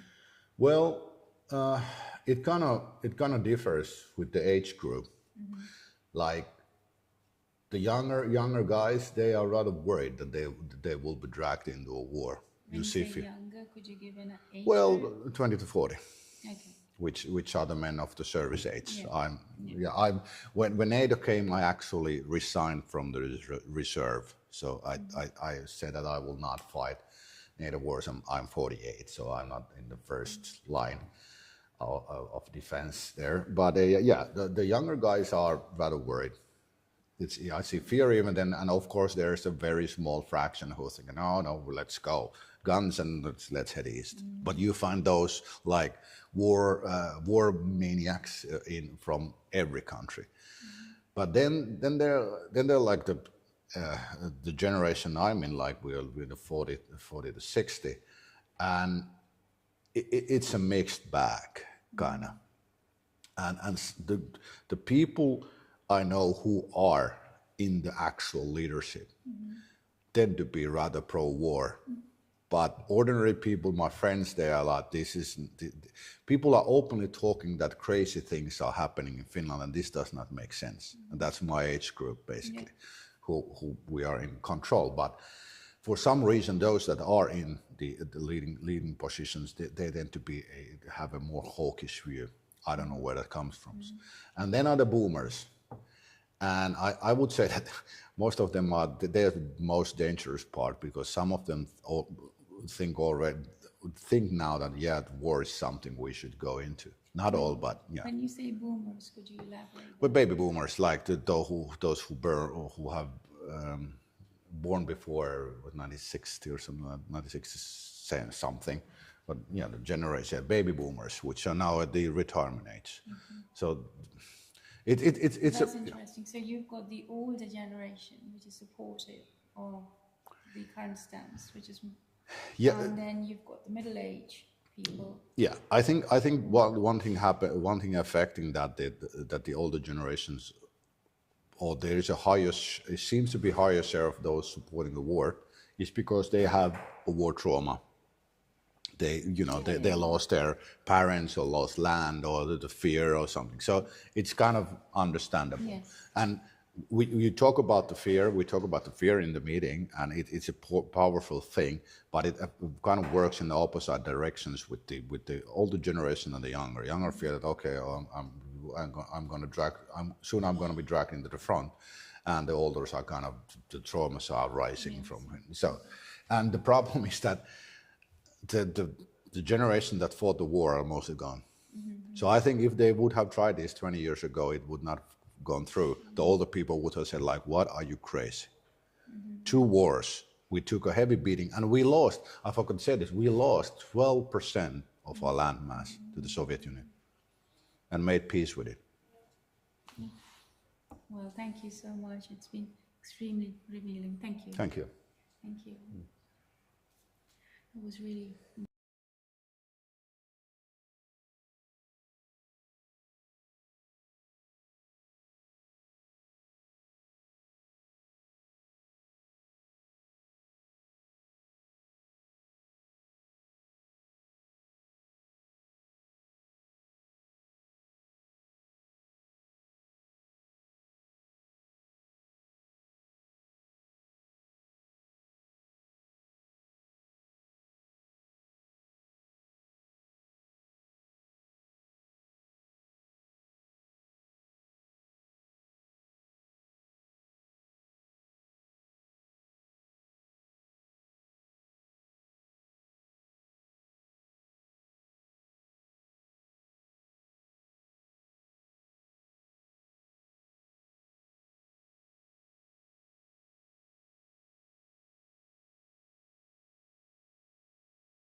Thank you. Hello. So in the first session, we were discussing quite a lot of things, and there wasn't time enough because there were two rather opposing views, and it wasn't conducive for the purpose of this meeting to allow the portrayal of each party during the meeting. And the idea is here to conduct a one-to-one interview or understanding, essentially, of the people who didn't get time to speak in detail as to what they wanted. So I have with me Mr. Thierry Laurent-Pellet, and it's a pleasure to hear what he would like to say. So Thierry, Yes. I know there was quite a hot discussion during the actual meeting, and you said to me that you wanted to discuss quite a lot of things which you want to use this opportunity for the people to know, but more importantly, to understand the background of the war. Mhm. So please. Well, actually, I have been feeling a lot of frustration for the last 2 days due to the fact that I had in front of me a delegation coming from the United States constituted of a former member of the CIA that was completely denying whatsoever problem Ukraine is causing right now. And as a witness of the coup in Maidan, I have to say something that the attitude of those people was absolutely shocking, because there was a discrepancy between what I have been living and what they were just developing as a narrative that is absolutely unacceptable. And actually, I've been following, in fact, the different events that occurred during the beginning, since the beginning of the end of the conflict, because the conflict has been starting in 2014, and in the way that I would have been appreciating how to differentiate the propaganda of the real facts. And actually, I have a lot of friends that has been witnessing what has been happening in Odessa the 2nd of May 2014. So I know exactly what is the modus operandi of the SBU and all the neo-Nazi factions that are operating in Ukraine. So basically, there are different stories that I would like, in fact, to talk about, and especially the one that has been occurring in Mariupol. You know that Mariupol was the theater of the different exactions that the Azov Group, which is a neo-Nazi organization, have been perpetrating during at least 8 years, and it has been increasing, especially at the beginning of the conflict. Actually, the Russian army has been pushing those guys out in the way that they get completely trapped into the Azovstal complex. But before that, there was an amount of murder, torture, and whatsoever horrendous act that has been perpetrated by this group, absolutely ugly. So basically, in this regard, and due to the fact that I know a lot of information regarding those crimes, when I was watching the media during the beginning of the conflict, I've been extremely shocked the way that information has been treated. And actually, what I have been understanding is that most of the media in the world made sure that the narrative was about to point out Russia as a war criminal, as a terrorist. I remember the story of the Mariupol maternity, and the reason why I was speaking about the Azov Group and whatsoever a crime they have been perpetrating during this period is that the Russian has been hitting a maternity that was offline for at least 6 months before this attack. And this maternity was, in fact, a retreat camp of the Azov Group. And due to the fact that the population was giving information to the Russian army, the hit on this maternity was completely justified. Of course, the media has been raising this issue by trying to make up a scene, grabbing a woman in the street.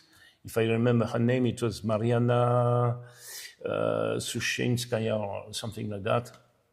They had been putting paint on her face, and somebody that knows about medical aspect of a wounds can see immediately that that was not blood, because the blood is coagulating extremely fast and it becomes black. And this girl was arriving on TV with blood that was completely dried, and it was paint. So basically, that was absolutely ridiculous. For the public, actually, that was very easy, in fact, to be emotional, because they are not aware of this kind of technique and they are not exposed to this kind of situation. So basically, they were trying through the media, in fact, to raise the sentiment of crime that Russia would have been perpetrated. So basically, everybody has been following and falling in this trap.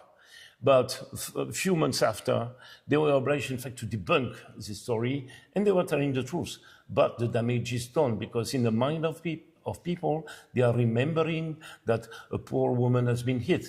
And actually, this girl, right after that, we have been tracking her, and she was a mother, and she was pregnant with a guy, and they were running around in Dubai.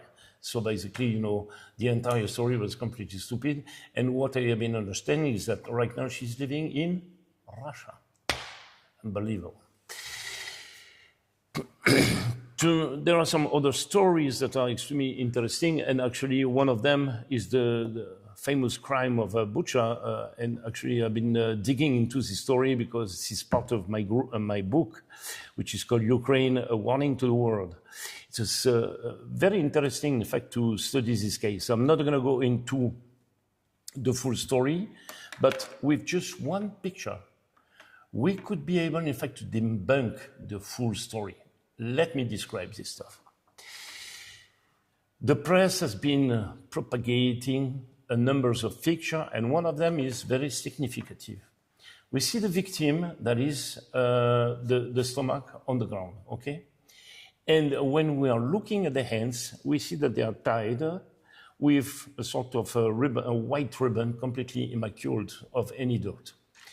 But what we know is that at the period the Russian army arrived in Bucha, it was raining a lot. And if you zoom on the picture, you see the fingers that are completely bumped, as if there was a major exposition for a very long time in water. If you are in a bathtub and you stay long enough, you will see, in fact, your finger bubbling up, okay? And that was exactly the case. And if you are looking at the nail of the victim, it was full of mud.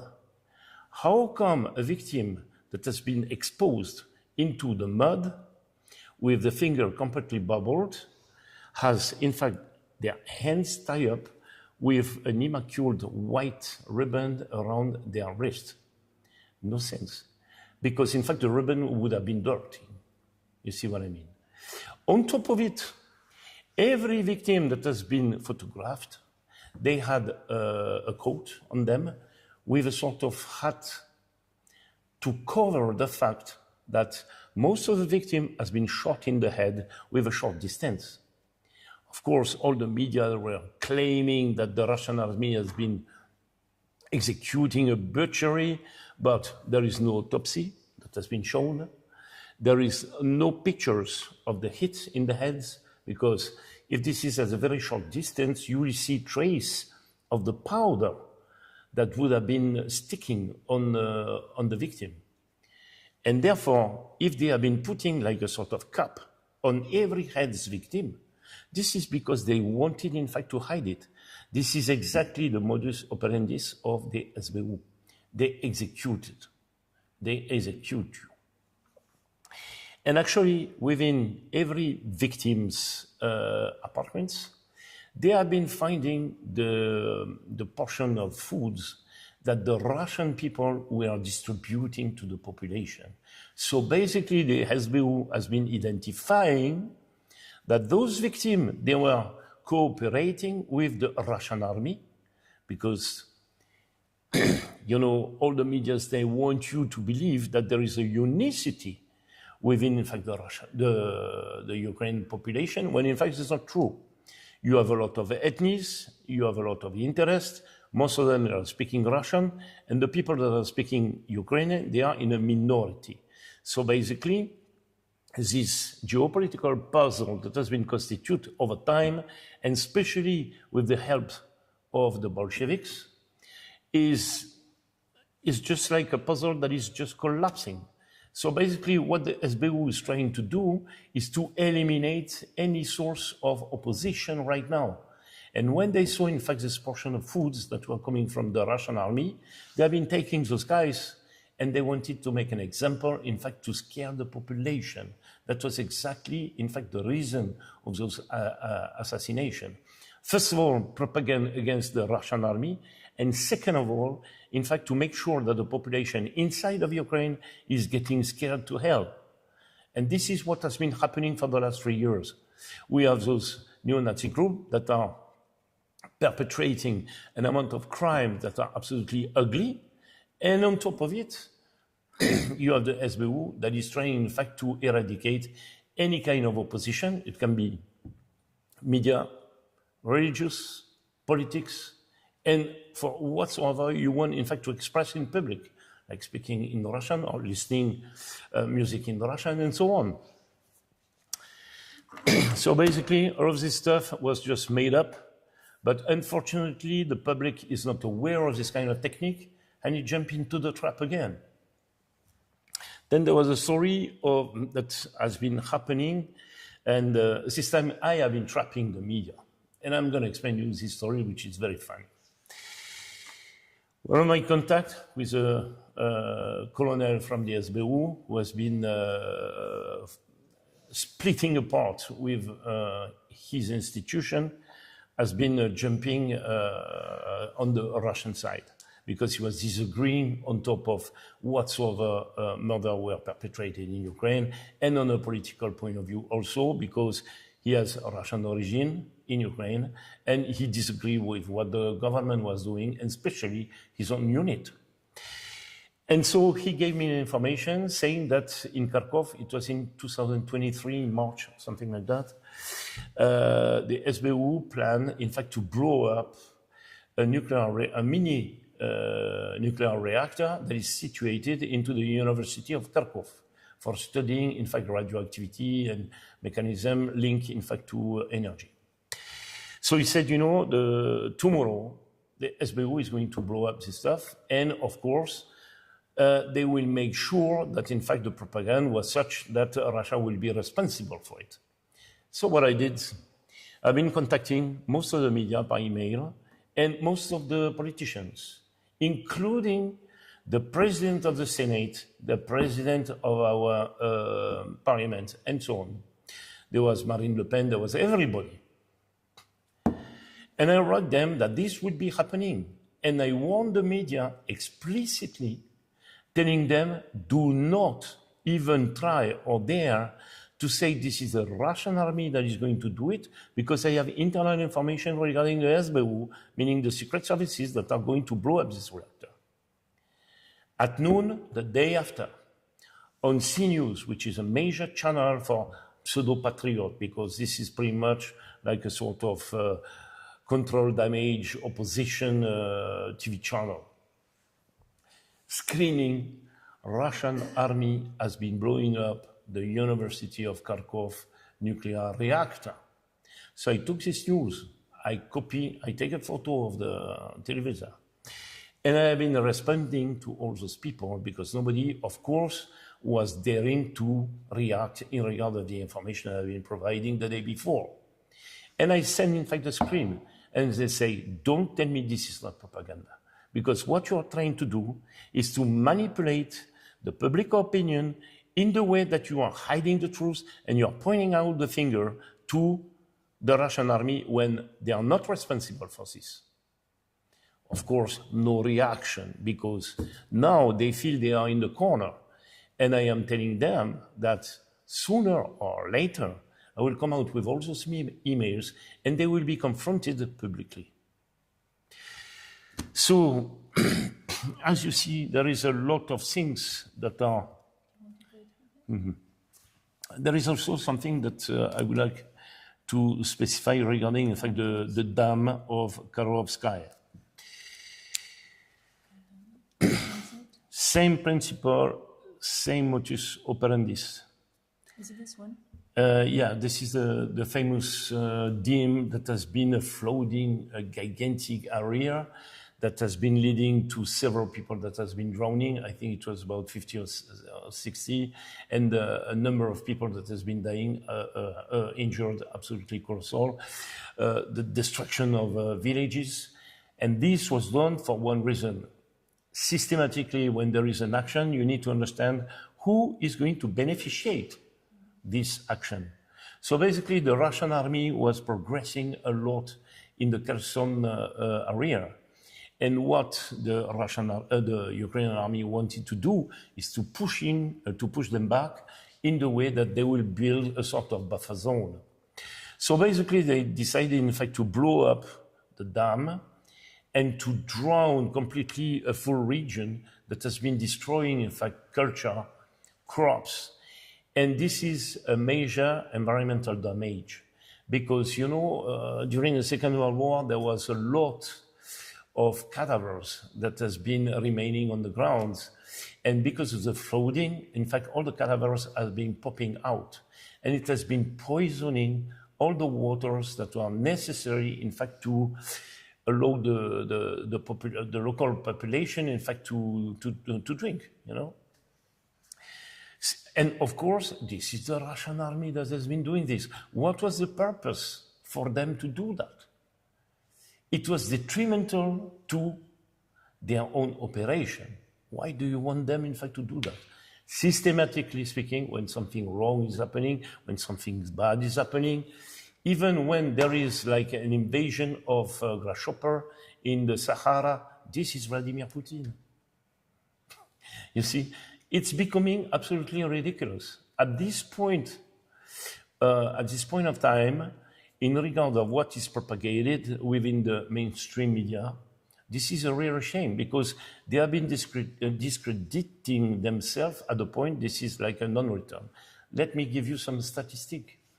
LCI used to be a channel that has been covering all the military operations since the beginning of the SVO from the Russian army. Those guys, they had about 4.8 to 5.2 market shares on the French television. You know what is their market share today? 1.2. It means that those guys, they have been dividing their audience by 4 in less than 3 years because everybody in France is sick and tired to hear lies from the morning to the evening. It seems that, in fact, Ukraine is depicted as a sort of white goose when little by little the public in France is just focusing on alternative media like Géopolitique Profonde, like TV Liberté, like Toxin, and also Skies, because they are releasing whatsoever is not in the news and they are explaining, they go in depth in regard of what is happening, they are trying to analyze on a more objective manner. In fact, this is like a magnet because people, due to the fear that is maintained by the regime of Macron, people need, in fact, to rationalize all the events that are occurring.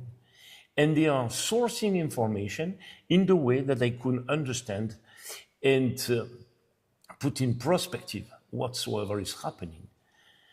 All of this is going to end up extremely badly, especially on a political point of view, because now our political field is such that nobody trusts politicians.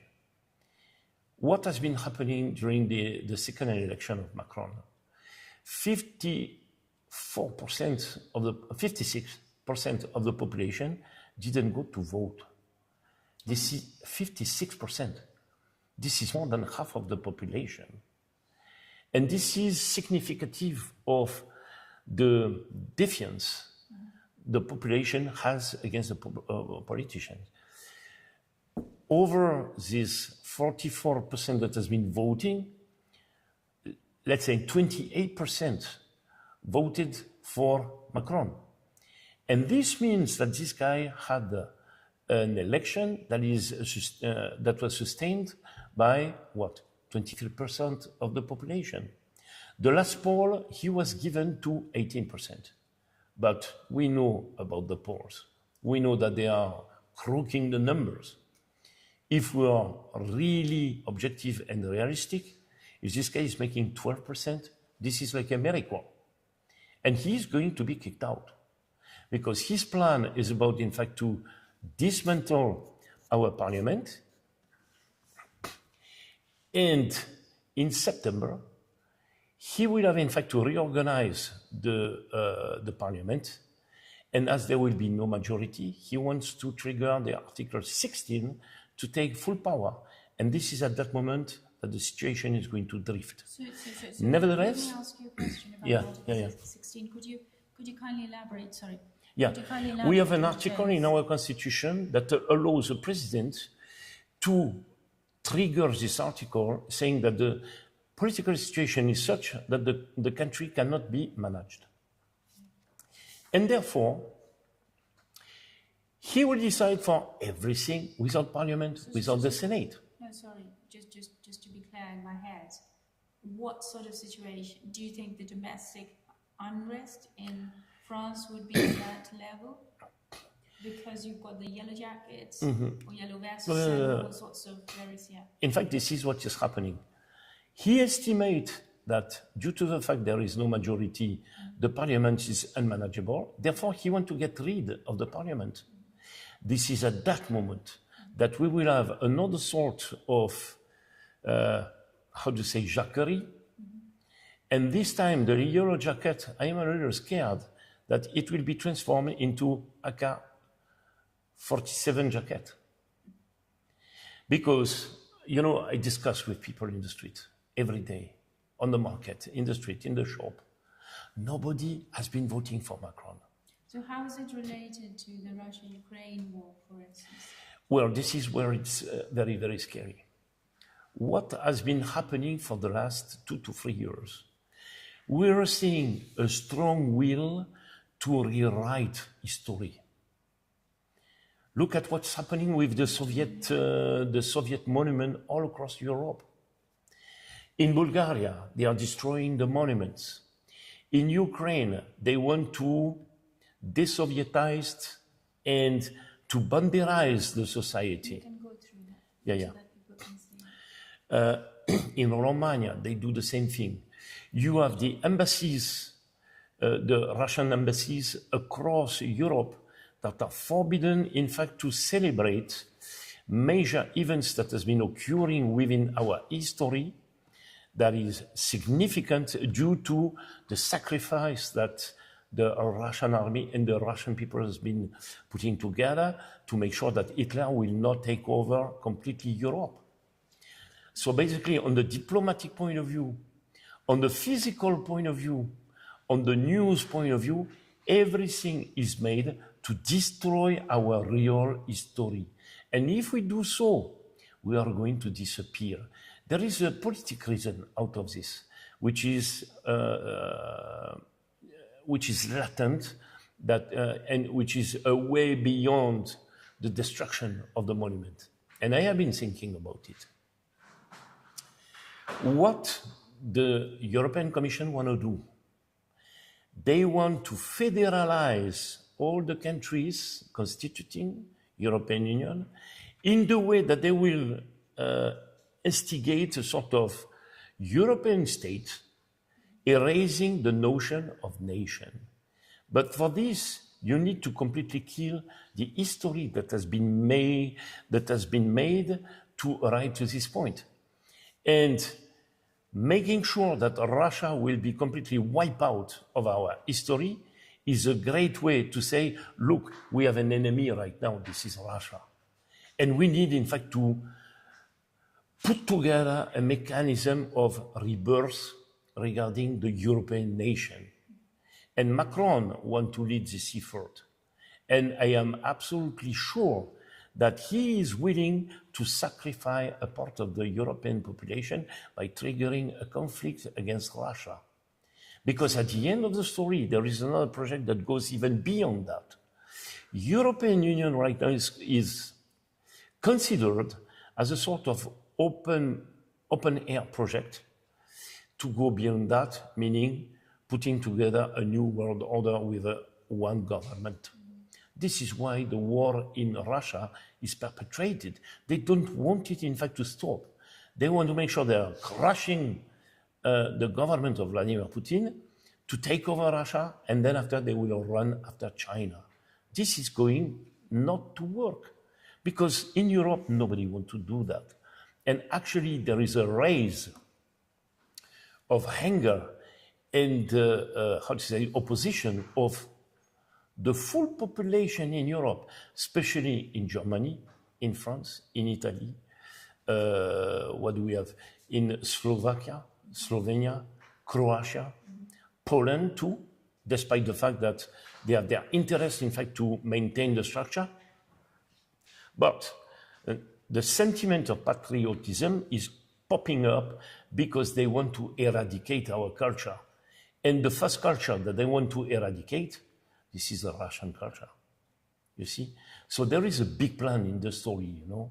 So, this whole meeting you saw basically, obviously, there are two ends. You belong to one end, and then we had also the quite polar opposites. And you yourself said, there are two very opposite ends.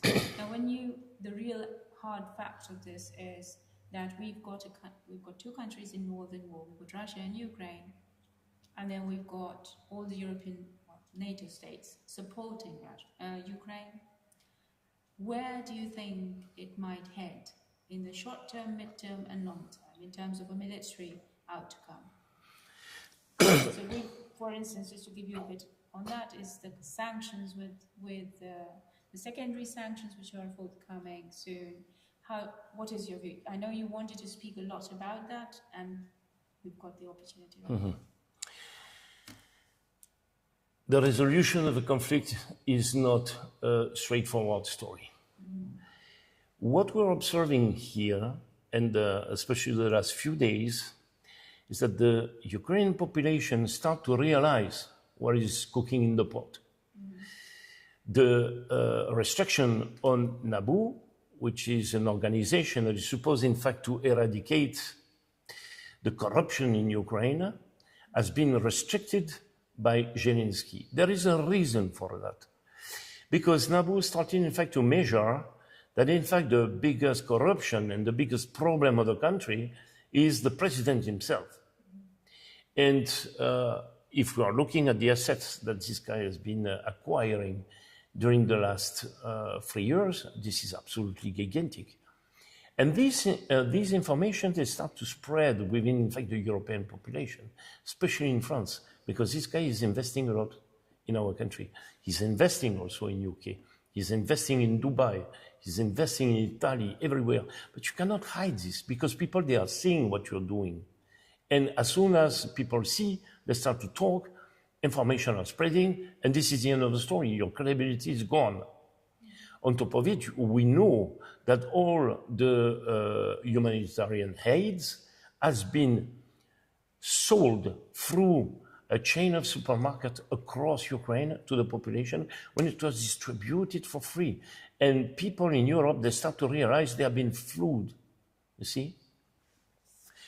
So we are seeing the last 2 to 3 days, the Ukrainian population that goes in the street. And I'm just wondering if this hasn't been a setup to get rid of it, and this would have been triggered by the administration of Trump, because he sees that because of Zelensky, it's impossible to solve the conflict. And Zelensky was knowing pertinently that if he was negotiating with the European Union the exit of the conflict, all the groups like Azov, Pravicki Sector, Carpathian Sich, and so on, all the nationalist neo-Nazi, they will march to Kiev after the sacrifice they have been doing because those guys are getting wiped out, period. They will go to Kiev and they will kill him. He and all his cronies around. So basically all the money in the pocket will not save them. So what we are seeing here is a new development on a political point of view. I heard, for example, that today Zaluzhny, the new ambassador of Ukraine in the UK, is meeting with executives coming from the United States and the United Kingdom to discuss, in fact, the dismissal of Zelensky because of the Nabu story. No, hang on. I mean, I don't think they would tell you that it is about the dismissal. This is an information I've been receiving on the morning during the meeting. Yeah, I will show you. Yeah. Okay. So, to come back, in fact, to the resolution of the conflict, we have two parties that don't want to discuss. Okay, one has been by vote and referendum reattaching four of the oblasts, but there was a lot of actions that has been set up that has been pushing Russia to the limit of the acceptance.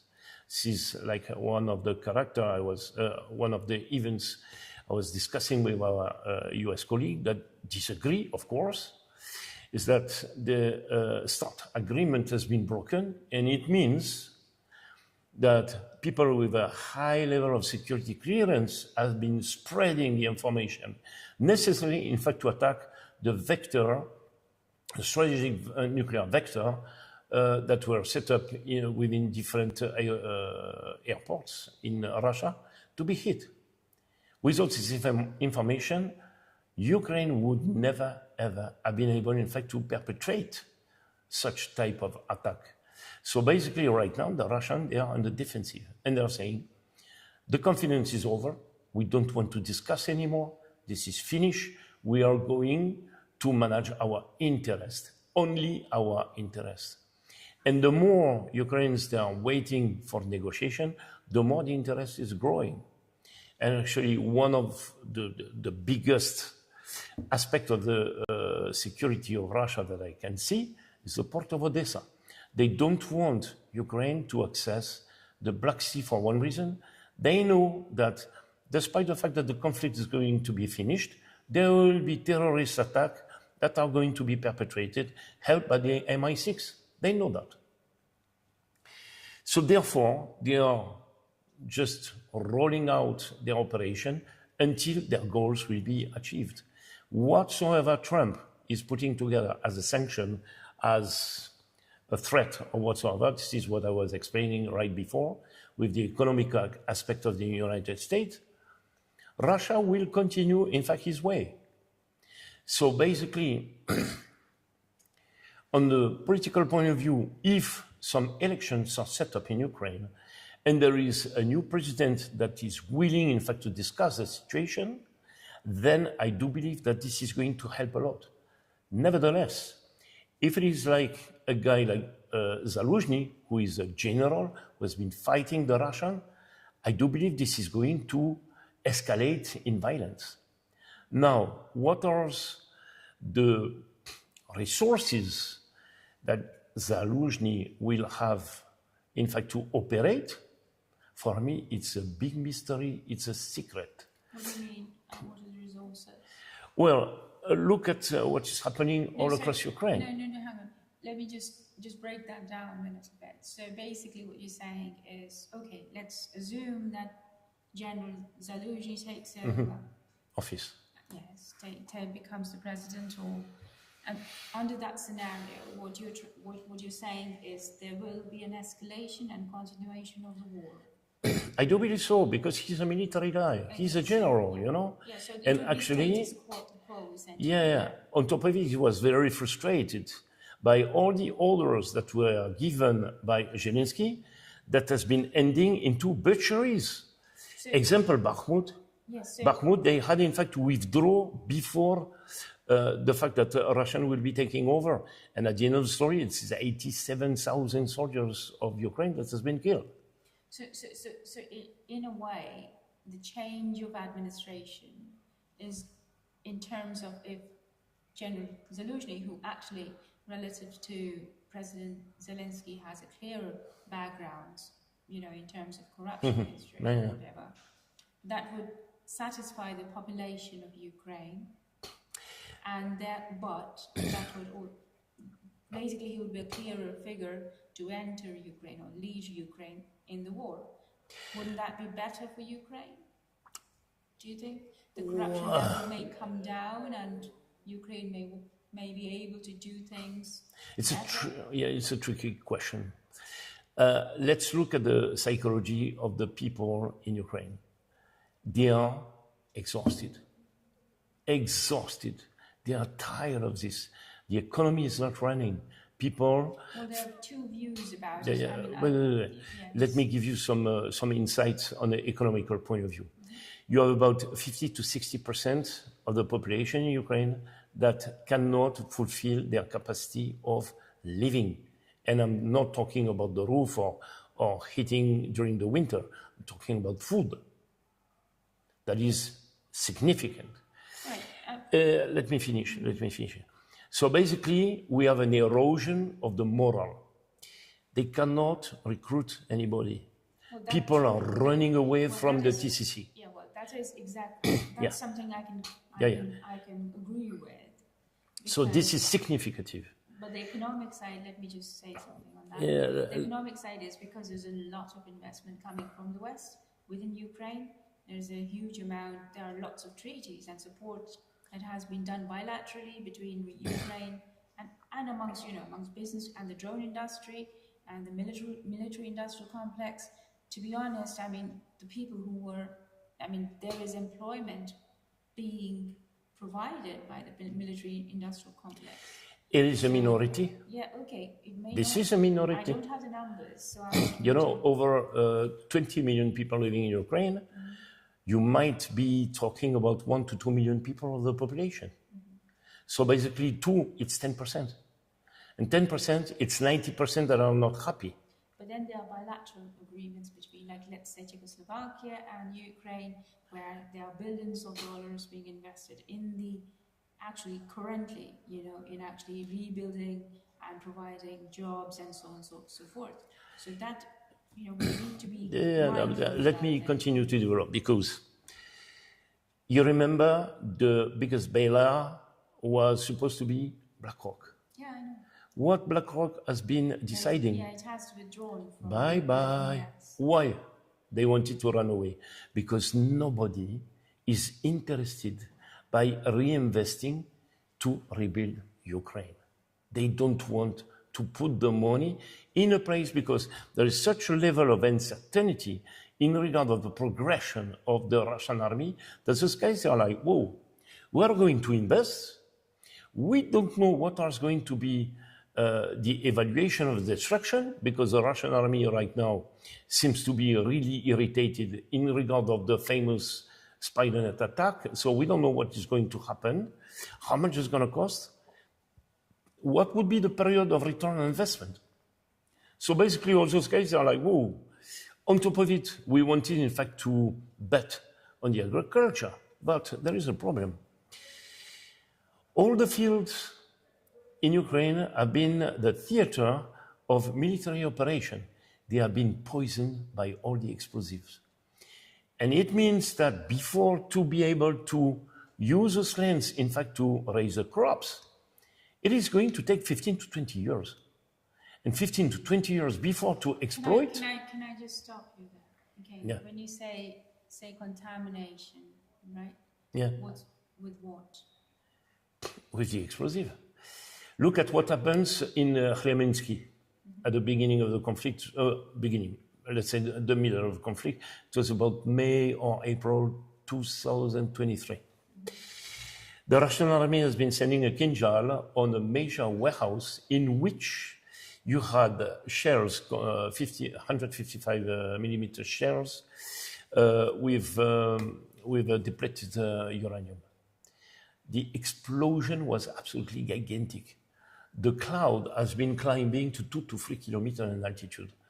And there were some cesium-31 measures that has been done in a radius of 200 kilometers around this zone where, in fact, the explosion occurred. Everything is contaminated. It means, because I have people that has been doing the measurement. What does it mean? I have pictures of the explosion. It's just like, wow. And what does it mean? All the grains that are going to be raised in this area is improper to consumption. And if you are eating, in fact, the flour or the bread that are coming from the flour raised there, you're going to die. No, it's not true. This is something I would like to say something. Look, depleted uranium doesn't end up in the soil like that. Have you seen what happens in Serbia? Yeah, okay. In Serbia, the rate of cancer is absolutely enormous compared to what is happening in Europe. Because during the bombing of Belgrade, they have been using this kind of ammunition. And the number of cancer there is just incredible. No, okay. There is no debate about how dangerous that is. That's not what I'm saying. What I'm trying to say is because, we're talking about a country which is a massive country, Ukraine, which is an agricultural country. When the artillery falls in a field, it's one of, there are fields which have got innumerable number of craters, essentially, right? But to say that the entire fertile land of Ukraine has been contaminated, it's a big leap. No, I'm not saying the entire, don't get me wrong, don't get me wrong. So context is there are so zones in which your military operation, it's out of question, in fact, to raise anything. Of course, there are some places where there was no operation, fortunately, But you have, and on top of it, don't forget one thing. Russia is going to take all the lands that are on the east of the Dnieper. So basically, all those lands, you forget about it. So BlackRock that has been investing, and not only BlackRock, actually. You have DuPont, you have Monsanto, you have Cargill. And I was contacted by a business contact in Vienna that was asking me what would be happening after the conflict because he was representing the interest of Cargill. So basically, those guys now they are under a major amount of stress because they have been investing into lands that are not going to belong to them. And the Verkhovka Rada has been changing all the agreements regarding the management of the lands because until the year, I don't want to say something stupid, but I think it's 2016. And then after they changed the law again to 2022, they were not able, in fact, to buy the land in Ukraine. You can buy buildings, but not the lands. 2022, they have been changing the legislation. Of course, they have been filling their pocket with big dollar. And right now, all those guys that have been investing in the lands, they will be spoiled. Okay, I think it's a very important point. The land and its usability for the future, it's extremely important. In summarizing, essentially, where do you think, with for instance, Zelensky, General Zelensky, taking over Ukraine, the stuff that we discussed in the morning in terms of consistent arms supply and all those sanctions and so on and so forth, do you think there might be a turning point for Ukraine at this point? So is it possible? This is what is the trick. And this is why I'm stressed, actually, because I look at this situation. And in regard of the discussion we had with our American colleagues, I am just wondering what they have in their mind. First of all, they want to continue to flow weapons inside of Ukraine, knowing that an army is something that you need to structure. It's not something very easy to build. You need a cohesion between your teams. You need to train on the weapons and this and that. It takes a long time. It takes about 1 year, 2 years before to have an army that is operational. It is not because you're going to get some guys into bars, restaurant and nightclub or a fitness room and you put them together, you give them a AK-47, hey, let's go. No, it's not working that way. And if you are flowing extremely sophisticated weapon within a country like this, who are going to operate them? Well, that is the big question. Yeah, let me answer that. Now, you see, it's very clear from the American colleagues this morning that Ukraine has the right to get back their territories in any way. And fair, we all know that in war, everything is fair. Everything is fair, right? Everybody is fighting for his bread. Yeah, exactly. Well, French may say it differently. What I'm trying to get at here is understanding, how this whole scenario fits into what we heard from Finnish colleague, that there are preparations at the moment on the Baltics on that border, on the Nordic border.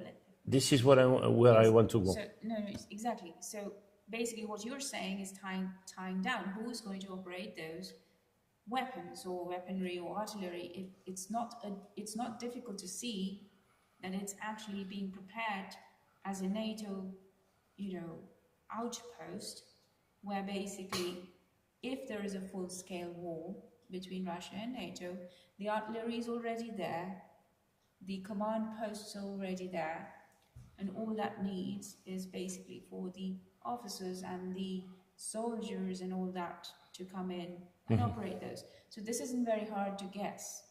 But what I'm saying here, asking you, is, in context of all this discussion, the issue of secondary sanctions is not something smaller.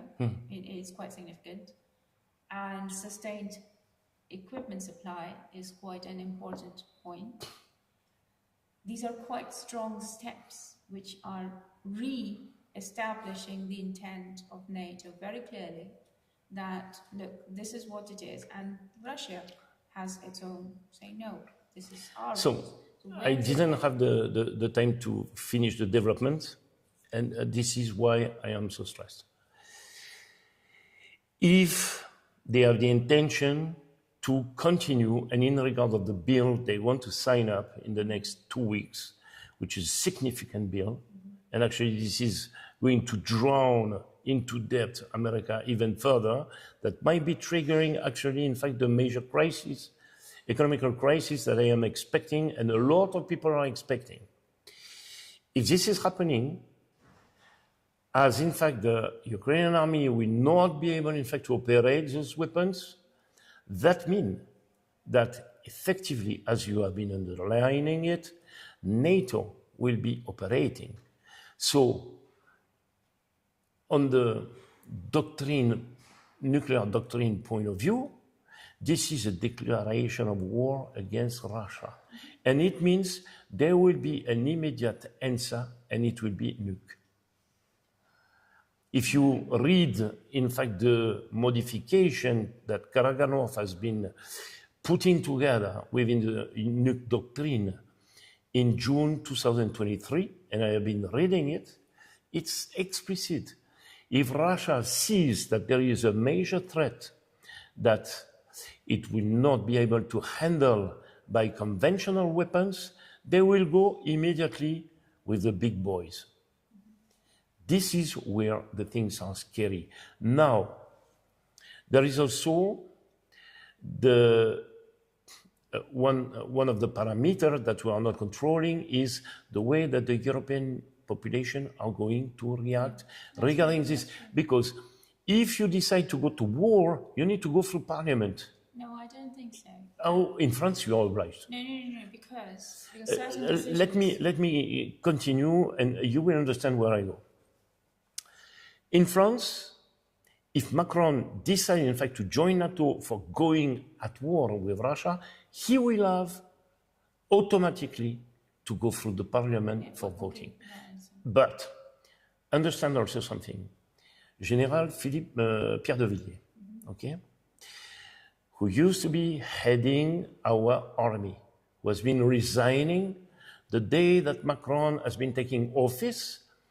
And I don't want to use the vocabulary that he has been using straightforward to the president, because this is not very polite, okay? He left the office, but he had a conversation about 3 or 4 weeks ago with Colonel Hogar, that I know personally. He has been reading my book, actually. And he has been saying to Colonel Hogar, I will do everything possible in my capacity, in my influence, to make sure that this will not happen. So what does it mean? It means that, one, there will be a lot of countries that are going to put their hands up and say it's out of question. When you say that, just let me ask you this question. When you say there are going to be lots of countries which are going to put their hands up, we've got the coalition of the willing, or the British, Germans, Italians, and the French, the good old alliance. Obviously, the major powers are these 4 countries. So does it really matter in the equation, in a wider equation, what the other NATO countries do? At this point, I am not sure to understand how NATO is operating in terms of. So, in fact, my understanding is NATO in itself is dead. What's happening currently is there are bilateral relations, and that's how it's working. So it is about bilateral, trilateral, basically. So each individual country is entering into its bilateral agreements with Ukraine, and it's in effect, initially you have a whole big lump, now you've got a star-shaped lump. So, remember what it's Trump... equally effective, you've just changed the label, and it's actually exactly the I same. see where you want to go. Yeah. Don't forget what Trump was saying. I don't want to go at war with Ukraine. If you guys, you want to go, go, but you are on your own. That's not what he said. Yes, he said it. It was last year. Yeah, I can show you. Things have changed significantly. No, Because no. President Let me Trump, finish. he recently Have you tried- been? let No, me- no. Let me finish. let me Have tell you? why it has Have you heard? changed. Have you heard Trump saying, "Guys, we're gonna go at war with Russia"? Well, Lately? they are practically at war with Russia. No. This is the president of the United States that is deciding. Have you heard him saying explicitly, "We're gonna go at war with Russia"? No. No, so let me answer that. So Let that me is answer that. no. But I am, I'm not sticking on speculation. I'm sticking on whatsoever people are saying explicitly, publicly, and officially. So basically, if United States will not make a move, I do not believe a second that most of the European countries, they will run after Russia because they know what would be the consequences. I wish, because if they estimate they can do it, God save us. No, so let's just assume, there is one thing where you say actually, United States is not going to go with war with Russia, whatever. But then that's a statement, but the action is very different. So the Operation Spiderweb was a statement, essentially, from... It was like an SBU operation, don't forget. It wasn't an SBU operation, it was not an SBU operation. We all know that. So we know that Ukraine is solidly backed by United States, United Kingdom, and the rest of the Europe. So there isn't any argument about that. So that fact is right there. Yeah, but don't forget, there is a difference between... So it is already in war, let me finish. war with Russia. There is a difference between an operation undercover and a declaration of war, explicit and public. Yes, I agree. This is a big difference because we know that NATO soldiers, they are on the soil of Ukraine and they are operating. We know the MI6 is there, we know DGS is there, and actually in the Bristol Hotel, a few months ago, I think it was in May or June, one of the hotels in Odessa has been completely wiped out. Because the citizen of Odessa has been giving the information that the DGSE and the MI6 were in the building. And what, in fact, all the leaders in Europe, they don't understand, is that there is a big chunk of the population that is cooperating with the Russian army to inform them of who is where and what needs to be hit. And operating a war in this context when it was actually a civil war between the Ukrainian side, a part of the Ukrainian side, which is pretty much the nationalists and the Russian side. And now, in fact, you have like a division of the Ukrainian society that is such that a part of it start, in fact, to cooperate with the Russian one. And so basically NATO being in the middle of this, if I was a soldier of NATO and they send me there, I would wonder when I'm going to be killed during the night. Okay, look, that's all very organic. Thank you. No, thank you for that summary. I think we must agree between us that over the course of last two days, what we've been seeing is that this war currently is totally backed by United States, completely and totally Europe. backed by United States, by United Kingdom, by Europe, and there are firm preparations for the war to escalate. So, there is no end, no near end in sight. What happens in Ukraine and to Russia, I think militarily, a lot depends on the next few months, essentially, how this progresses. Because the role of India and China, as you explained in your earlier presentation to us, that is quite important. The sanctions, but that's not a simple equation. It's dependent on the trade routes, and it's very complex, and it's not just one-to-one. So I guess we can close today by saying, look, we can safely say for now, it doesn't look good. I do agree with you. Yeah. I do believe that the next 3 to 4 months are going to be completely indexed in the way that the politics is going to be run inside the European Union, and the way that Trump is going to preempt the problem. Honestly speaking, this guy is unpredictable, and we don't know what he's going to say in the next minute. This unpredictability and the political context that is linked to this will of federalizing Europe is the most dangerous moment in the humanity. And I wish that most of the people will be watching this video to understand that they need to retaliate against their government and to say enough. Absolutely. Yeah, well, that's your statement, not us. We're not asking anybody to retaliate. Oh, you can retaliate in different manner. And I was thinking about politically speaking. You go in the street and you protest, you say, no, we don't want. That's it. I don't think we should I think, be sending that message. Well, what do you want? You prefer, in fact, to tell a government enough, or to wait for 250 million people to be wiped out? No. That's You see what I mean? You see what I mean? Because if there is a nuclear war, we're all dead. It's finished. And I prefer 20 guys into a room called a ministry to be kicked out of it and say, now you go take vacation in Bahamas or wherever. And we are going to replace you with people that has the head on the shoulder, that are reasonable, that want to talk, that want to understand what is diplomacy about, than you guys that has been putting us in a situation that is jeopardizing the 50% of the life in Europe. You see what I mean? I see what you mean. Okay, well, I think we've had a very productive discussion. Thank you so much. And it was lovely to see, that there's fire on both sides. You're full of fire, and we had the American guys. Sometimes you need, in fact, to express the fact that you cannot be completely neutral in a real situation, and especially when you have been exposed, And I was exposed. I have been frightened by certain numbers of neo-Nazi organizations in Europe. I have colleagues that has been killed. I have friends that has been tortured.